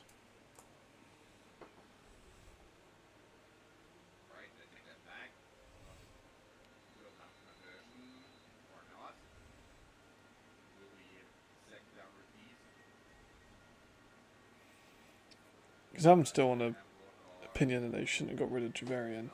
And I wasn't a massive fan of Javarian's game, but like,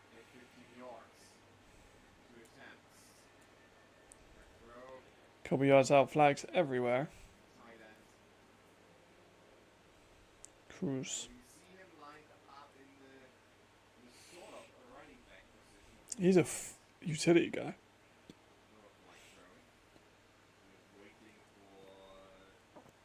Yeah, John can play everywhere. That's kind of what I thought the Dragons would use McCluskey as. That's kind of right. Not all the way, but a little bit. They use McCluskey a lot as a blocker.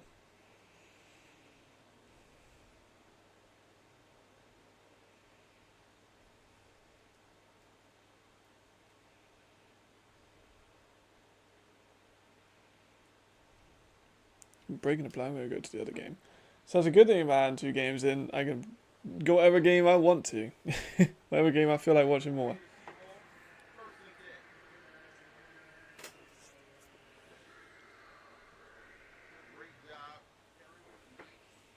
It's Han again. Han's had a good game so far.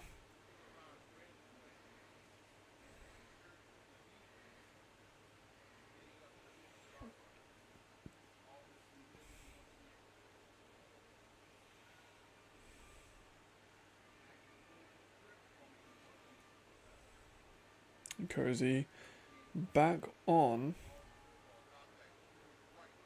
Sweeting with a good catch. He's been busy.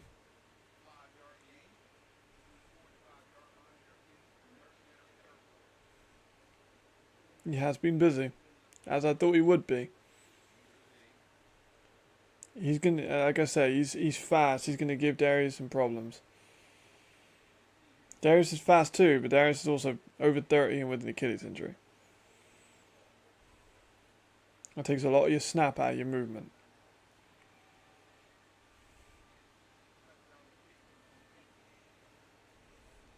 Cozy, bit of pressure, able to scramble out. Taking a contact, to be fair to him. He ain't scared of taking contact, I'll give him that. I will give him that. For some reason the scoreboard isn't there, but I don't know why.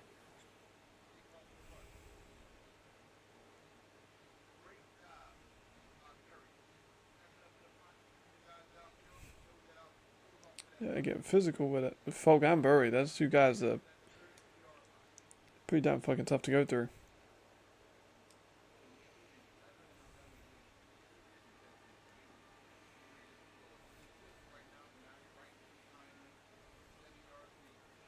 Run a gamble now to the middle. A little bit too patient there. He had a hole on the left side, but chose to kind of wait, see if they would develop it longer, but it never came.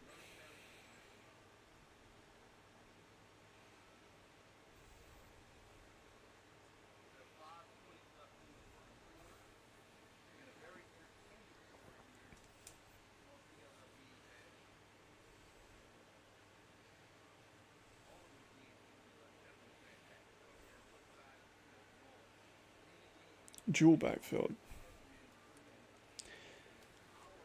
If they had... No, they haven't got Hanny. Hanny's not number 5. What am I thinking? Hanny's injured for the year. If they had him, I think they'd struggle a lot more running the ball, because he is such a good interior lineman.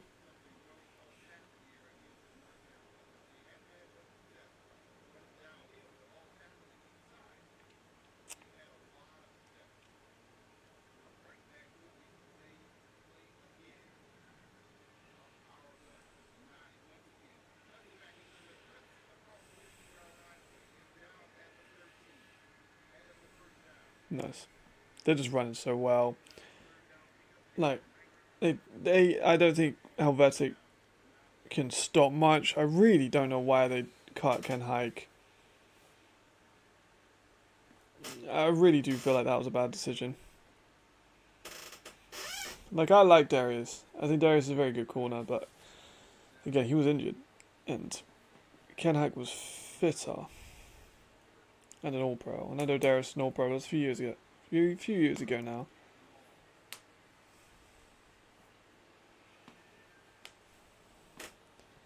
I think that bridge is kind of burned, to be fair. Alright, let's check with the other game while this one's on injury time out.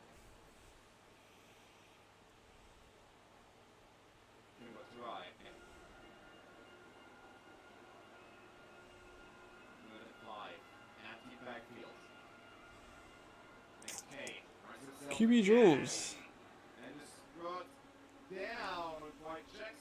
A QB draw on 3rd and 5. QB draw on 3rd and 5? Come on, bro. Empty backfield. But Brandon Noble's defense was doing a great job there. We'll write that down for yellow. Like, it's just, I don't know, man. You're on 4th and 4, they're going to go for it. They're not going to go for this.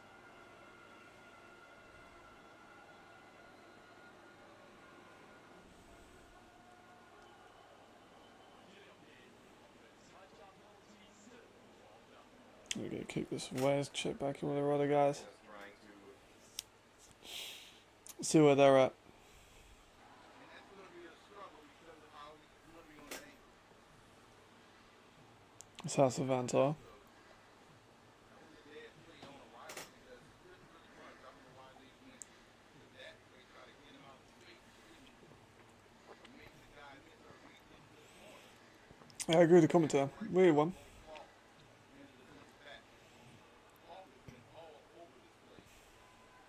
Oh, folks are baller when it comes to tackling. One of the better tacklers in the league. He gets after the ball, but it's also because their defense is really bad. Sweden, he's stepping up.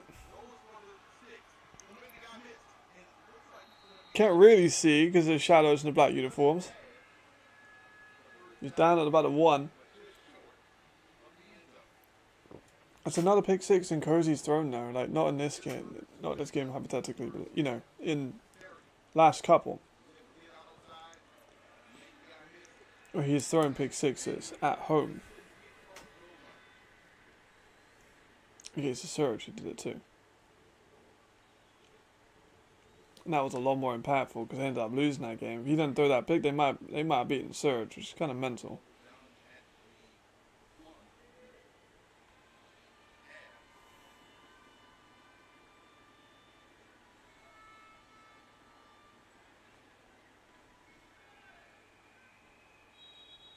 Time cool. They still got the scoreboard up, which is weird. I'll stay with them while they're on a goal line for sure.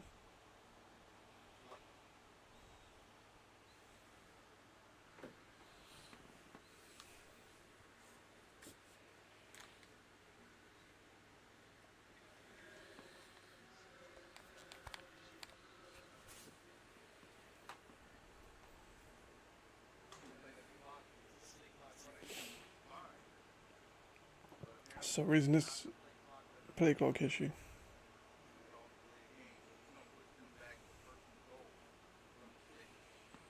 So they get pushed back. I mean, they still got space. They should be fine.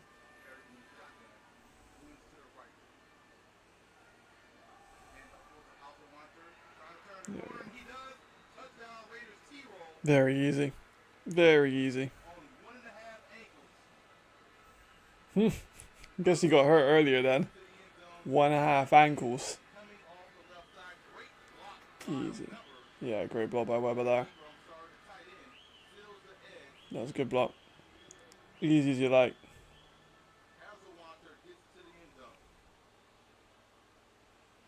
They've had really no issues offensively apart from that pick 6. Which I know it sounds like a bit of a silly thing to say, apart from that massive pick 6 they got.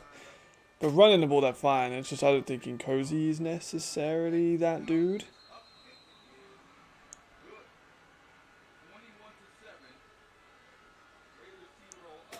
Now, he's good.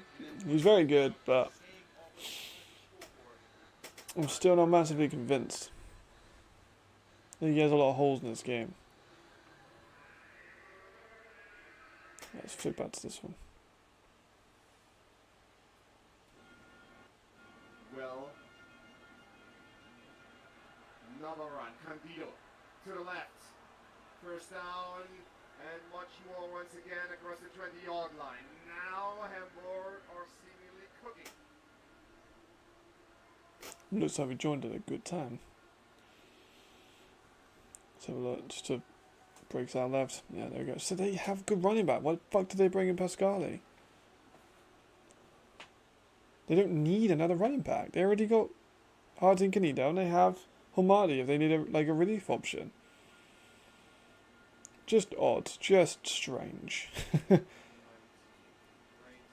angle. Great spin and a great fake actually. Oh. But Fulford's a bit ginger to get up. down. Kept the ball. Hmm. He's definitely hurt. Yep. Pasqualini. He was spinning. Was faking.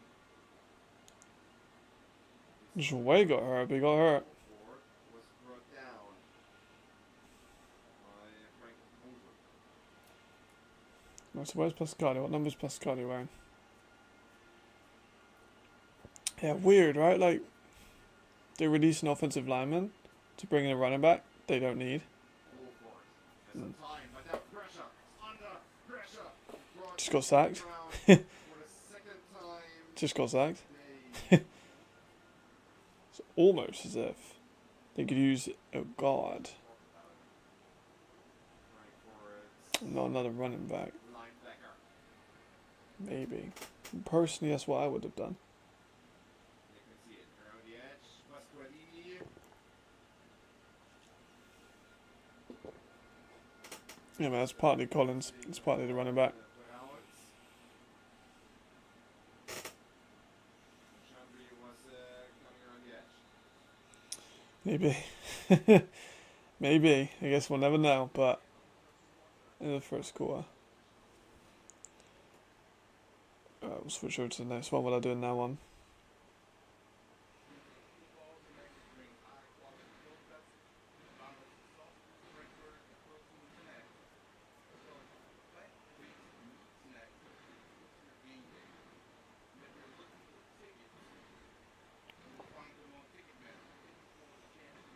Yeah, Matt Courtland. There we go. See a replay. Oh, we're just looking at the run once again. We'll go back to Frankfurt. I think Frankfurt Galaxy is probably going to be the more entertaining game. This one looks like it might be a bit of a blowout. So I'll stick with this one for a little while, just so I can also get some notes on it. As I don't want to have to watch back every single game. Preferably. I have to watch back a couple. I've got to watch back. Yeah, well, look, which ones have I got to watch back?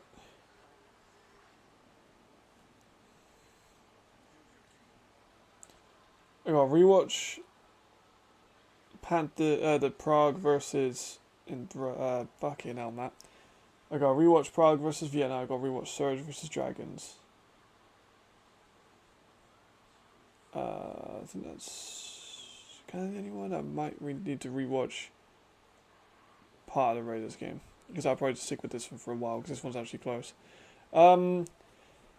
Raiders are running all over them. It's because I've been on stream for 4 hours. I'm tired, man. I need to have more Pepsi. It's because these games have been slow so far.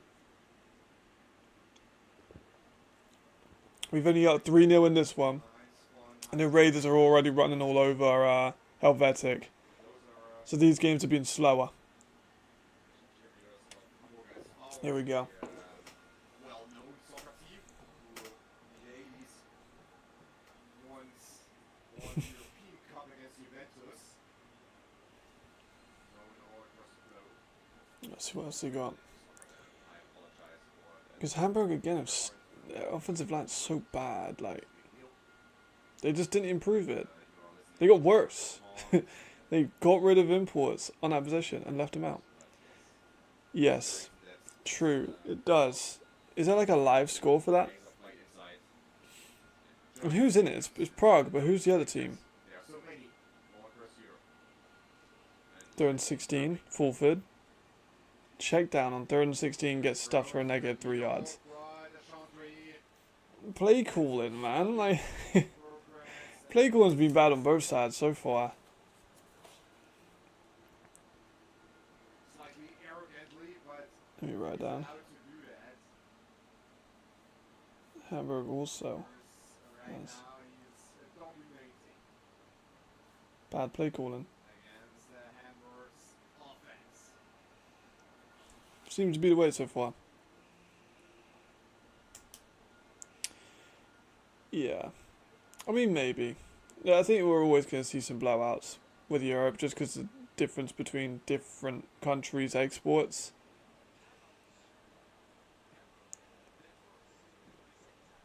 Like, it's going to be a while before we see Milan really compete with any of the German teams. Because, again, it's the organisations. Like, the Milan don't bring in the best Italian talent, that's Milan's fault. That's Milan's problem, too.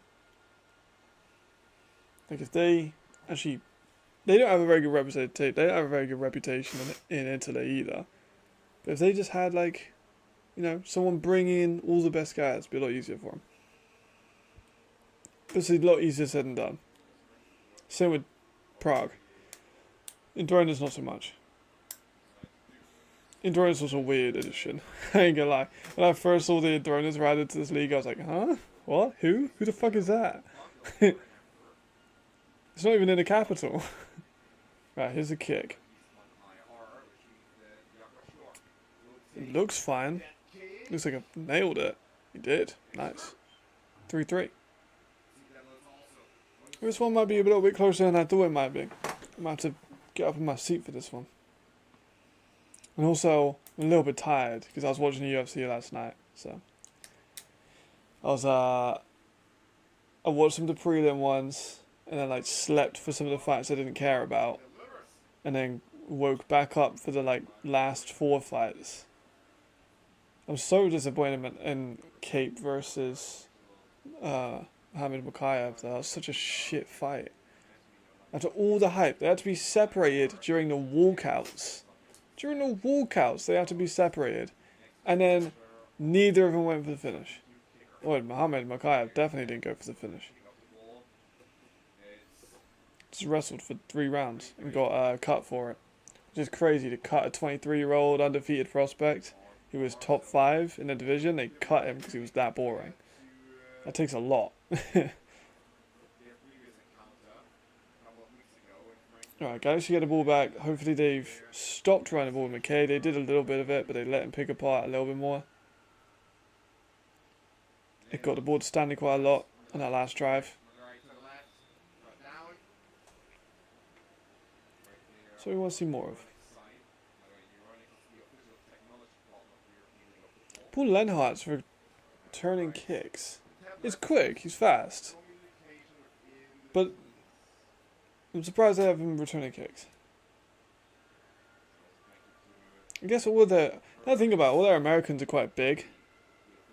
Like Buckram. And they got...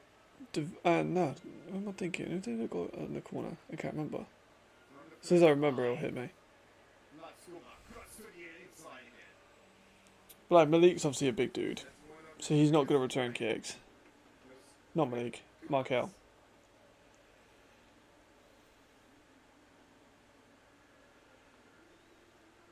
And the DBs are both more physical DBs. So I didn't go return kicks. So I guess I didn't really have like a standout kick return. And no shade on Lenhart, of course.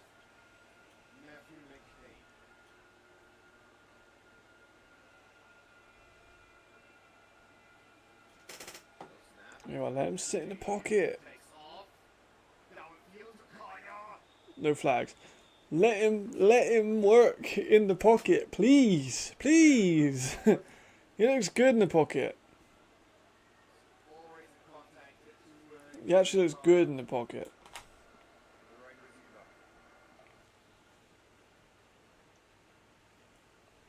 It's good coverage. The ball is underthrown, and the coverage is pretty good.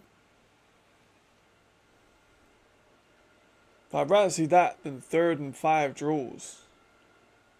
If we see a 3rd and 7 draw now, I'm going to be furious. There we go. Another deep shot.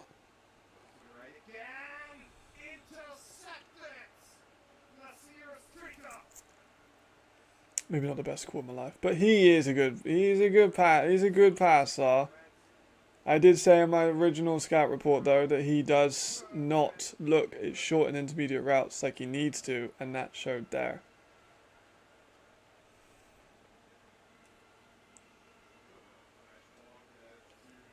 His eyes are too focused on the deeps. way too focused in that regard. Like, that was not a good throw at all. Sierra Streeter, the man from New Jersey.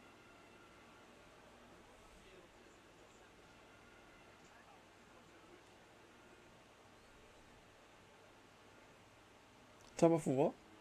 Once was on the workout training camp squads of the Seattle Seahawks in 2022. And I played for UC players, UC gamblers. Also there he was on the training camp. Russell joins the European League of Football in 2024. First play for the Helvetic Mercenaries. Did not know he was in a practice squad for the Seahawks. Oh no, around the Seahawks organisation. Pretty damn cool. I mean, it makes sense, an aggressive safety. But he's a little bit smaller than what Seahawks go for usually. Not that he's a small guy, but Seahawks usually go for your Shermans and your Chancellors. Tariq Woolens. Also a big dude.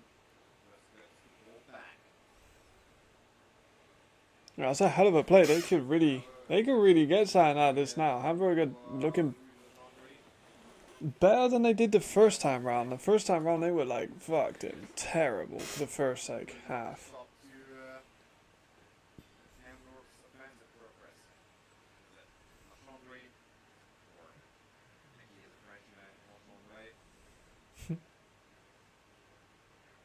That's why German commentators are great. You can tell the names, pronunciations. Just dropped my pen, that's not good. But it's going to make a calamitous noise when I try and pick it up too. You ready?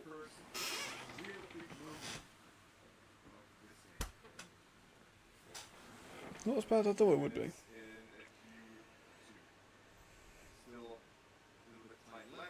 A bit of time left to second quarter. There's quite a lot of time left still. Still only 3-3. It's been a low scoring one. Frankfurt haven't turned the ball over, have they? No, Hamburg haven't turned the ball over yet. I think. See, that's the problem with going back and forth. So one thing I got to remember is it's not so easy to go back and forth. Yeah, I probably got to focus on one game, unless that game's a blowout, and then I'll switch to a different game.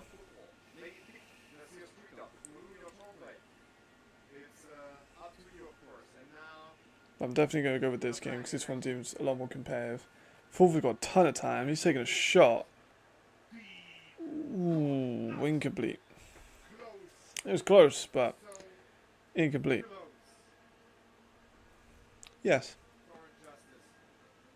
I would say yes. He's even got the hair length, similar hair length. Different hairstyle, but hair length is similar. Runs like him too. Right, so still 21-7 in the first quarter of that game. Oh, in the second quarter rather. But I remember seeing some people say about Glenn playing in the NFL. No, Glenn's great. Glenn's a really good European player. But NFL is a different level. I think some people forget how fucking unbelievable the NFL is.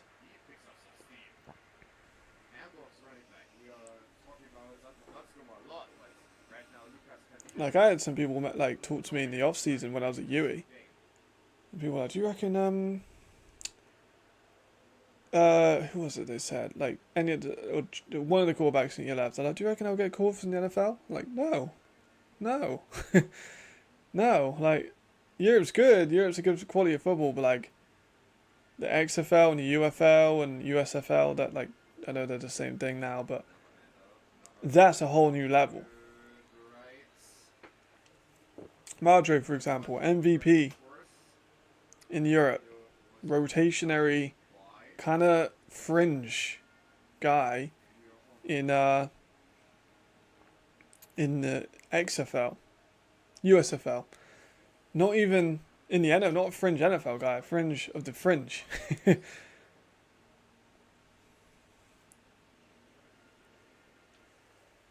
also Glenn's 29. Like, I love Glenn to bits, and he's a guaranteed Hall of Famer.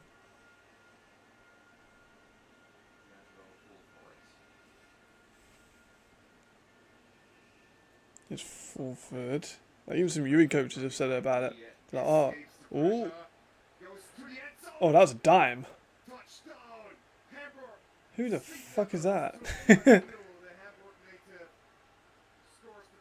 the fuck is that guy? They signed him pretty recently, right? Isn't he a vet? Can't remember. I haven't seen him play before. Yeah, I mean, Horn didn't make the NFL. He was fringe for a few years. A lot of players in the league have been like on practice squads. Jadrian was on the practice squad. Horn was on the practice squad. Streeter was on the practice squad. Sandro was on the practice squad. Like tons of them have been. But there's a huge difference between being on the preseason rosters and getting an invite to a minicamp than being on a 53-man roster. It's such a different level. If you're a backup, say a third string quarterback on an NFL team, you are still one of the top 100 quarterbacks in the world.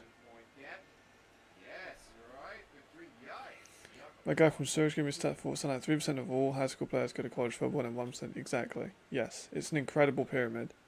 Like, it's a massive pool that gets even thinner, and then that thin pool of elite D1 athletes gets even thinner. Yeah, the stats circulated around for a while. That was a well-known one.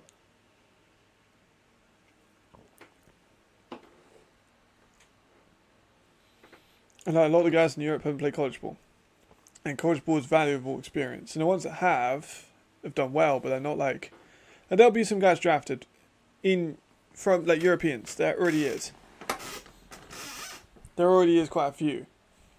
But it won't be like the NBA. Now the NBA 20 years ago, 30 years ago was 5%. Now it's 23% of all of the league is Europeans. We're never going to get that in the NFL. Because basketball is easier than football. It's still a very hard game. Basketball is an incredibly hard game. But it's easier to do basketball. It's cheaper to do basketball.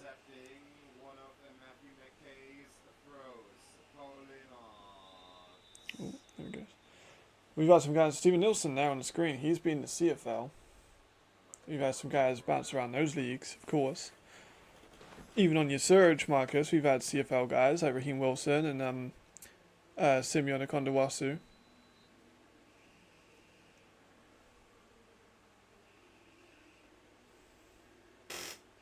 Like, NFL is so different. I've been to the IPP combines.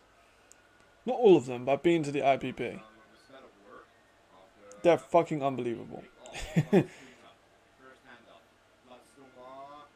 Like, I've seen Marcel Dabo, and I've talked about him on the stream before. Marcel Dabo is the best athlete I've ever seen in person, and he's a fringe NFL guy. Like, he's in the practice squad for the Colts on the international spot.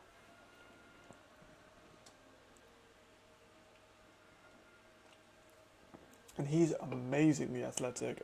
I saw him do his 3-cone shuttle drill, do a backflip, slap his own leg, and the sound went through the entire of Tottenham Hotspur Stadium. He's phenomenal. And in the NFL, in like America, you've got those kind of athletes that have also been playing for like 10 years. Just doesn't really compare. Because it's such a mental game as well. Football, obviously, is a massive mental game. And we might have a freak athlete like Moritz Bowinger, but he hasn't had the mental development of some of the people in college, going through the playbooks, experiencing that gradual increase of competition. It's a big one. There's McKay. Again, he goes deep a lot.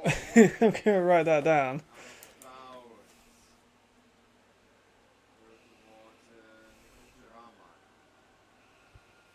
McKay goes deep a lot. Isn't reading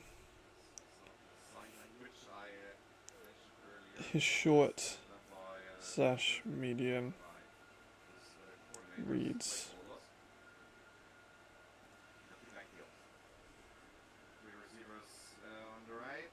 Good Two feet. on the Good left. stuff. Or on the flat. I think Europe will grow for sure. I'm really hoping it does. I'm all my eggs in the ELF basket at the moment, so I'm really hoping it does.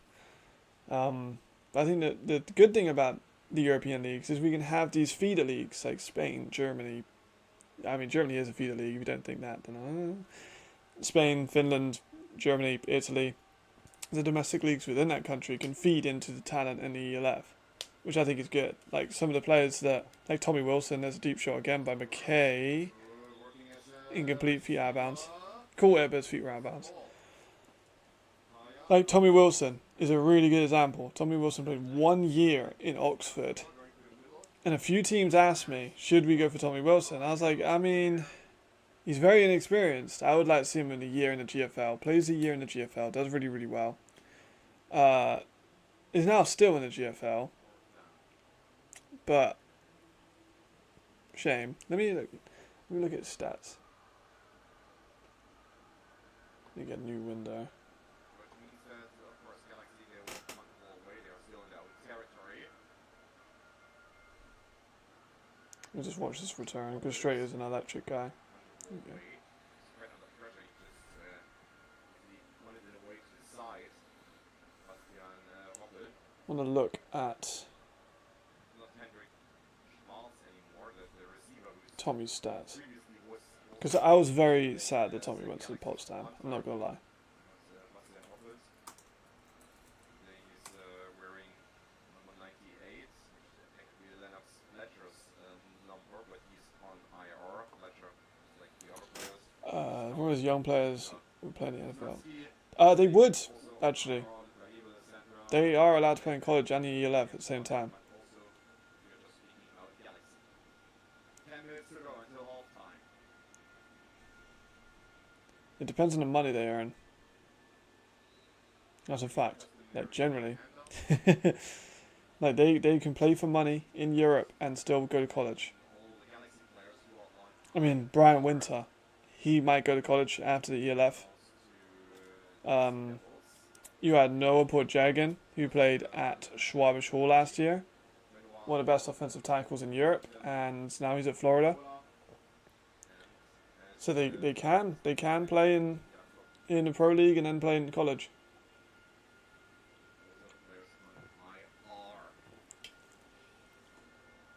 Let's look at these stats from GFL. He has nil, no first down. He's third down, C depth. Where's Tommy? So only a Potsdam. Also, Potsdam Royals offense is like ridiculous. So I don't think he'll get as many touches as he should. Like for example, right? So this is why when people say about like the yeah, exactly. Yeah, people are watching. Like I can confirm the people in the NFL watch the players in Europe to see if there are interesting prospects. They do. But here's what I'm saying with the GFL and why Jalen Henderson needs to move from the GFL. So Jalen Henderson is the best quarterback in the GFL and it's not even fucking close. He would be amazing in the ELF, I think. He is throwing 80.9% of his passes are complete. He has 40 touchdowns in 7 games and 1 interception. 1. He's also rushed for 383 yards and 6 touchdowns.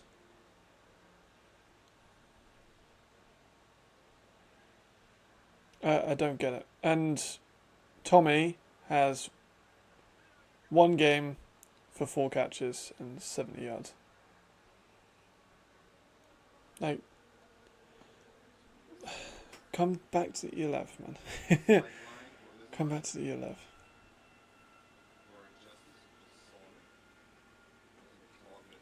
Like, the GFL's a joke.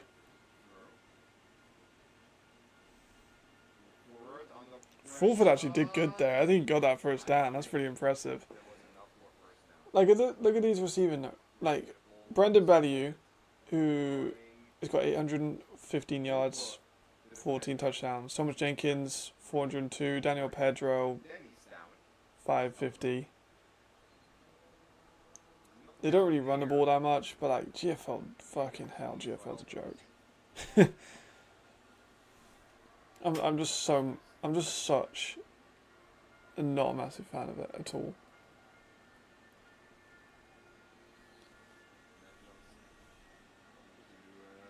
But James had 46 touchdowns, 1 interception. I know he has 40 rushing, 40 passing, but even still.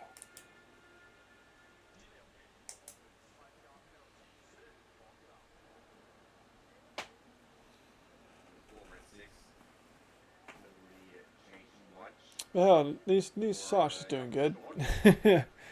These Sash is doing good. I'm happy he's doing well. I just wish he would, like, Jaden would come to the ELF. It'd be so much better for him.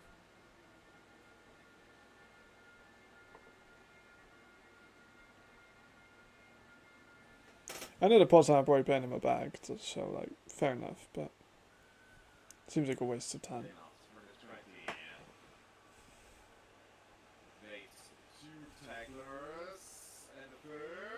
And dropped the ball.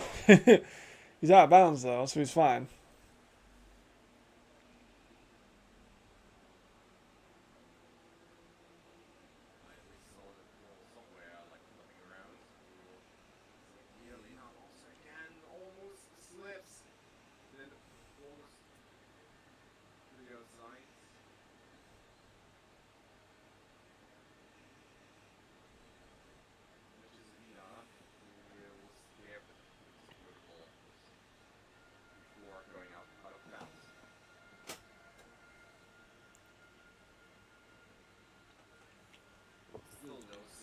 Right, I want to see how he adjusts now.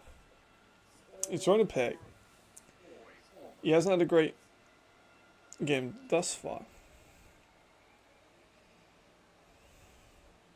The offensive line is very disappointing too. Because Hamburg don't have as much talent as Frankfurt do, and Frankfurt are losing this game.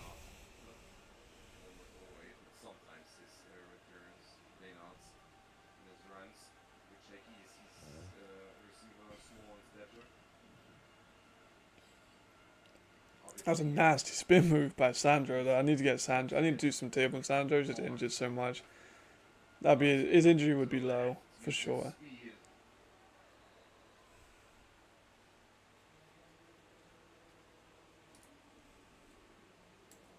But look, see, he's doing more durable now. Maybe the strength and conditioning's better over there. Hopefully.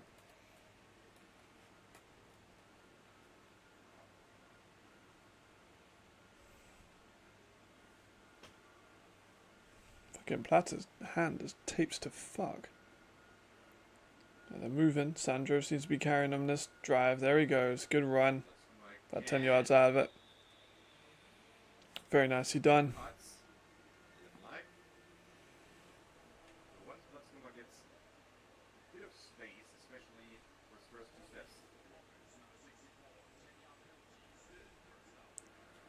Oh, well, don't matter. Tough. Does not matter. All that for nothing.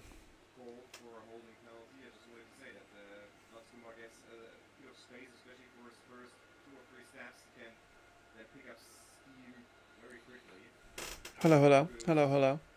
Joined at a quiet time. We're a bit more mellow at the moment. Someone's been a slower game.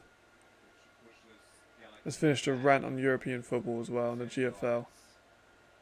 Alright, there's McKay on a read option. Gets fucking blasted. Please. Let McKay pass. I know he put down a pick to show you. That was a bad pick. But like, he's taking shots. Like, look at that. Now that's a hard landing. Dangerous, like the commentator said. Dangerous. They've already got one quarterback out. I wonder if they'll keep Luke. There we go, chair. Horrible. I wonder if they'll keep Luke or go for Matthew. Decent run. I would probably go for Matthew. Still. And then again, though. They haven't been great with Matthew McKay, but they haven't been great with Luke either, so. Thank you very much. Thank you very much. Pleasure. Legend of the channel, you are. Thank you. Cheers. Cheers to you. Third and 7. Please don't run the draw. Thank you. Use a short. There we go. There we are. That's that short intermediate pass we want for. Yeah, man. What a game. That was bad. I really didn't expect him to win that much. I expected him to win. As you can see by my prediction, it says I thought they're going to win, but I thought they'd win in a close one. But like, Paris run game never got started until very late in the fourth, and it got a little bit of momentum, but not really. Fumbles, interceptions, missed kicks, those kind of turnovers killed them. And Ryan were just picking on those DBs. Nice. Like, Ryan was just picking on DBs because they very clearly had injury at the defensive back position. Did not have their starters in, and Jadrian identified that and shredded them. Harlan looks great. McKnight looks awesome. Defensively, they just dominated. I think we held them scoreless for a majority of the game. It's one of the better offenses in the league.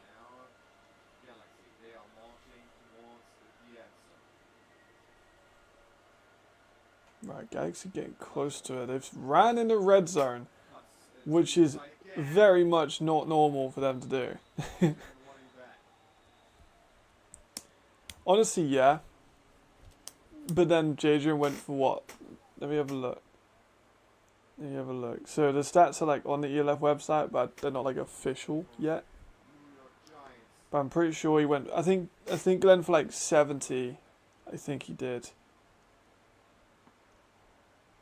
I mean, he had a wrist injury pretty early. Let's have a peek.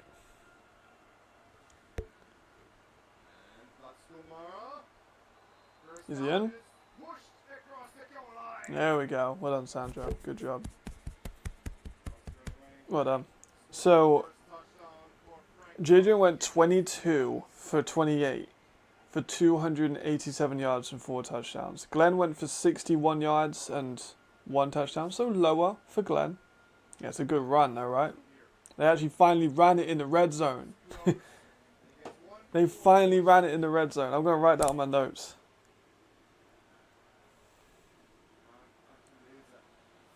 They finally ran in the red zone. Exclamation point. Finally. They did it. And Edwards went for 262 and one pick, 1 touchdown. Not great for him. But McKnight for 183 yards and a touchdown. Paris also got no sacks. They basically got no pressure the entire game. I'm going to write that down on my notes too, actually.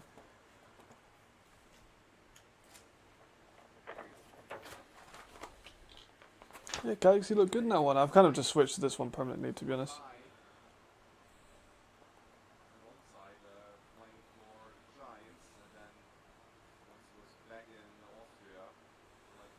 There we go.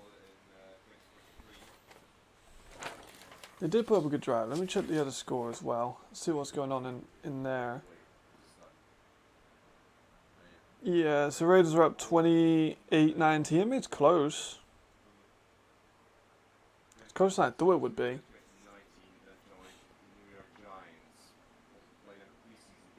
Straight are carrying him forward for another 5 yards. It's pretty good. What happened with those touchdowns then? So, Fogg for a touchdown, Hasvan Tasvar got up to. So Carton to Robinson for a touchdown. Perry to Sweeting for a touchdown, called it. And they finally rushed for a touchdown. That's the first, is that the first rushing touchdown Helvetic have had all year that isn't Carton? It might be. It might actually be. Let me check that.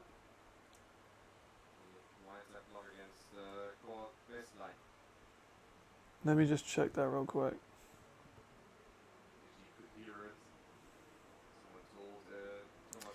That is the first rushing touchdown by a Helvetic running back that isn't Anthony Brown or Aiken all year. That's the first one. The first one. That ain't great. But they're off the board now. That's all that matters. They did it. Pressure. Oh, was a And for a moment, Fulford lost the ball, recovered by Hamburg. close. Close. Close, close, close. It does look close though. Like this Hamburg Helvetic team. They're there. Under pressure, gets hit hard. I'm so happy Sweeten's got a touchdown. I know he's going to be so good. Like, I'm excited to see what he does. 9 yards. I'm so on that hype train.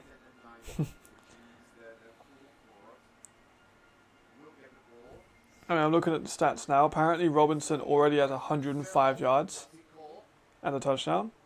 And Sweeting already has 82 yards and a touchdown.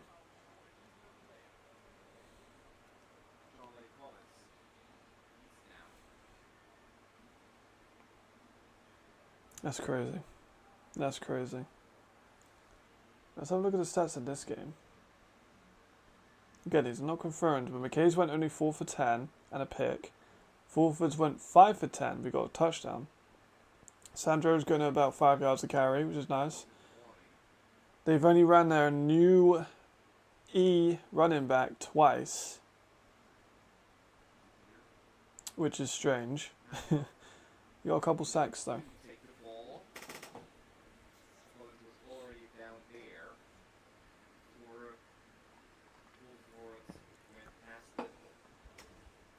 So see one more play and then the 2-minute warning. We'll skip back over to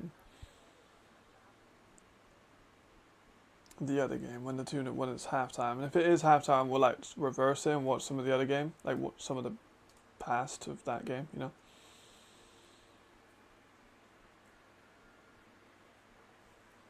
Oh, offensive lineman out. There we go. Hamburger done. Hamburger not gonna win this game. I'm gonna call it now. Hamburger are gonna go on a big slide now. They've lost Collins, who's a fine offensive lineman.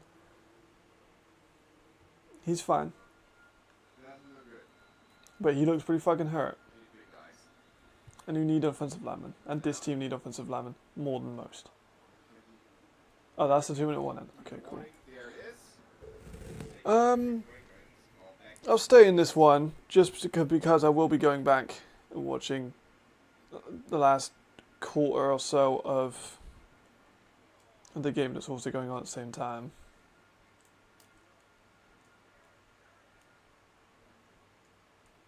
But neither team has been dominant. Let me write that down.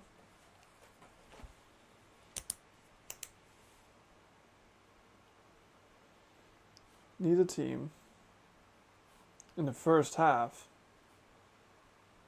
has asserted themselves.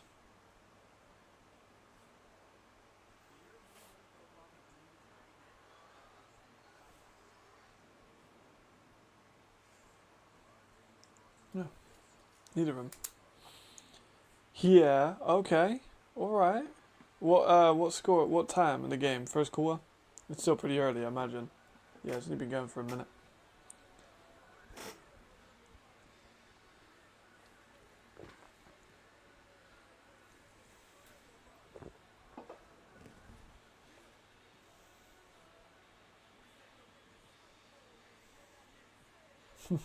Strater is like such a character. I really need Hartley Canido to start doing it more consistently though. Because he has like 80 yards on 11 carries. But nearly all of that will come on one play. Which is good, but like you need a little bit more consistency.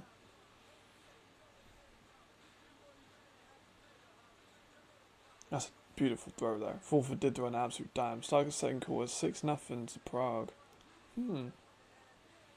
I definitely will watch that game this week for sure. So I'll try and watch every game I can. It's just time is of the essence. Especially we've got so many videos I've got to make.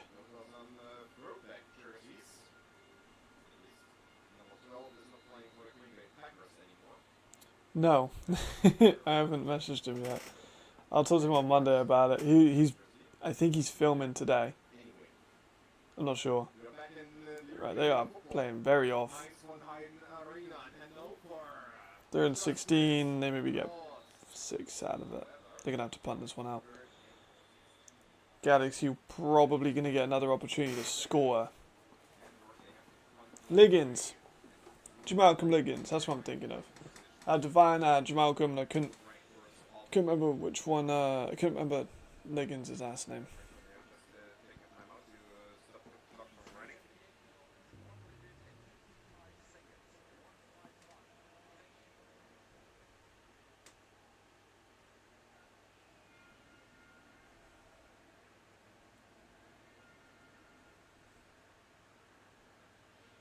We have a little look at this comment section.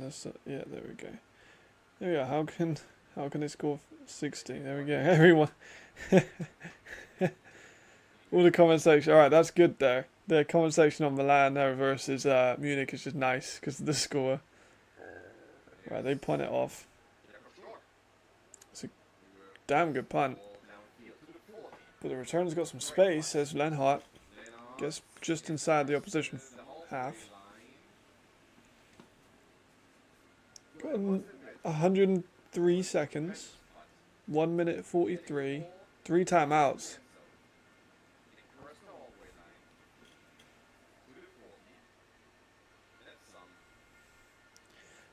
I think you've got to kind of expect them to score this.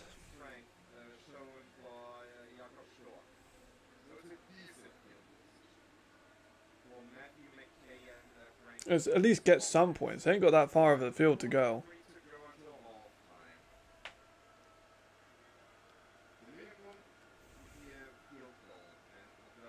Nice pass. Nice pass.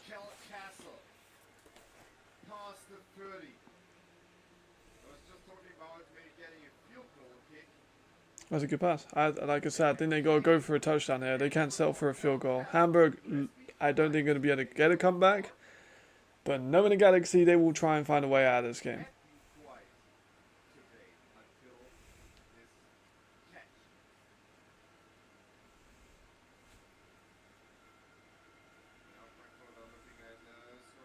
It's Castle again.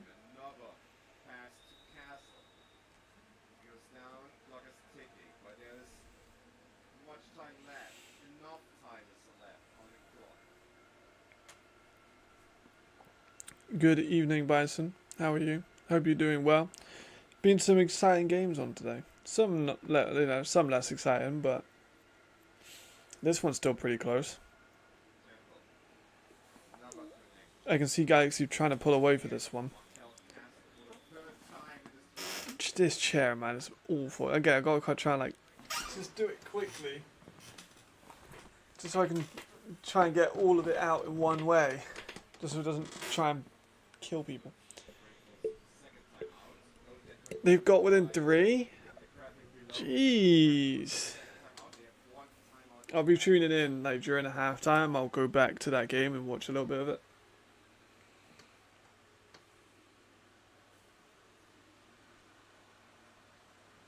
And then I need to write up my notes. I'll probably film, or at least do the editing for the power rankings also. Yes, it would be. That would be great. That would be great. Because, I mean, Munich, they didn't get upset against Milan, but they didn't look good against Milan.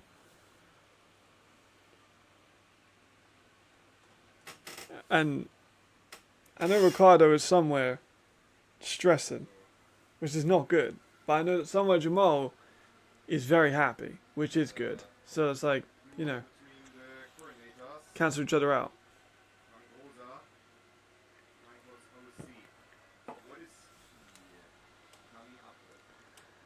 The drill works. The drills worked very well. He's taking the fucking cameraman out. Holy shit. I'm surprised I didn't break the camera, but the cameraman was getting very up close and personal with that.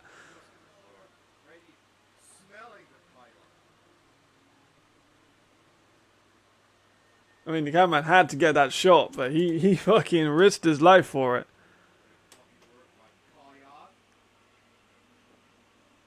Mad respect. Hutch was complaining that he up there. Sneak, yeah. But again, they are trying to push the ball across the goal line. And it looks like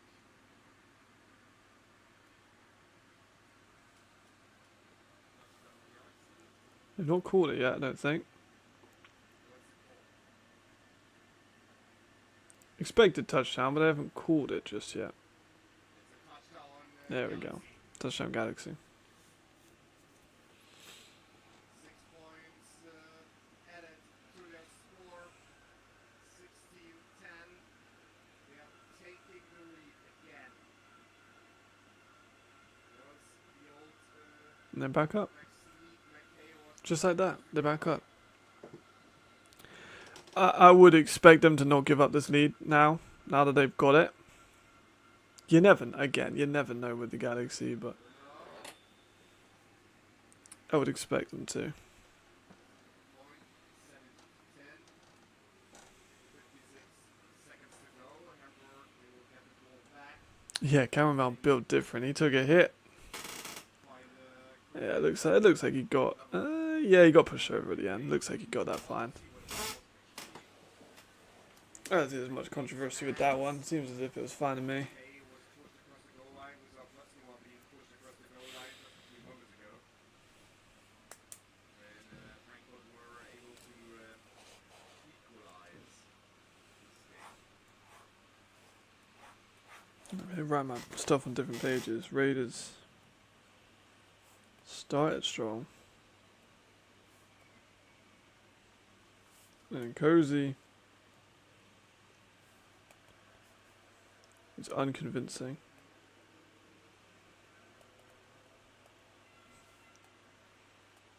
After another pick.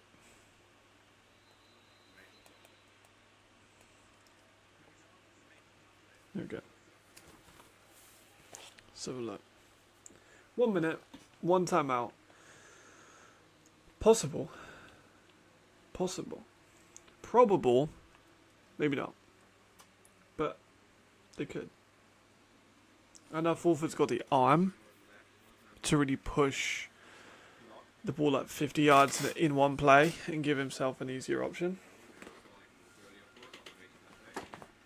But man, he could run for a decent gain. He's still got a minute, like he's 53, 56, so he's got time.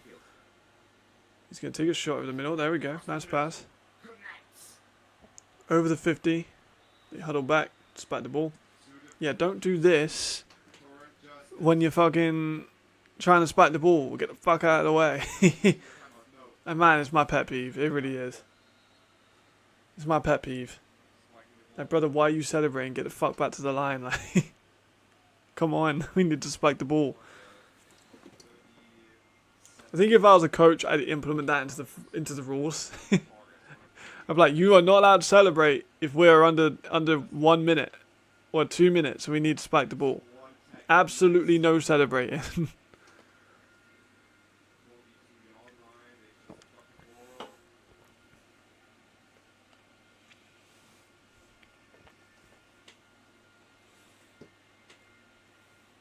37 seconds, gonna look outside for a hitch route, but it's way too high and it's out of bounds for 35 seconds there. Brand. I think Brand could be someone they look for this game.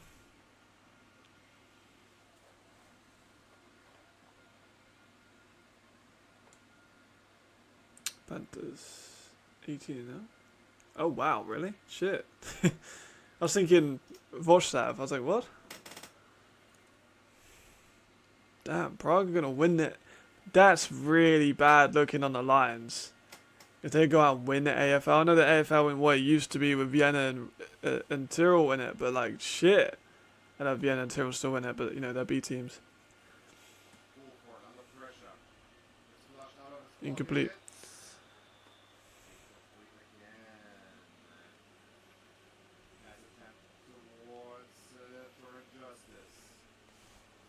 A spin move out of it, but a bit too behind him, off the hands.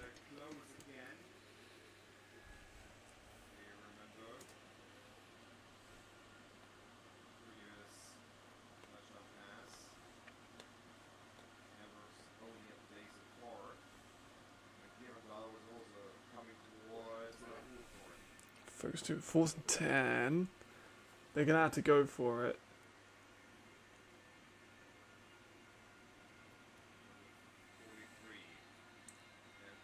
43. Shame. Flags. Of course there is. Are they call a timeout or is it just flags? They got a C team too, the 3rd division? Damn. Yeah, just loaded, man. That's crazy. Do they get Americans in the 3rd tier? I doubt it. But I know like GFL 2 and GFL 3 have some Americans there too. I doubt AFL 3 has some Americans, but you never know. So it could be a turnover on a down. I'm really surprised they haven't got people like Fedor up into their ELF team yet. Timeout left. Fedor's a monster. Like, Fedor's a really good player. Fourth timeout was called. And they were lining up and backfield. Yeah, I mean, possibly. I doubt it. It's 3rd tier, so. You never know. Austria's got a really good league. What happened with the Danube situation? With the American that was like on the quarterback, and did they ever sort that out, or they just give Danube the loss?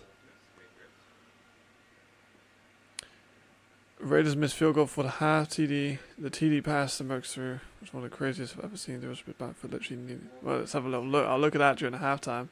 Three receivers to the right, two to the left. Full fade. Pressure, of course. Fucking hell, incomplete. Yes, drop the ball. We could see Galaxy go for another shot here. There's a lot of time on this clock with 2 timeouts. Off the hands of Neil. He had to get the ball away as quickly as possible.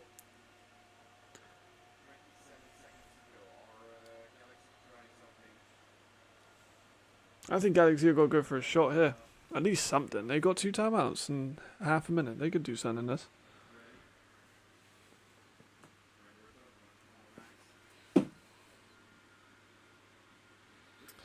Competitive No handoff. first half. To the right. Caught by Collier.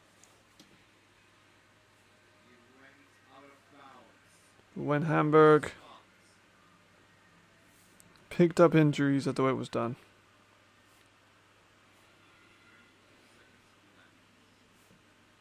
Galaxy 1 timeout left. There we go. Just write down my notes for ELF Live, you know. It's got to be done. My bad, D2. They won Division 2. Damn, even more impressive. Just Austrians, not Australians. Kyle, great catch on the sideline. See, there's what flashes of McKay. Flashes of what you can do.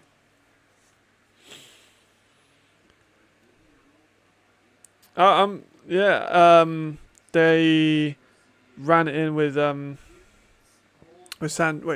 ran in with Sandro, right?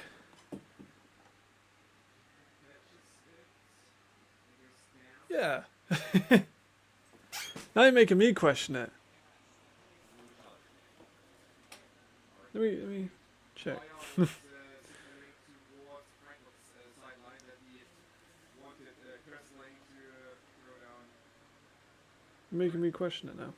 flag. Oh, McKay got the sneak. Yeah, McKay got the sneak. Platt's going to run, McKay snuck it over.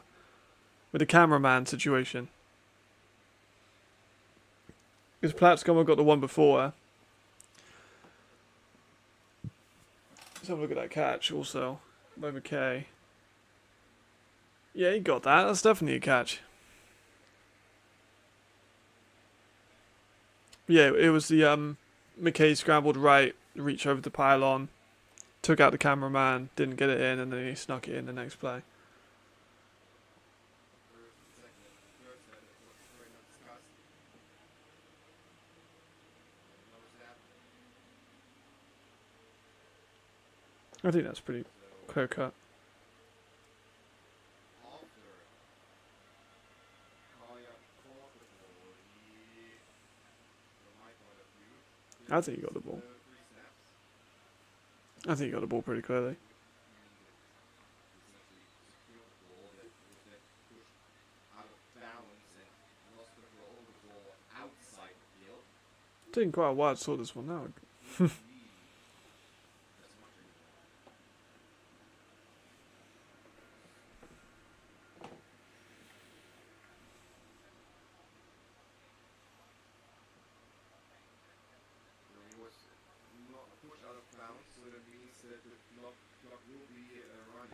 clock's still running. Frankfurt are pretty much forced to take time out.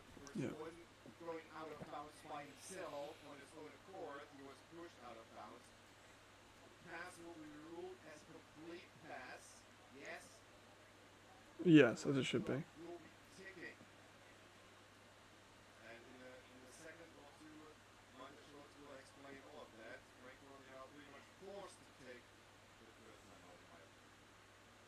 When we were waiting for this. There we go.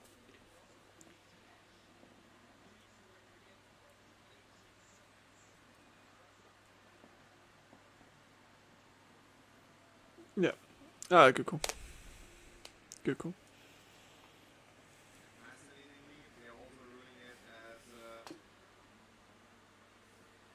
Hagan himself going out of bounds. So you get a timeout for free. Clock actually stopped. Not ticking. You got an opportunity here to really kind of put the game quite early to bed. Galaxy, they have a chance to score a touchdown. Incomplete. Incomplete pass. McKay tried to connect with. They got a couple more shots. I think they kind of go to Marquette again. Maybe Sean. Maybe Kaya. They got options they can go to. I think Kaya or Castle kind of got to be the two you look at most here. Second attempt. Frankfurt, they have still one timeout left. Not two, one timeout left. They've ran the ball. Maybe they're looking to go in for a field goal. Kind of seems to me like they gave up, no? Now, take a timeout. Interesting. Interesting. Attempt a field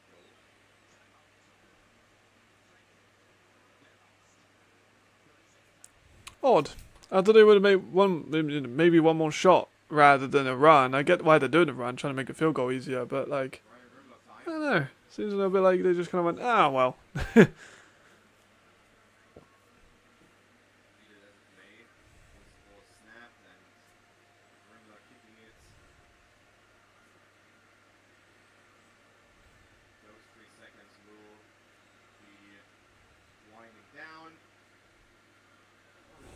Are they going to make it and extend the points to 10? Looks like it. Yep. Yeah, so I'll do the half for that one. Let's go into the Mercs and Raiders. And then we'll reverse it back a little bit just so I can see what's happened. Because they're up. That's great. 28, 25. Holy shit. Right, so I need to go back to when about when Hasavante got his touchdown. I mean, that's a flag.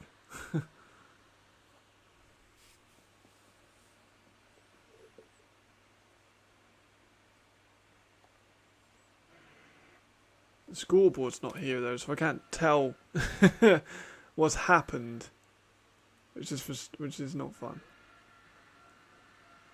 Have I seen this play? No. We'll just skip through. Alright, so this is when, yes, this is just, yeah, okay, we're at a good time, and this is just after. I'm gonna, like, mute it, though. Just so you don't have to hear, like, me skipping through the actual part of this.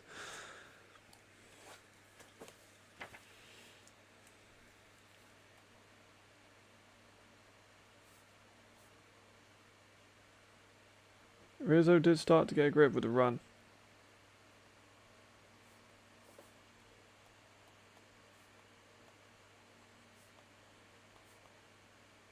There we are.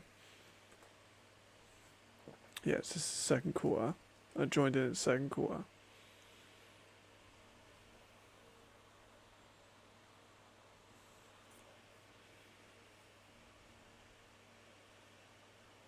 A rainbow ball?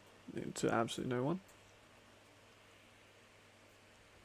This might be a little bit boring. This might be a little bit boring, but you get to see the scoreline. It's half time, and if you guys want to shoot any questions or want me to rant on any subject, send it into the chat. You know how it is.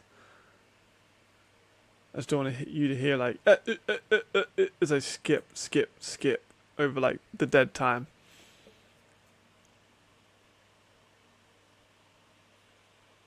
There's Robinson again. I mean, their offense is clearly cooking. If they've scored 25 in the first half, they threw that early pick, which makes, you know, not great.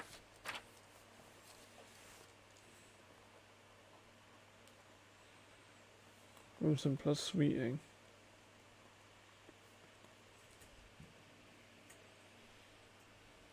At this point, yeah, I mean, Robinson's got every catch but one, I think, in this game so far. They've been quite run heavy, surprisingly, which is not very mercenaries to do unless it's with their quarterback. Because they are a pass-first offense. They don't run the ball that much. with the natural runners of the ball. Fake out. There's to Robinson, who's just out of reach. He's got open now. Well, he was open. So here's what I said. I thought Spiller's production would drop. Because Aiken has a really good connection with Spiller. But, you know, this ain't Aiken. It's different.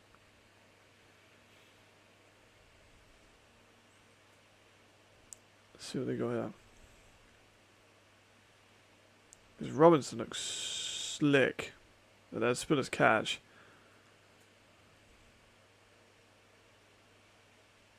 Yeah, this game was a slow tempo. A lot of timeouts, a lot of breaks in play. Like I just skipped 1 minute. That's why I didn't want it to be sound. I didn't want sound on because it'd literally just be me skipping and Right, there's a run. Physical.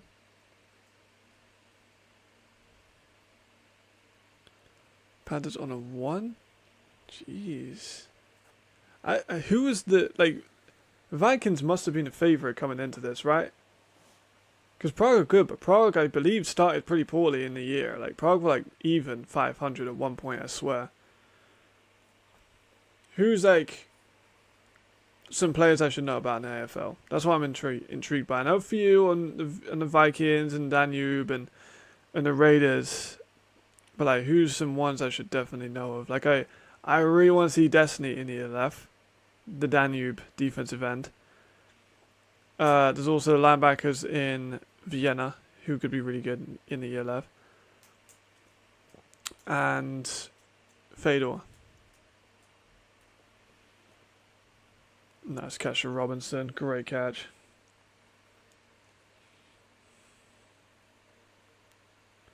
Robinson is so back.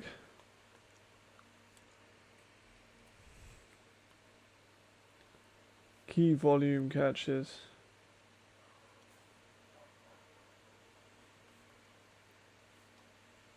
In important places.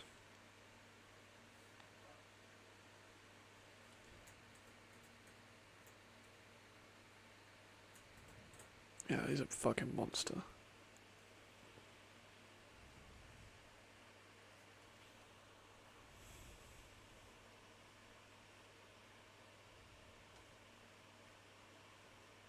Right, there we go. Back on offense for the Raiders. We are getting slowly through this game. Like I said, this one's a slow one. Good run. House of Anta. Vienna Dragons were 9-1. Yeah, probably 5-5. Exactly. Yeah, that's what I'm thinking. I thought they were 500. I thought at one point when I checked up on it, they were 4-4.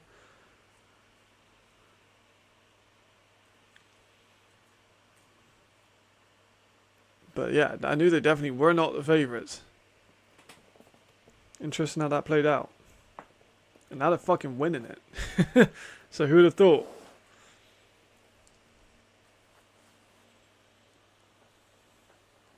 Helvetica struggling on the run.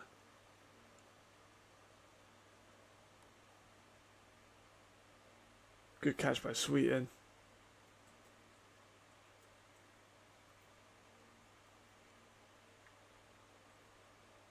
Another run by Hasavanta.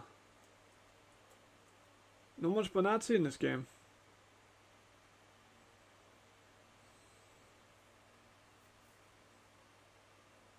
Rainbow ball into Sweet. Yeah, there we go. Sweeting is who I thought he was.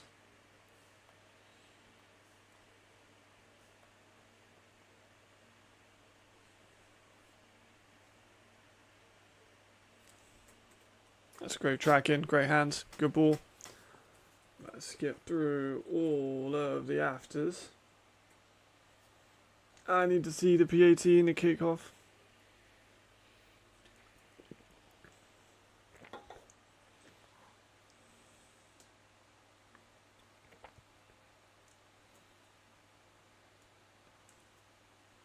Here we are.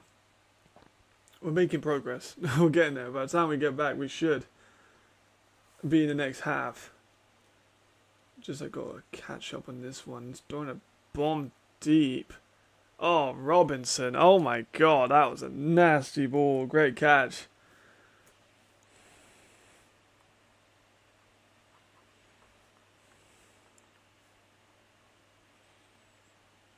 Robinson's a fucking awesome player. I'm so happy he's back. And then they had to run. And finally, the first person not named AFB or Cartnegen got a rushing touchdown. Finally. It took him 10 weeks.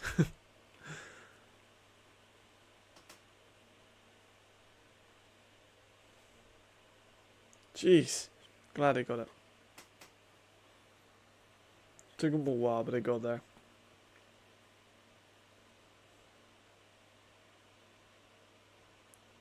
Alright, now Raiders back on, but Raiders don't score for the rest of this. Yeah, see, we're trimming down this time.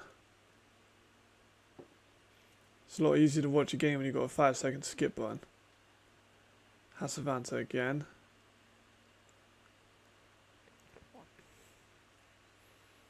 I mean, we knew the Raiders were going to try and run down their throats. That's kind of what they're doing to everyone. And they're in pretty reasonable success. Not overwhelming, like pretty damn good, but not like 5 yards to carry or anything stupid like that. Sweeten. Nah, too low of a ball. Playing cozy. And they're going to punt back. Oh, they fucked the punt. It's got a freeze frame of just the punter with the ball going over his fucking head. He actually got that off. Fair play.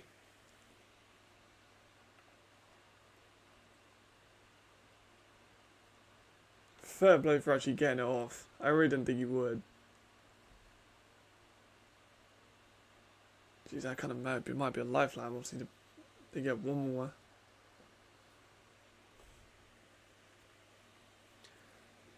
Yeah, I mean, I mean, shit, we got a good game in the Raiders Heltovic. That's something that we didn't expect. Robinson with another ball. They got to trigger that. Oh, that's not. Oh my god, that fucking move.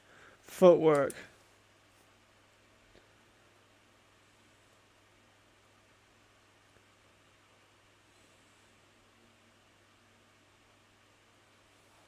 That footwork for that juke was disgusting.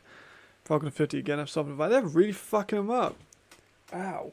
What the hell happened with the other 5 losses? How the hell did they lose the games when they're outplaying a 9-1 Vikings team? Graz were also 9-1, which is kind of a surprise. I need to watch some AFL during the off season.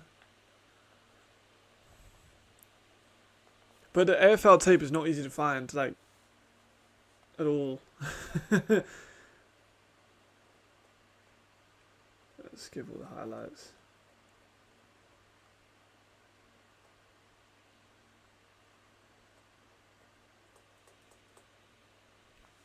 No, I think we need the highlight. There we go. To the 2-minute warning now. Oh my god, so here's that kneeling pass.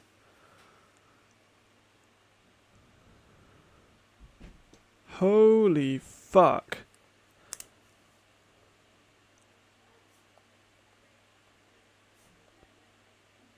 What was that pass?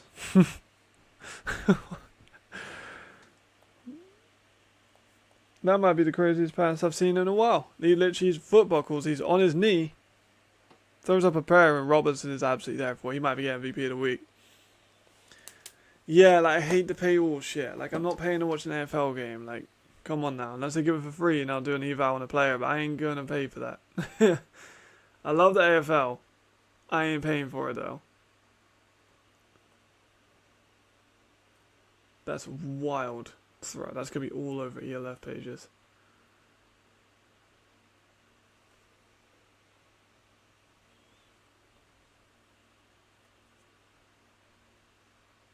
I will watch all the ones on YouTube. It's like the Italian games. The Italian games are on the Zone, which I can't access in the UK. Fun. And they expected me to do like, oh, nice hit by Darius.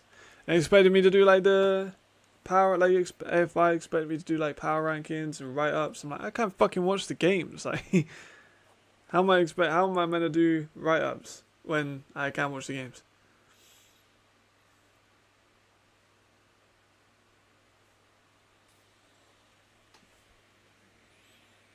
You'd think they would maybe be able to get some points out of this.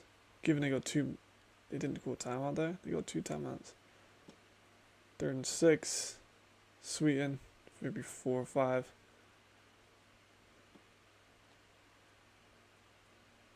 Coach gets in 4th and 1. Oh yeah. Yeah, I've seen him.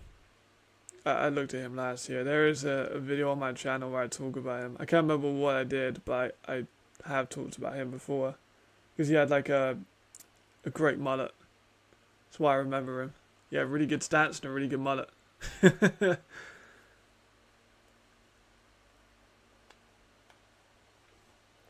And then they were 12-0 last year, right? Probably were really good. Sweeten.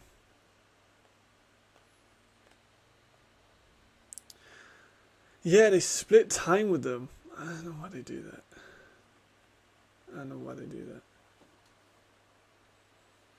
Like someone messaged me, Haruda got MVP of the league, and they're like, "Oh, do you reckon he's gonna be an ELF quarterback?" I'm like, "Nah, I don't think so. Like as a backup maybe, but not as a starter."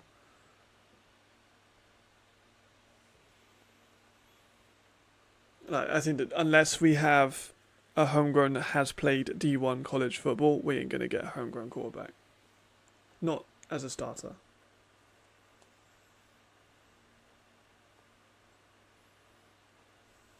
And even that's still a risk. If you get a guy that's played D1, not, you know, but that makes sense.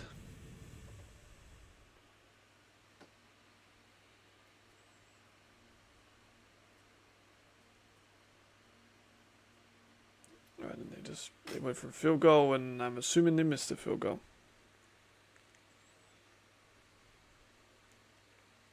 By a fucking mile, they missed a field goal.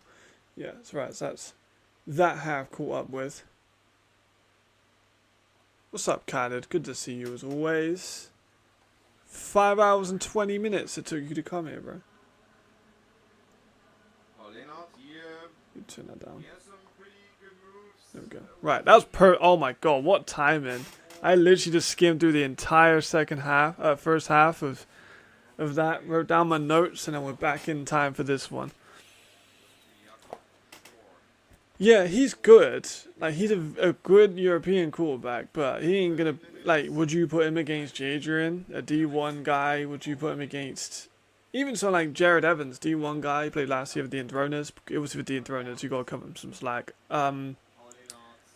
In Cozy, D1 quarterback, like, would you put Nico in that range? I wouldn't. Like, he's a good European, I do, but he's a shorter dude, and that's a massive step up to go into the ELF as a starter.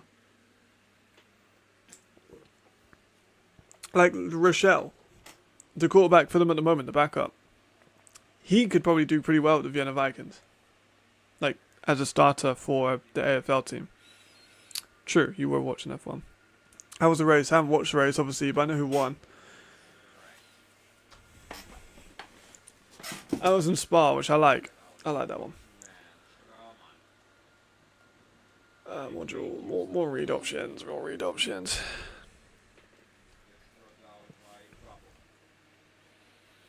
If you could plug a homegrown on any team and win, it would be the Vikings.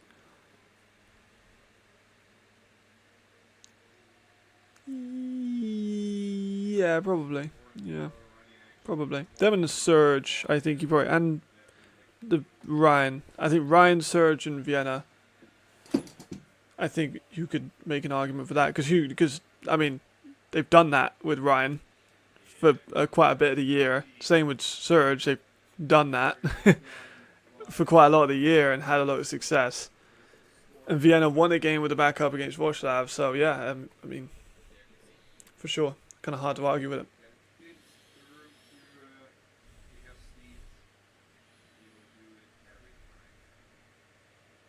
Alright, I'm moving already. Right, let me switch over my notes to my Hamburg notes.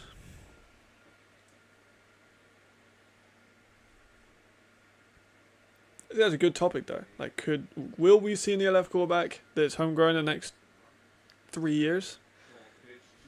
Or maybe not even homegrown, maybe an E. Maybe. I know Rodney's a massive fan of bringing back Cisse.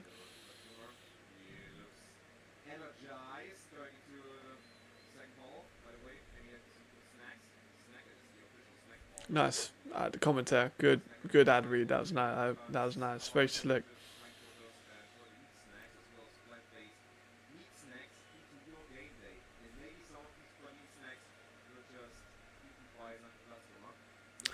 Very nice. Sandra stopped behind the line. Yeah. I like to commentate, man. 20-0, man. Where's my TV turned off? 20-0. Raiders took down 3-1.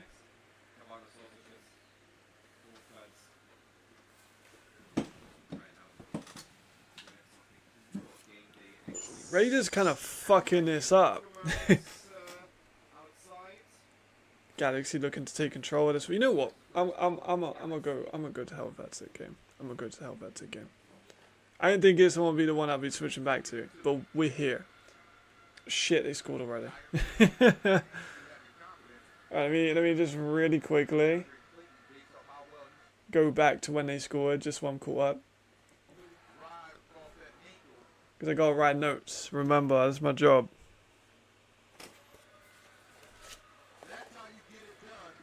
Was it Sweeten again? Yes, it was Sweeten again. I told you he's really fucking good. Don't ever doubt me again when I say a player is an all-star level player. Please. Because he's a really, really good player. He didn't get the touchdown, and they ran it in straight after.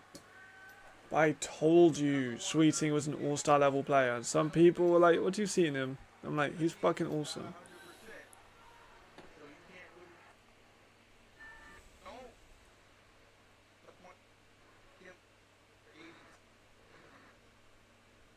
I mean, does Sweeten just get hurt?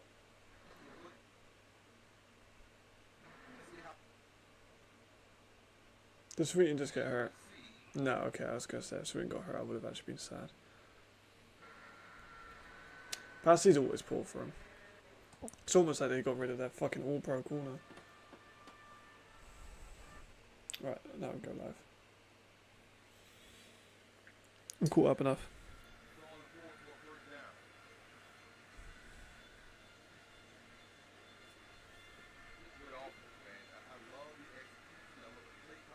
I mean, the cameraman got duped.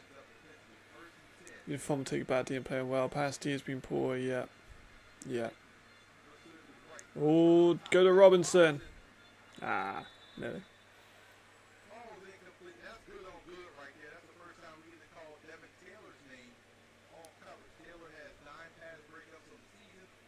I mean, Taylor's kind of been burned in this game, I can't lie.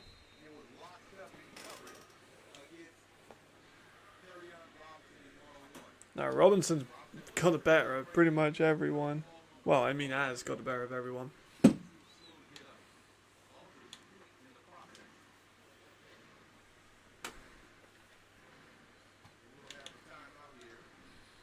There we go, I had to make sure stream was doing it.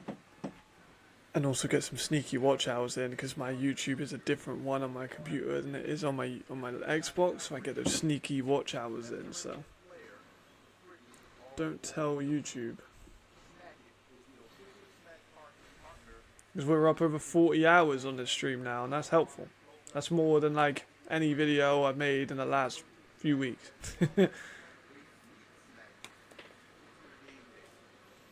Actually, I'm interested to see that.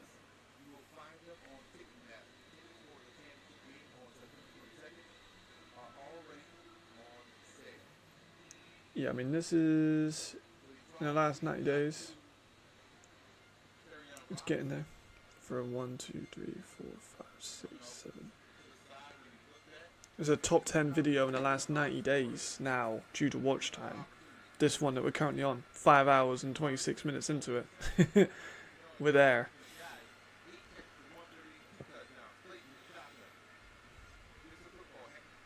Clayton, nice move. He's still going. He's taking a lot of contact at the moment. Clayton is taking a lot of contact. But the offensive line improvements are very visual. They ain't perfect, but it's very clearly better. They've got Dion in. They've got Elvis Nunez in. This offensive line has improved. Let me write that down.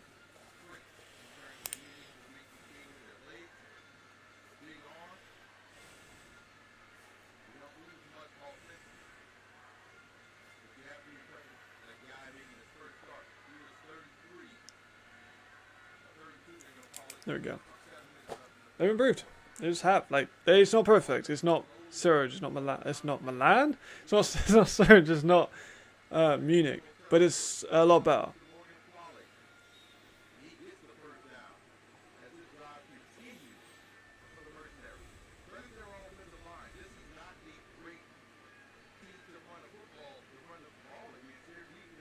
Good to go Elvis Nunez, who's a good center.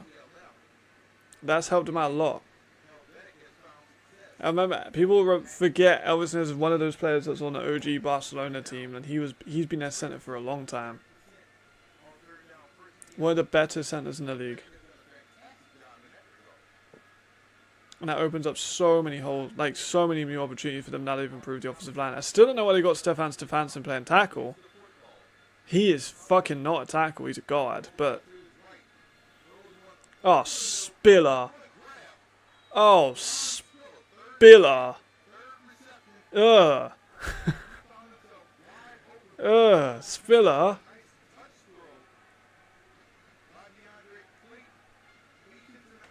That was a nice pass, real nice pass, but that catch was just nice. Way to get through that contact too, oh my goodness. Nicely done, Spiller. Nicely done. You gotta be earning that now, because Clayton is gonna have to restart. Like, it's not Aiken and him, it's Clayton now for at least the next few weeks.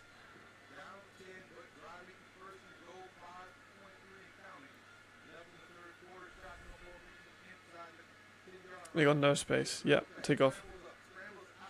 Yep, he had to do that. There was no one open.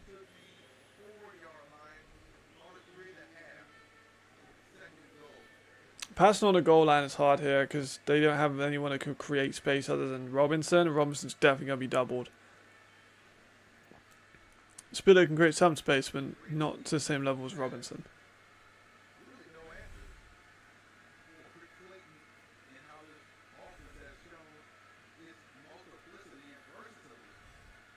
Yeah, run the ball.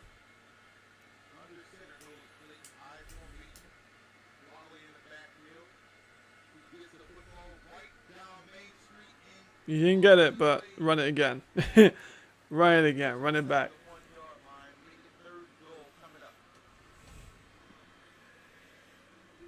Run that shit again and again and again.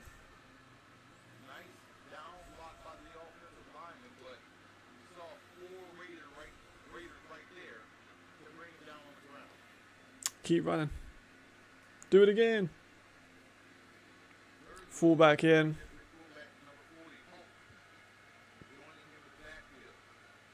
Tight ends in. Oh, sneak. That didn't work.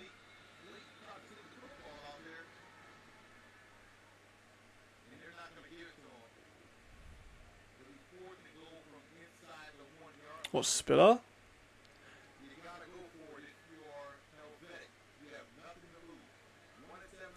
Let me fact check that real quick.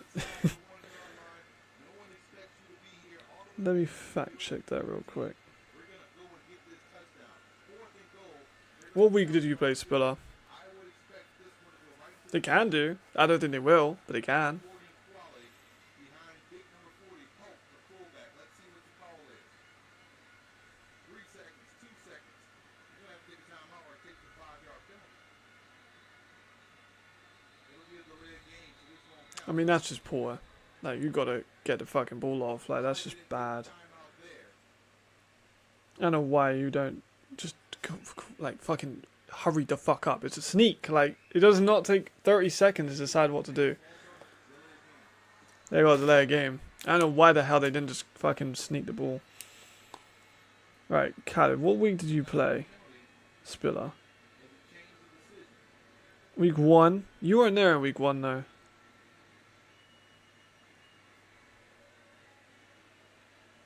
And Spiller only got 8 yards in week 1. You started slowly. Yeah, you didn't play Spiller. I don't think you played Spiller. Did you? No, I didn't think it'd be close. I thought they'd get blown the fuck out. They're going for a field goal.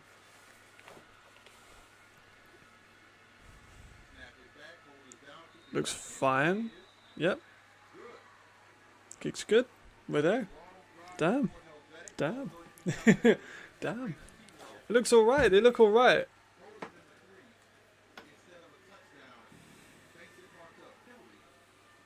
They didn't have Nils kick that? Is Nils hurt or is Nils just, they just benched him?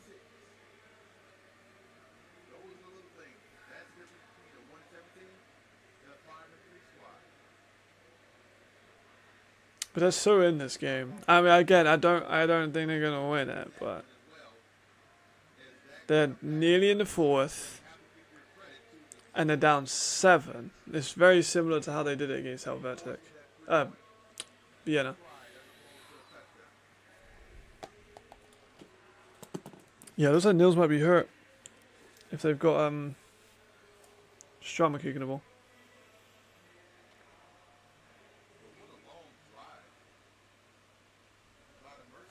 Very long drive, which is not necessarily great for them, but they do still have a lot of time.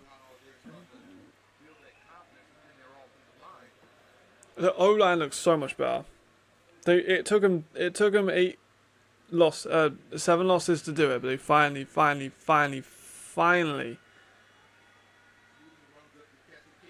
did it. Ah, Sweeten is such a bad fucking man. I told you guys he had all-star potential.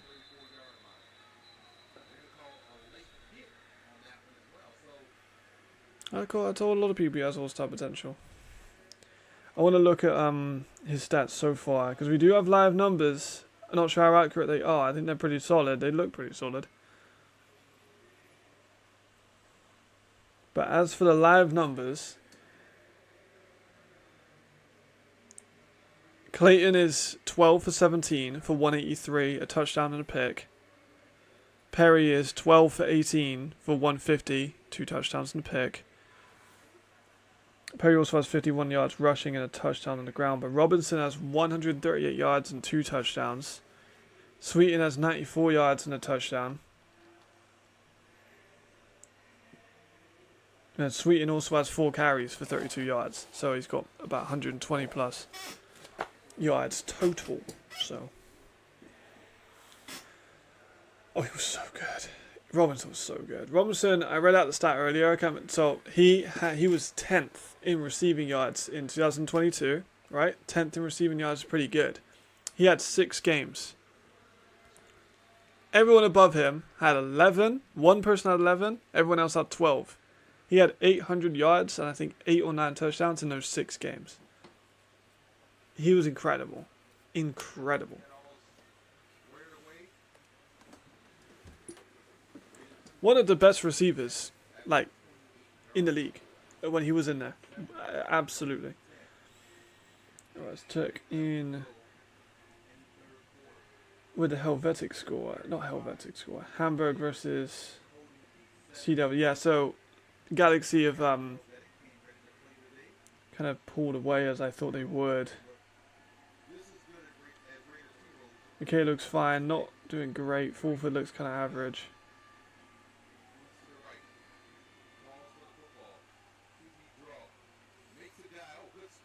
Decent spin, to be fair. Toward the 35-yard line. Really 8 yards on the play. Second and 2. Yeah, that Galaxy Hamburg seems like a bit of a dud. Frankfurt and Hamburg. I should say that. I keep saying like Galaxy and Hamburg, rather than just saying like the two cities or the two names of the teams.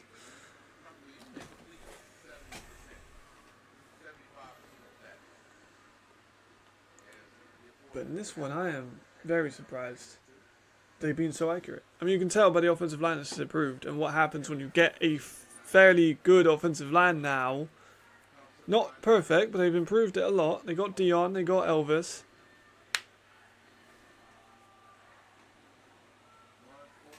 That's 2 improvements, and they've done well. Stefansson's still not. They really should move him into interior. I don't know why the fuck they move him into tackle so much.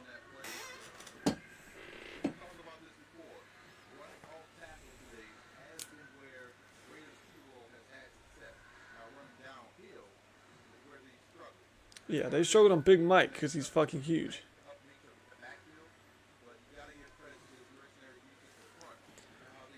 But I'm going to steal that outside run.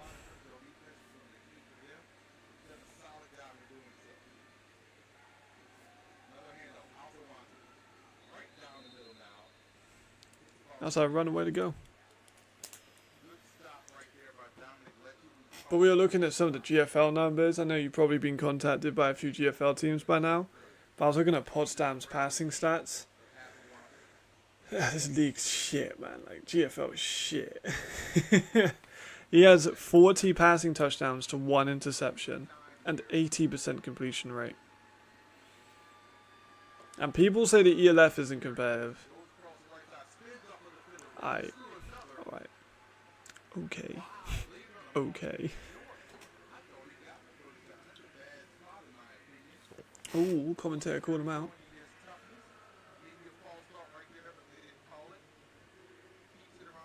Good spin. Gets physical with it, with Bruin.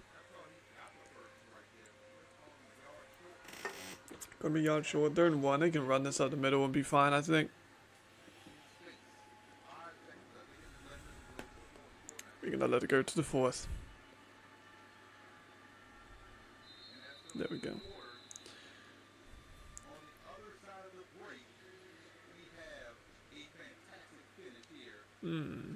It wasn't very good for Tyrrell. I don't think it was very good for Tyrrell at all. He had 45% accuracy. He was awful. Well, not awful. He wasn't good. Like, Fulford stats in the Raiders were, yeah, they were bad. And it's not all about stats, but like, he couldn't get over 50% against Milan. How's so close? I'll read you out my notes. I like taking notes. This is good. Raiders started strong. Nkosi threw another pick 6, which is not good. Raiders offense has started getting good with the run. Teron Robinson, as I said to you, would be a monster, is a monster. Sweeting, as I said to you left live, to pick him up on a fantasy. I was right. You should have done that. Or you should have went with Malik Stanley, who I also said to go for. Robinson, a lot of key volume catches in big places. Sweeting's who I thought he was, as is Robinson, with that beautiful footwork on an inside move. Holy fuck, what was that pass? Because he threw a kneeling. He was on the floor and threw a pass for a dime touchdown. O-line has massively improved for Helvetic, and outside run is the way to go for the Raiders. Oh, brother. Like, tenfold. Like, fucking... They have more imports than the ELF. They do. The import rules in the GFL are a joke, and Potsdam have a lot of money. A lot more money than everyone else. Allegedly. Don't sue me. Yes. Way over. Way over. They have like 20 guys. Maybe even more. No, if you have ELF rules in the GFL, half those teams will fold. Yeah, Sweden. I need him to keep picking up yards. It makes me look better.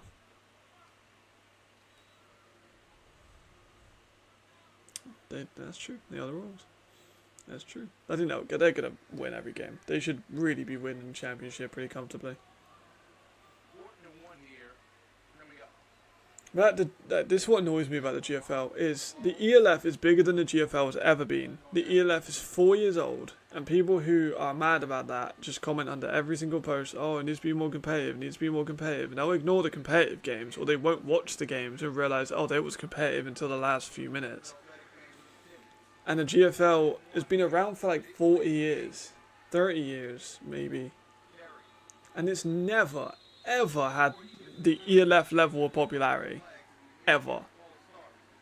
So I think the people involved with the GFL are just kind of mad about it. Like, it's 30 years old. They never got Amazon. Like, ELF is on Amazon Fire, like on a Fire Stick, so you can watch the ELF on that. Or you can do ELF like whatever on the Fire Stick. They got probably bigger audience numbers. Like, yeah, scores this week are weird. Agreed. And not many people watch the games. I think a lot of fans don't watch the games. They just look at the scores. I've watched every single minute of every single game this year. Like, it's tough, and I will re-watch these games. I'll skip through like the dead time. But I've watched some games a couple times more than others, obviously. I'm not going to re-watch Inverness versus Prague 1 very much. But I've re-watched all of the Vienna Vikings games for the evals. Obviously, I've done the same with the French games. Alright, let's see what they can do here. I'm invested now. I'm going to put some stuff in the story. Try and see if we get some more people in there.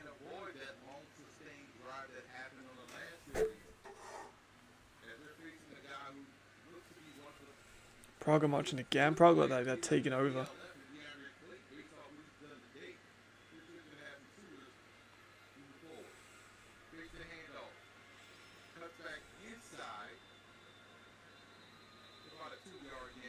Need to put like stream still live.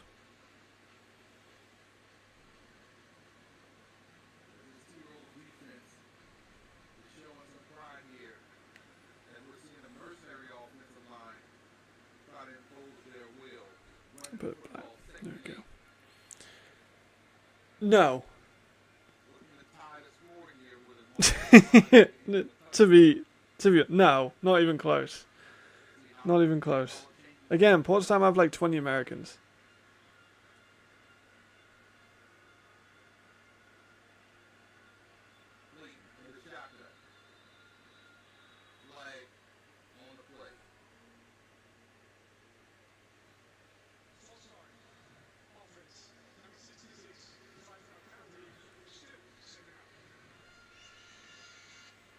There we go.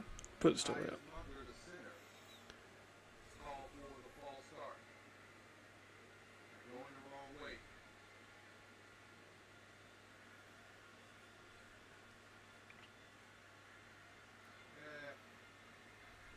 Like, they have 20 Americans.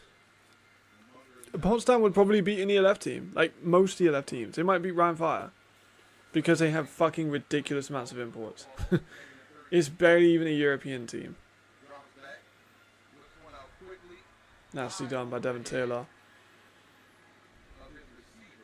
Exactly. Well, yeah. Yeah, there is galaxies between that. I wouldn't say the Potsdam are that much above Ryan, but, like, you are right.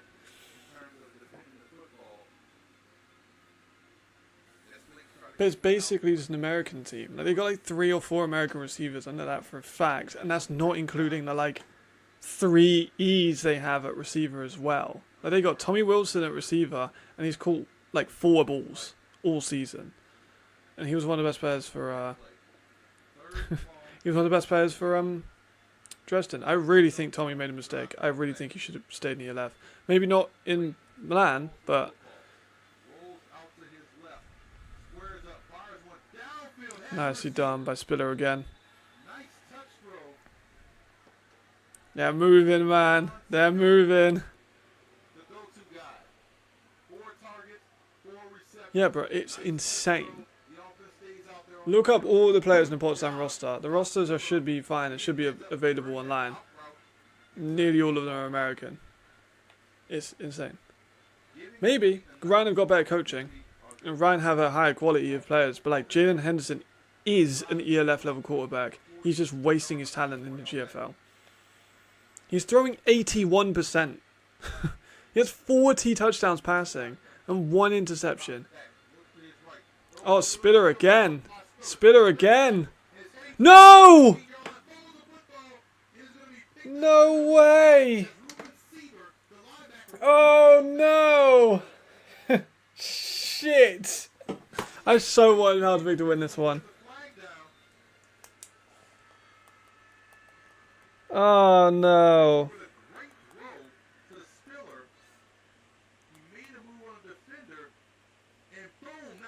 Ah. Damn. Oh, he makes so much. I imagine he's making more cash, but like, no. I don't know his contract at all, but like, I know some people in Potsdam are getting paid some good money. I know people in Potsdam are getting paid a lot more than some of the people in the ELF. What people say about them joining the ELF, no, they'd have to rip out most of their team. I feel deflated now. I really wanted Helvetic to do it. They might still, I'm being a bit too negative. It was a fumble.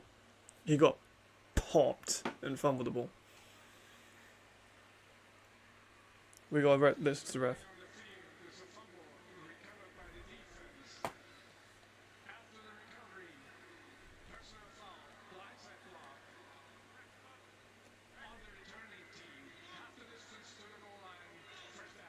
It's still 12 minutes. Wow, so that's a big blind Seaberg got the recovery. on Raiders zero defense, but the defense still comes up with the turnover nonetheless. Oh, Great combination man, that's so tough. by Devin Taylor, the corner we spotlighted in the Oh, that's so tough. Johnny on the spot to scoop up the football. And look how far back I mean, they are far back. up of the Raiders zero. Yeah, I mean, they got the block in the back. Inside what looks to be the 15-yard line. But they're very good. Like, they've stopped the Raiders a couple times. They could still do that. They're inside. They got a long drive to go, you would think. Run right. This isn't run. Yeah, I mean, look, they've swarmed. They really should have put him down there. They could have put him down behind the line, but they didn't. But still managed to get him under a short gain. Come on, Helvetic. You can do this. Everyone believes in you. Everyone wants you to do it. By the mercenary defensive front. But he broke a couple of tackles. He got just enough Everyone wants to see them do it. to get him to the 10-yard line. And that was a Johnny on the spot defensive play by Raiders zero. Devin Taylor. Johnny on the spot is his favourite one at the moment. One of the best in the ELF. Alright, let's see what they got again. Looking for the football, calling for the football. I cannot believe he fumbled that ball. It's not like, you know, it's not his fault, but Weber, nice first down. First play of the game to Richard Weber, rather, not Weber. Weber. dropped that earlier in the game. They come right back to him later on. Same play. He sets up over the middle of the quarterback. A nice sit route. Oh shit, cut back to a like 7-yard gain. Didn't even get to see it. For about 6 yards. Ah man, I didn't get another chance though. I didn't get another chance. He understands where to go with the football. But the Raiders have done it again. The Raiders have played, I've just realised. The Raiders have played up and down again. Me and Nick talked about this on like multiple weeks, multiple shows. They play up again. I'm going to write that down. Second and 4 after the 6-yard gain by safety Sweden. Who's lined up at the bottom of the screen. They played down again, like Perry looks at Perry. looks back across the middle. Alright, that was nice. That was nice. Gets one quickly to Weber for the first down. So, oh, it is like Weber. Okay, okay.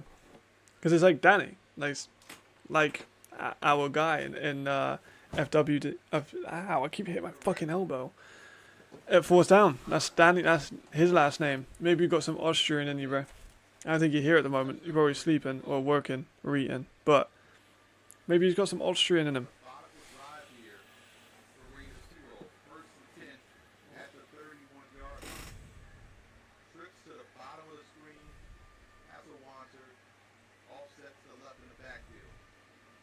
There's Perry out of Hasselvanta. Which one out the Hasselwalter? Because it's Hasselvanta, isn't it? It's not Hasselwanta. 35-yard line, maybe the 36. Ah, no, man. German words. German words are hard. Nice outlet throw, getting them out in space. Small bites of the apple we're seeing here offensively. So they're working short, they're taking their time. They're slowly They are wearing that clock out. but also they're working Commentator's right. too. So it's putting a lot of pressure on both the defense and the Helvetic offense when they do get back out there on the field.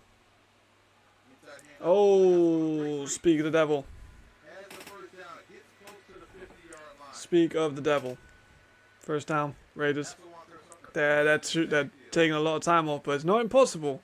nice inside It's still very much within range. tight end. They're not dead yet. They're so not dead yet. They could definitely do this. Oh, French is very hard. French is so hard. I don't know any. Well, I know like, you know, 1 or 2 words, but yeah, French is real hard. Trip to the left side of the formation. Harry, inside hand of the Hasselwalter once again. No gain. Stop. Second down. In the backfield. Hasselvanta stayed down, so might get a timeout here for free. We have injured. Greater on A free timeout there does do them a lot of good. time up for injury.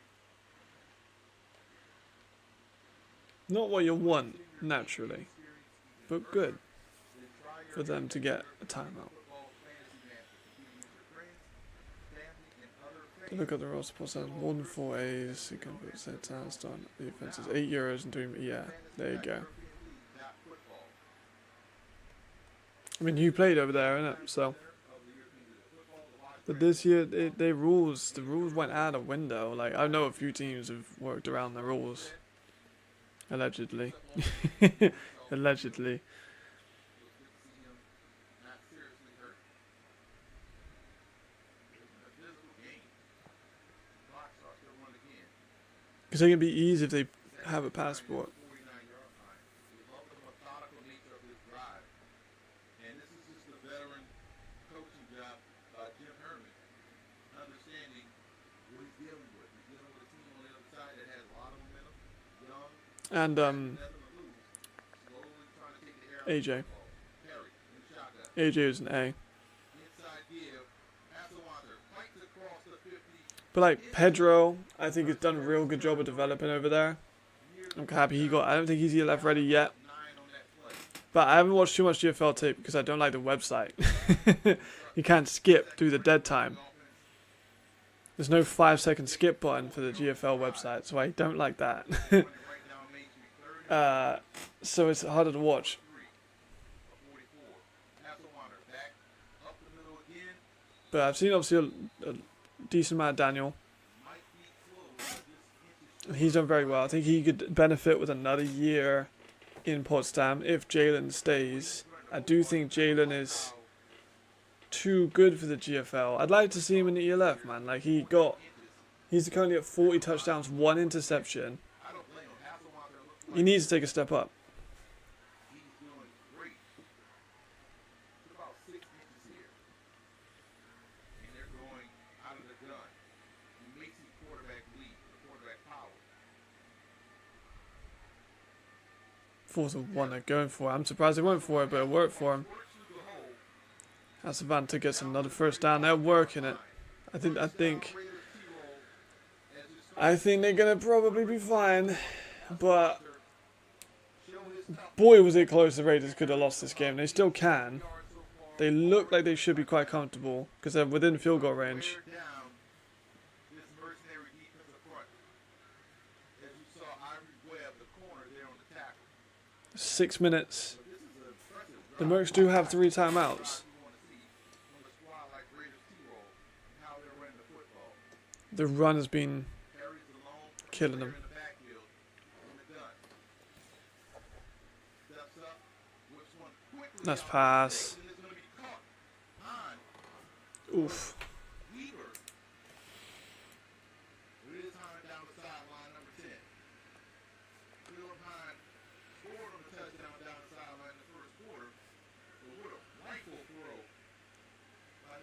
yeah, this last drive has been very good.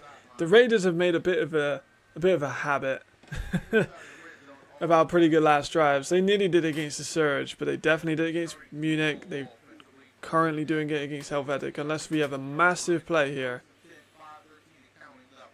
Hasselwanter on the carry. Fights it across the 15 to the 14. Because they're well within field goal range. They've got Talk about a capable kicker. He's not perfect. and it's already under 5 minutes and counting. That's definitely a bit of a wild card part of this. At some point, Helvetic has Well done, Flo. Good job, Flo. and keep him out of the end zone. Hopefully to push him back, but Raiders 2 roll out here rolling on the ground. What was that sound? Alright, Perry in the shotgun. Trip number Another run. Yep. Hansvanta stopped again. Third down.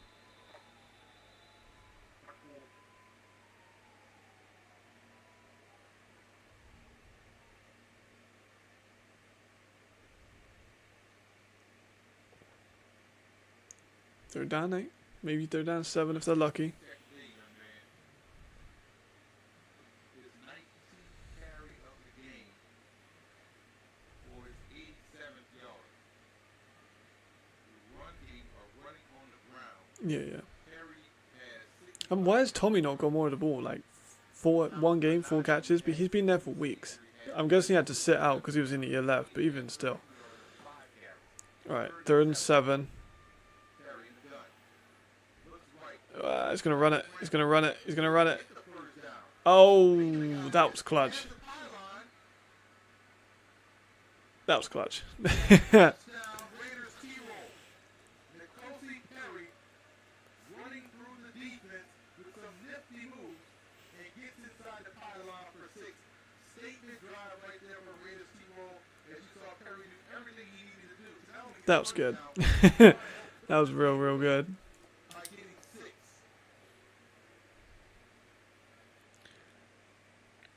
Great leadership drive right there by Raiders I don't know, man. and their quarterback, Nicosi Perry. Maybe I'm biased, but I don't think you can call him the best player in Europe if he plays in the GFL. Yeah, Clayton's been good. Clayton's been real good. Extra point is good. 42 to 28, 14-point deficit for the Helvetic Mercenaries. They haven't I'm a massive Jalen Henderson fan. I was vying for him to come into the league so much in the off-season.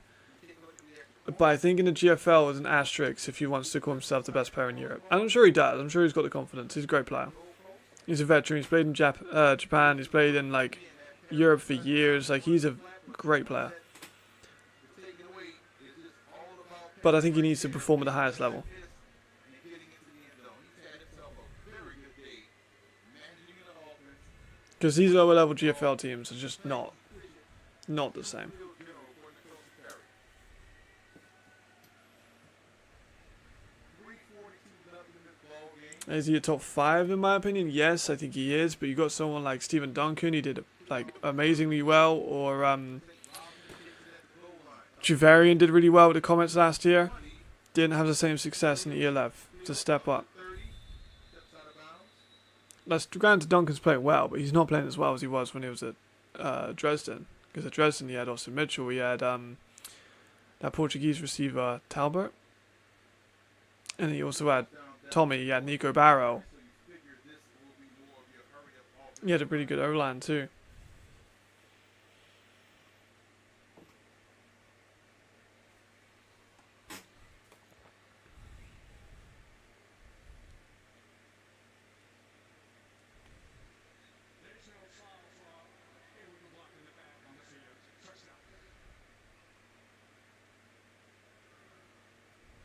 There's a lot of players I'd like to see from the GFL come into the ELF.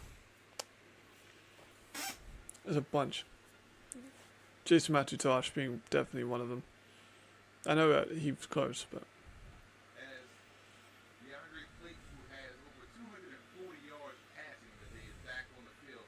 Looks one out quickly to flat to Milan. Spiller, good run, Down the sideline and has the first down. good run. Milan Spiller stepping up big once again today. Their leading receiver. He's been very good. This is nifty move as well. Good agility. I mean, to be fair, this one's kind of being put to bed now with that last drive. That was a brilliant last drive. I wrote that down on the notes for If that ball was spotted, the Monday morning show. that would have been a crime. Clayton in the shotgun. Twins to each side. Robinson is in the slot to top right. Robinson's been slow in the second half. Clayton back to pass. Floats one out to the far side. I'll write that down Out too. of bounds. Ran out of real estate with Spiller. That's the first incomplete pass thrown his way. He has over 100 yards receiving so far on the day. So does Kerryon Robinson. So Robinson has 2 touchdowns. All Robinson the first, all Spiller in the second, Touchdowns back to the ball. which is Second and 10. good. I said earlier, I thought he was going to drop. He didn't have that many catches in the first half. I thought his production was going to drop because he doesn't have the same connection with Clayton as he does with Aiken. But seems as if that wasn't a concern, Second and 10. which is very good because he's a very good receiver, and he's honestly might even be the favorite for Rookie of the Year. I'm sorry, it gets closer to the first down. I'm sorry, I'm looking at the wrong line, but Now Torres is probably the guy that will win Rookie of the Year, and he definitely should be like within those two. But like low key though, Spiller is maybe more deserving at the moment. He's got the numbers to back it up. And I was gonna say, you can't even tell you why the Hungarian team's playing because they played yesterday, and they didn't do very well. Right, they gotta hurry this up. Yeah, they got Robinson potentially open. They're gonna go in the middle. That's incomplete. That's not a fumble. I think that's a fumble. There we go. That's definitely an incomplete pass. 4th and 7, you gotta go for it here, down 2 touchdowns.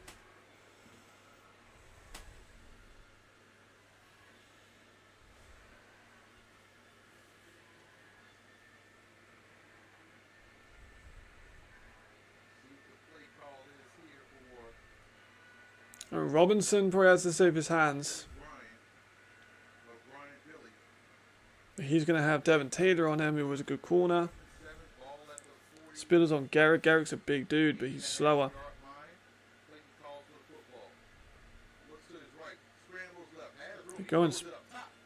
Has a receiver. incomplete. Well, incomplete. Ball falls Well, incomplete. So they're going to lose this game, which is a shame. But they were very much in this game until like the last drive. as Raiders T-Roll takes over. Up 2 touchdowns with just 2.5 left to go. He threw it in the vicinity of number 89, Leroy Romelli. Last drive. Clayton just couldn't quite get on the same page. Perfect. 2 minutes, 27 seconds left, and we'll see a heavy dose of the run game. Oh, I'll see that in a minute. Raiders T-Roll. You know, I'll go over that now. I don't think too much is going to happen in this last 2 minutes. I'll obviously watch it back later, but Tried. Torrent Justice, yeah, great pass. Break up pass. Didn't work. So what's the score? Also, big moment for him.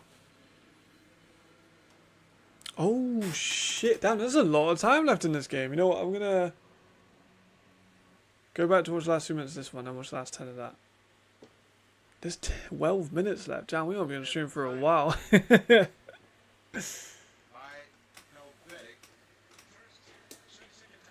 Why is there such a big difference between the times? They want to get a play on the opposite side of the 2-minute warning. Stole a play, which is smart. If you had stopped here, you didn't have the natural timeout. For the I'm surprised they're calling timeouts. I mean, they're down by 2 possessions. I get it, but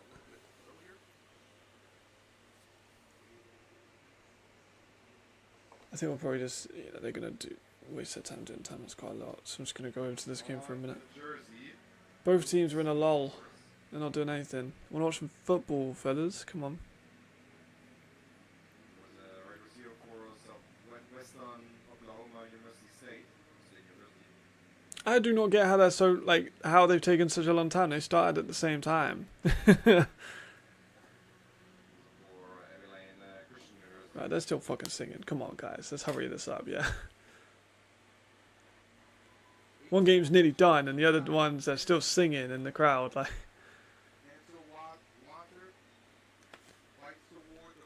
there's a 2-minute warning. Oh, man, the Mercs deserve so much respect.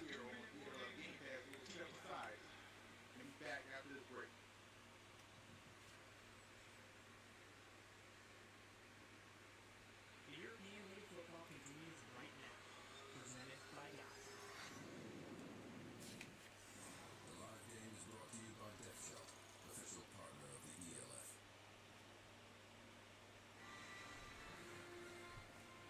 Oh, man, come on, bruh. Why have we stopped playing football? Why are we just showing highlights of people singing? I mean, you might be a little bit depressed. It ain't comfortable at the moment.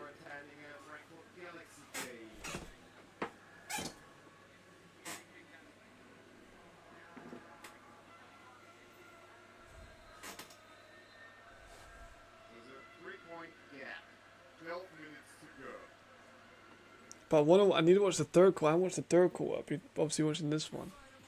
Oh my days. Why are we not playing the fucking last 2 minutes of this game? Hurry up. There's McKay.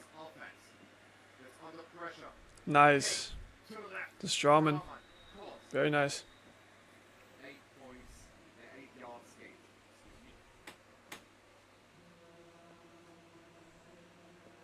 Oh wow. George Russell was stripped of his Formula 1 win.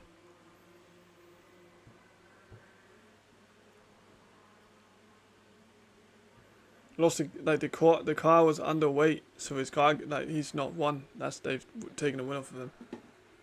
Yikes.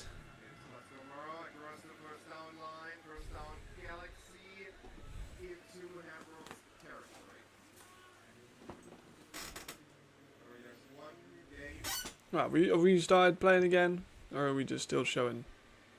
There we go. That took multiple minutes for them to get into that. He is short. Now they're calling the timeout. But they're still 2 possessions behind, so I'm going to go back to this one. I'm going very back and forth. I apologise for the people at home. Ah, of course, flags. I can't catch a break. I just want to watch some football. Big L for Georgie.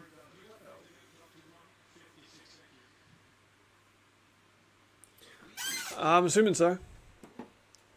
I'm assuming so. Kind of a shit way to win though, isn't it?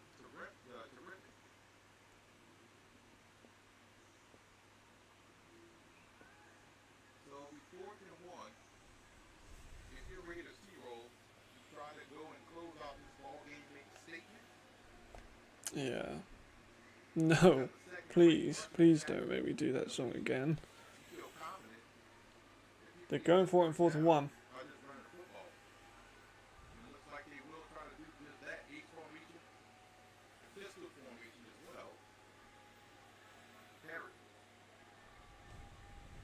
Perry's going to go for it. There he goes.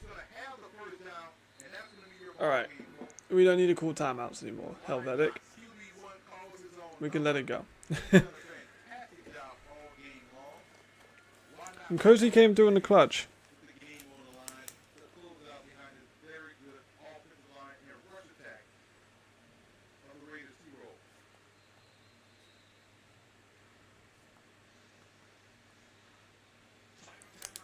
They really called a timeout? Come on, man. Like, I get it, but like, come on. You've lost. Just.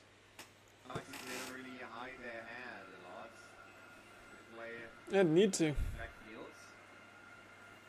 But I don't know why Helvet called timeouts. Like, I get you don't want to like look like you've given up, but like, it's over. You can't win. Nice catch by Kaya. 3rd and 12. Nice game.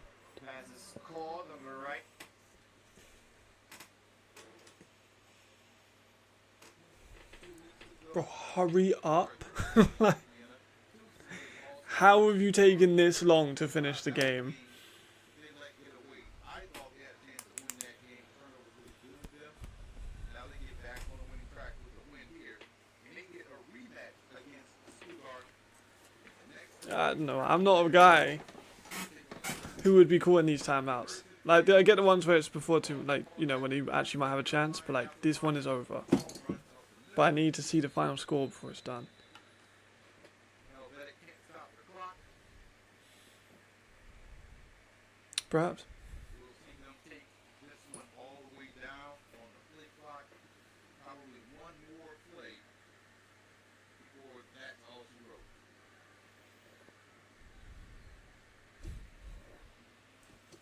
This is my longest stream ever. Game we had here on this Sunday afternoon. I Not can't quite. tell you how exciting this one was to call with all the big plays that we had going back and forth.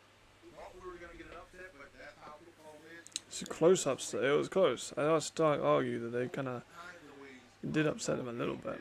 Perry ends up the house of honor once again. And that should be the last play of the game. Alright, that's the last play of the game. That clock's going to run all the way down. So, Raiders won 42-28. Together, Certainly not convincing.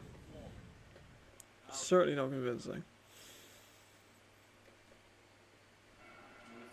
Good and eight. So I was just talking about my hiccups. There was one, and backfield, McKay under pressure, not close. Schraman. Alright, here we go. 8.5 minutes. That is true.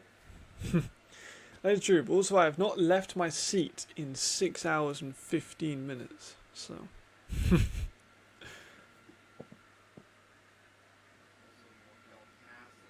Ooh, Vikings bit of a comeback. How long's left of it? That's close. Shit.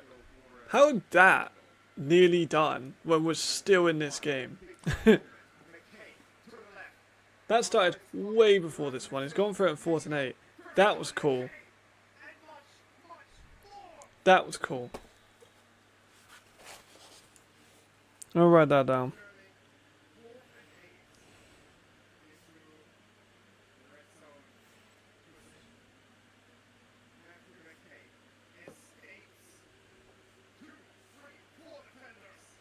I'll write that down as a clutch run. That was good. That was real good.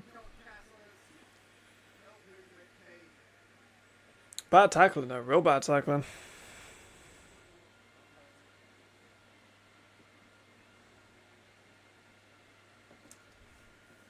Okay, again. Scanning, scanning. Off his back fucking foot. There it goes, way over.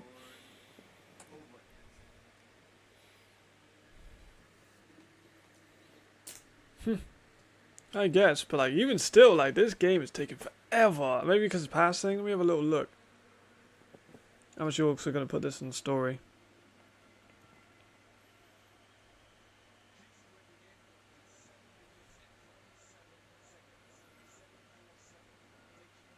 Gotta put it on the story.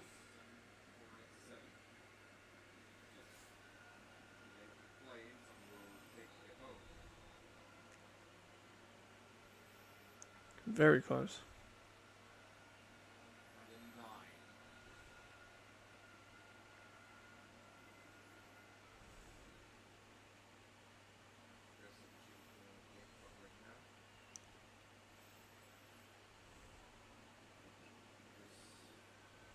Let's put the link in. Yeah, I mean that was a good call.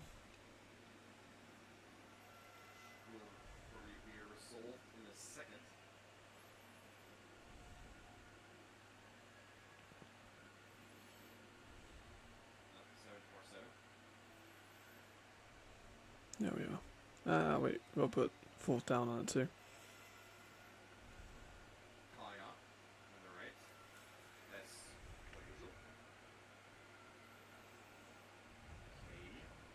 Okay, looking again off the back foot, but gets the pass out to Kaya, who looks for the touchdown. Alright. Luckily I got that story up while it was still 3 points.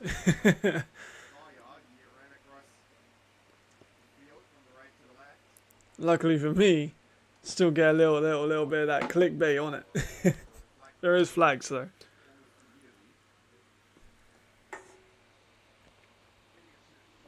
Oh, don't count. Legal shift. Tough.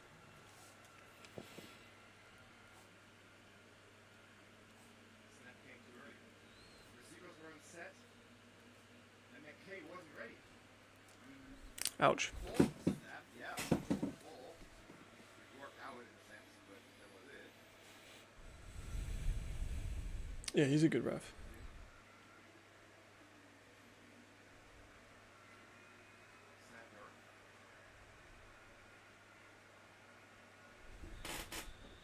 And they call time. They're burning the timeout. Frankfurt feeling the pressure. They could definitely come back. The game's not dead. I guess I should have been quiet. I was just talking about how smoothly Frankfurt's offense was looking for Frankfurt is so like odd this year. Like now. Normal pickups. There was that Matthew McKay Superman play. such a tough one. Like for the Galaxy this year, so far from what they expected to be.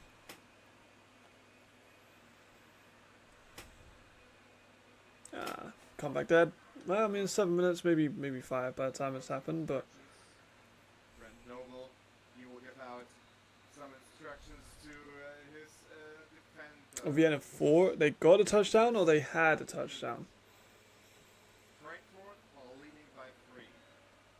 If Hamburg can prevent the touchdown from being scored, Alright, yeah, Hamburg, if they, like commentator says, they can stop them scoring still a 1 point game, a 1 possession game. Third down. Third and maybe 4 yards, 3 yards. I'm not really in a position to say. I do think the coaching has been really bad offensively. Defensively, they've been fine, but not good. I don't know, man. I'm not a coach, but I do think they've had a lot of issues, especially with offensive play calling.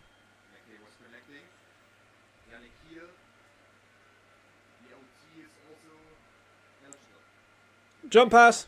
Oh, does Frankfurt have 0 running back at quarterback? It's much rush yards. They have Sandro. Sandro ran quite a bit in the first half. So had an interception. That's doable. Bit of a comeback. They kick the PAT and they win it. 20-point comeback.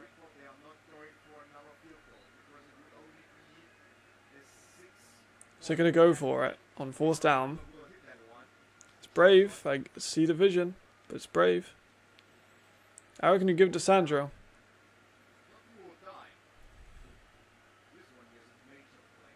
Actually, maybe not. Oh, that everyone's covered. PI. Yep. That's PI. That's all day. That's PI. That's all day is PI. Can't just push him in the chest, bro. All day.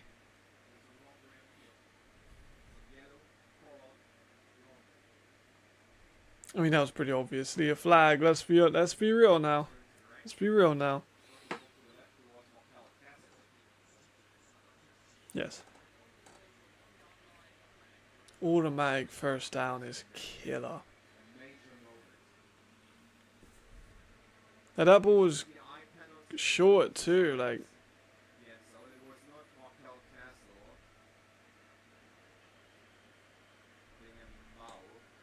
I mean, it is a PI. I don't know why anyone would complain about, like, cannot complain. I think it definitely is a PI.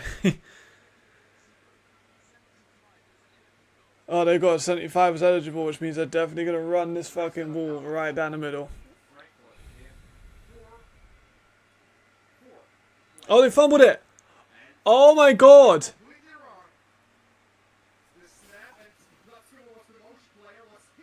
Oh my god.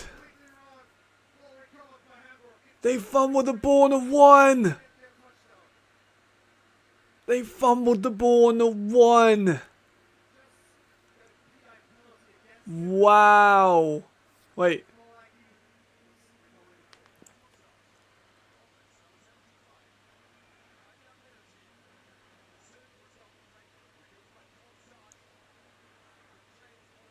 No.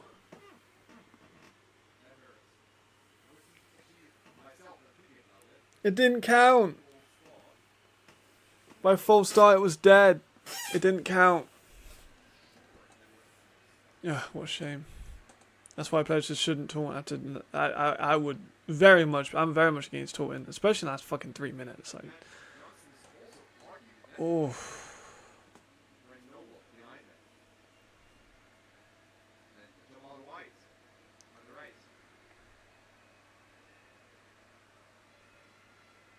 Yeah, agreed.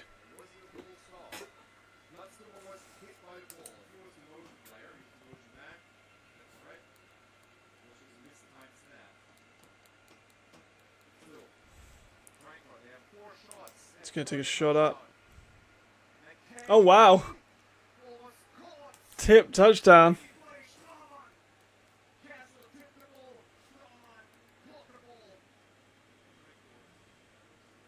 Don't see that very often. Tipped touchdowns. What the fuck? Ah, I'm kind of glad I'm kind of like, I really want Frankfurt to lose this one. I mean, Sea Devils definitely could still score. Yeah, it definitely is exciting. I can't deny that. I perked up. To start the game, I was low energy. I hit a low. I'm definitely back into it now. I cannot believe that fumble got taken away from them though. That's brutal. 10-point game is not out of the way, but...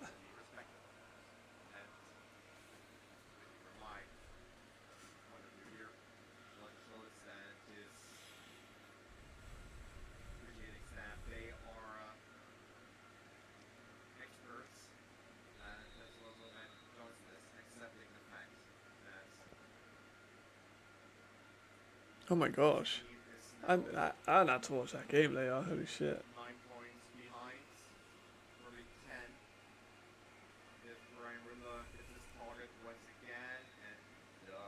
Easy kick.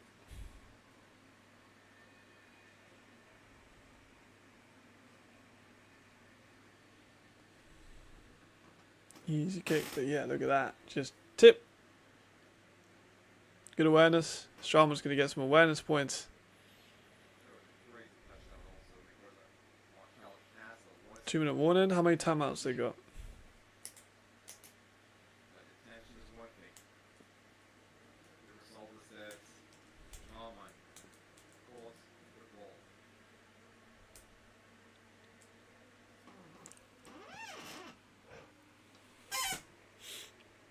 Fuck, you know.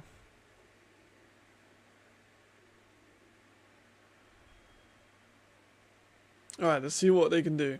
Sea Devils need something huge here. Can they get it? I don't know.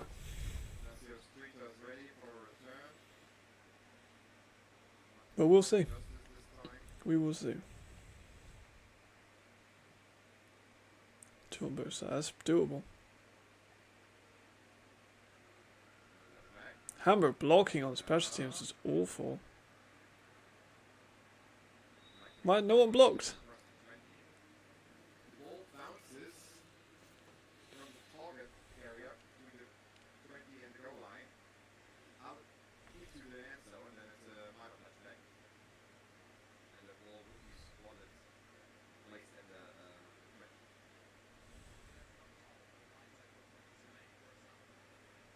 First time. Alright, let's see what they got.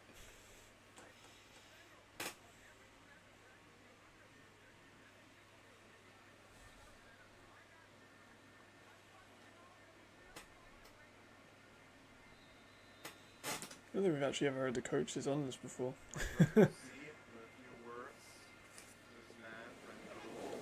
Alright. Last few minutes. 6.5 is a lot. They're going deep. I don't think that's the best of play calls, but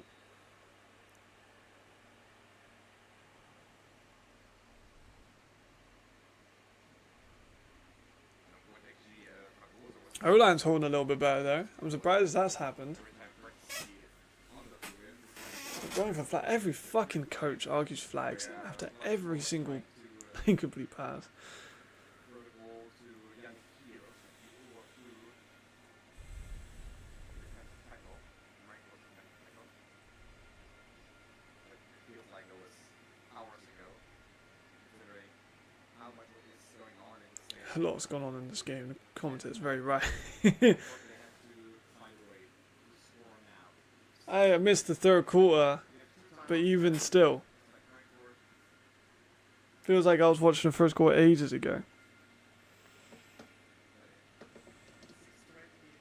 And I feel like I made these notes. I mean, I literally did make these notes about 2-3 hours ago, but still, feels like a lifetime.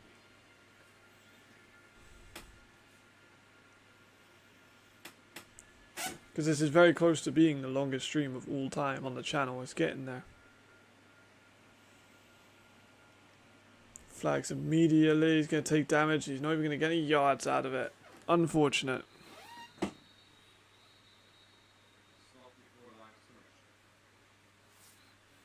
Ooh.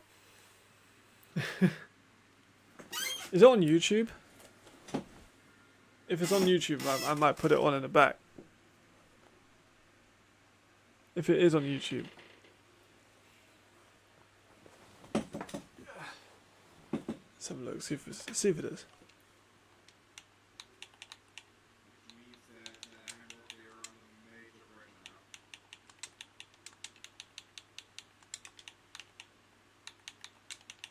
Yeah, full force. Also, Vikings. not tilt, as football players would say.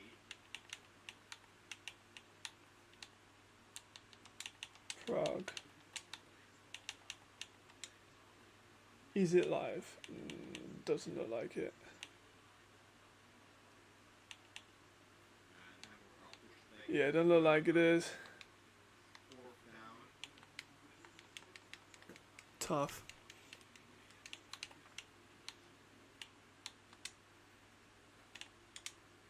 Yeah, for sure it's ready. But, Yeah, no luck. no, Hamburg are forced to punt the ball. They can't go for it. It's 4 by 22. Full forward. It's angry and throwing the ball towards Yeah, you're gonna have to punt it away. player. I think that's all she wrote. Problems to actually control the ball. He punts it across the 50, 47, 46. At least the fans have seen a good game. I'm happy they did because Frankfurt. I don't want them to fan base to like die, or Hamburg rather, or both really. So at least it's good that the game was competitive. If Hamburg lose today, they would be rock bottom in the Western Conference. Those two teams are right now two last place teams. Each What a tough Western Conference, man. Hamburg would fall down to 6. Close. Frankfurt with 3 and 5. They would actually still be in the race for wild card. And out of it. Last second drive for them. Hamburg going to try and run as much of the clock off as they can. Frankfurt's next week they play Ooh, at Cologne Centurions on Sunday. you're right. Fucking eyes in the game at the moment. Hamburg, they play on I'm like 7. staring at the chat, waiting for it to come up. Kickoff 7 p.m. Central Europe. Oh, nice play. Castle. Castle catches the ball. Nice. Shoot it. And so it's not quite. I was calling that one prematurely. It looked like Castle was off. I think he's probably iced the game with that one. He might have got a bit too many yards out of that, to be completely honest. Probably wanted to take a little bit more time off of it. They can still get 3 runs. Right now it's 10 points ahead. 17 and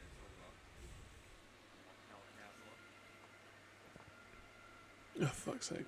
Quick pitch.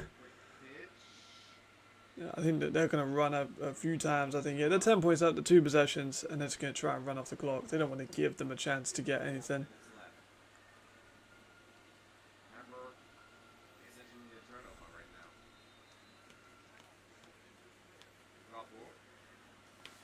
Time off you got, I was injured. And we're up over 50 hours, everyone. Very well, thank you very much. I appreciate everyone coming in, chilling out, spending some time in the chat. We got 50 hours plus, over 400 messages in the chat.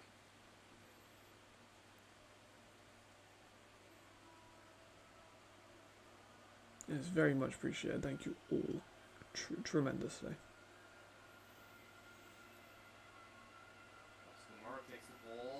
That's kind of stuffed again, but I don't think they're too mad at that. Yeah, me too, man. I'm actually nervous for you. First down, Vienna, 23 seconds.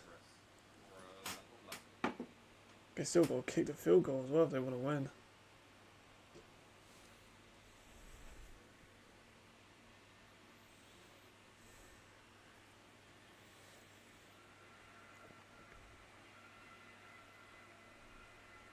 Yeah, for sure. I mean, we're getting better. Every week getting better. Loads of time. But McKay just seems to, for some reason, run completely the other way. Same, actually. Same. Exactly the same. I saw my mum in the morning. I was like, I'm going to be streaming all day today. It's like, okay. First down and 2. Fucking hell. Vienna are going to make this a classic. Oh my god, basically 2 plays at max. Galaxy going to kick here as well.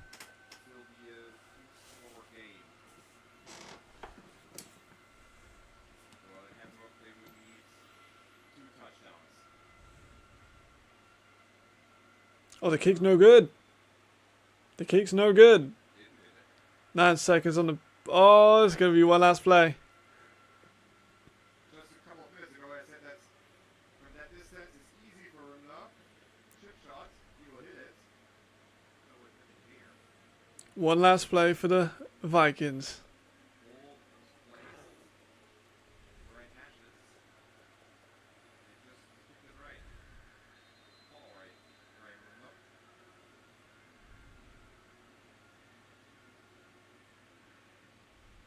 I'm waiting for that message to come up, SH. Oh, shit. So Prague have won the AFL champions. That's wild considering the other situation in that city. That's crazy that they AFL champions in the same city as a 0-8 team, 0-9 team. Makes you think, who would actually win in that game? Probably still the Lions, I ain't gonna lie. But still. They could be a really good joint team, man. They could team up. We could team up. We could have a Black Lions team. It can work. It can work. Please, please. We just want to see it. Oh.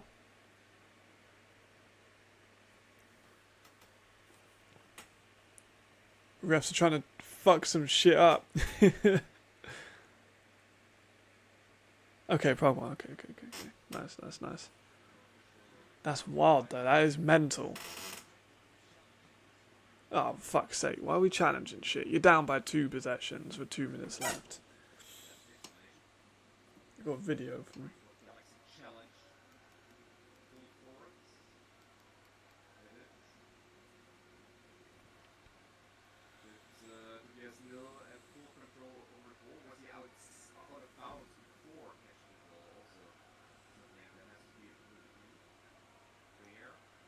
Why are they challenging that?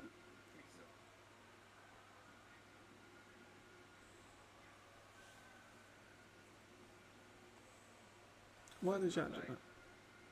As if he was out of bounds.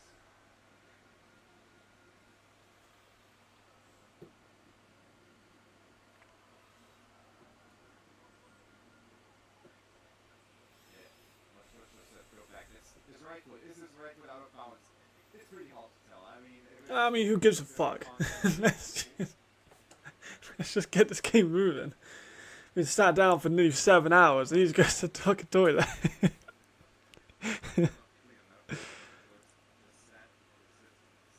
This is the longest live stream ever on the channel. The last previous best was 6 hours, 34 minutes and 28 seconds. That was the Surge and Raiders, and then also Ryan and Sea Devils game in week 8. And this one has just eclipsed the 6 hour and 36 minute mark. I do it for the fans, do it for the people. Yeah, stats. Useless. Useless timeout. I feel like challenge, like coach is really bad with challenges. I feel this year seems to be a very common thing. Just coaches aren't very good at challenging the plays. Right, they're gonna be trying to chuck stuff up. I haven't eaten in 7 hours. Also, I'm starving.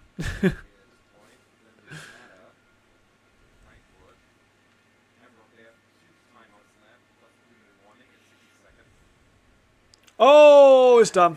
It's done. It's done. It's done. Done.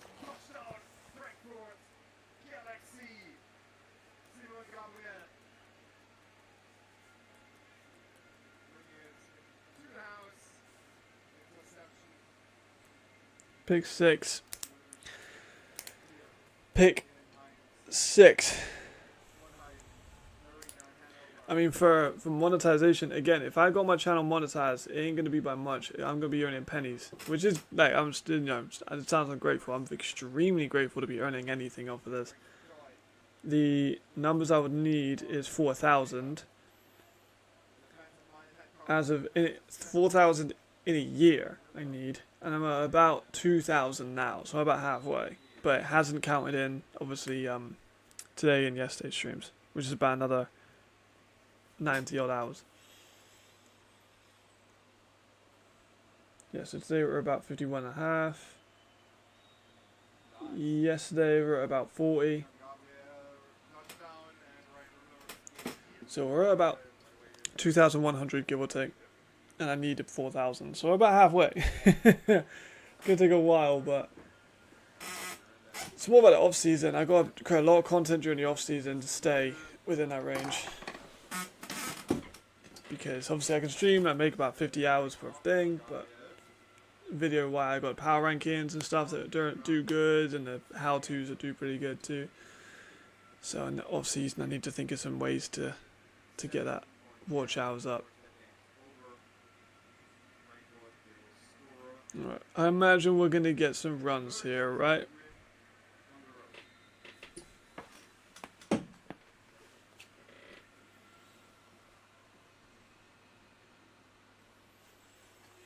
Fulford was not a correct choice. I'm sorry. But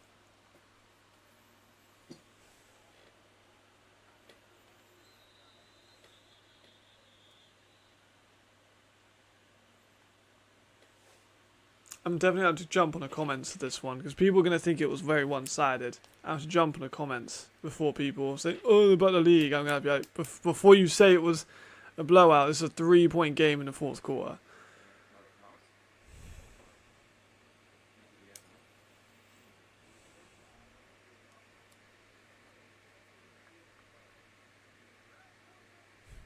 Let's get it kicking, refs. Come on. Don't hold the game up too much. Let's get this over with.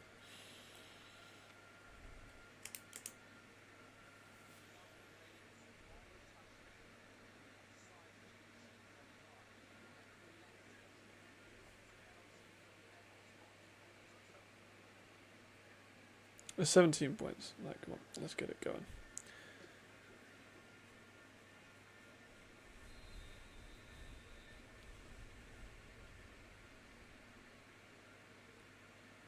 Imagine they're gonna just try and throw deep, which I don't think they should do. I think they should just try and not do that.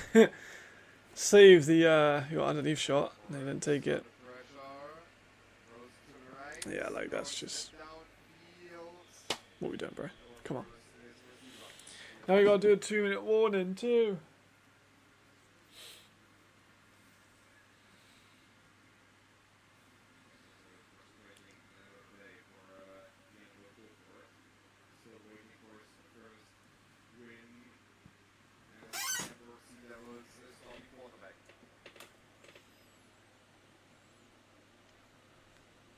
Come on, guys. We don't need an ad break or a 2 minute warning. They're gonna call a 2 minute warning. 4 flags. Like, come on, man. You don't need to be throwing flags at this point. Come on. Okay. Why was that needed? Why was that needed? Did not do. No. First of all, I hate that rule. Alright, let's wait out the end of this one.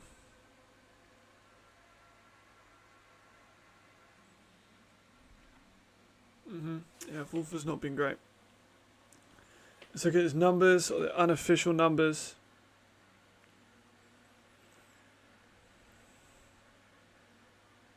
So, unofficial numbers. Fulford is 14 for 26 for 196 yards, 3 touchdowns and 1 pick. McKay is 17 for 32 for 244 yards, 1 touchdown, 1 pick.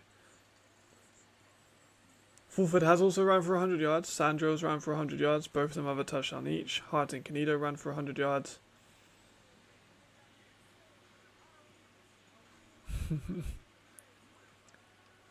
Maybe. Like, this was a close game, and people are going to comment about it not being a close game, and that's what annoys me. Because this was a 3-point game in the fourth, and people are going to see the scoreline, and they're going to go about, oh, this league isn't fair. Da, da, da, da, da, da. Have I seen Panthers? Which one? Black Panthers or Wroclaw? I also want to look at the stats from the Raiders Helvetic game. Clayton had a good game. Perry hit and miss, was really good in that last drive. They had a running back go over 50 yards. They finally did it. Holy shit. Savanta got over 100. Robertson was great. Spiller was great. Today's highlights. Like continues. Justice just scored the ball around the 20-yard line. Actually, how did Sweeten do? Sweeten got 98 and 1. Not bad. Not bad.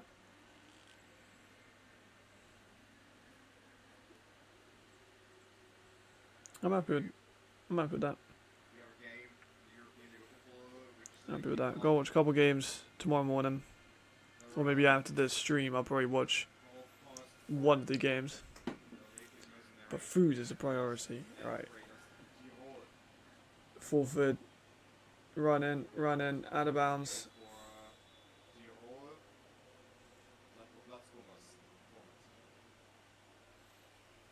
I've watched that. I have seen, yes. I streamed their game too. It was against my prediction, that's for damn sure. They played well. They played really well. Run heavy as I expected. Norwood at quarterback did what he needed to do.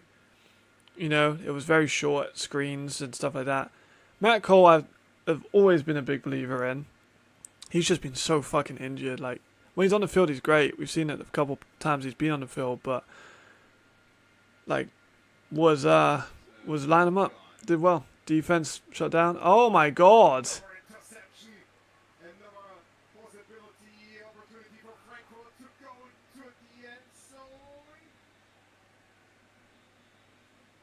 People are going to see this scoreline, they're going to shit all over the league. People are going to see the scoreline, they're going to shit all over the league. People are going to see this score. Right, people need to jump on this fucking comment section as soon as the ELF posts this up.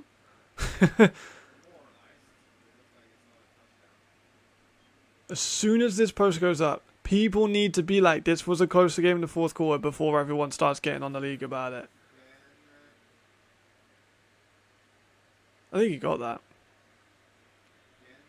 You could argue he fumbled that.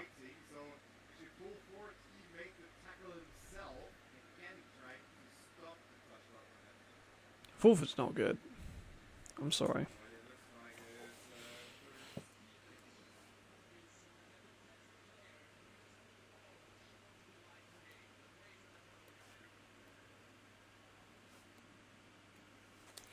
People need to jump on the comment section. I'm just writing down my notes, but people need to jump on the comment section.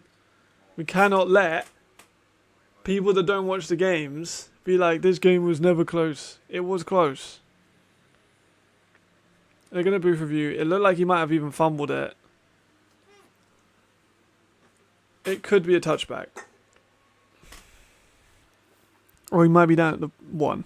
Because that elbow looks like it might be down. But he does not have possession of the ball. That's not a very good image. He does not have possession of the ball when he hits the fucking floor. He's down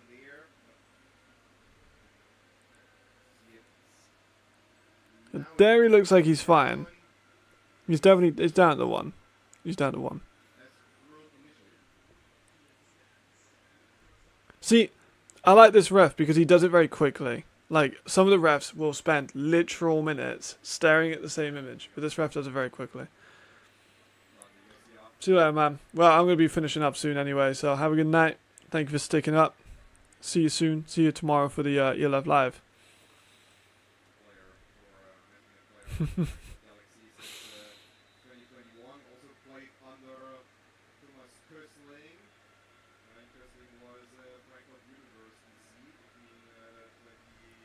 Right, they're going to kneel it. Nice.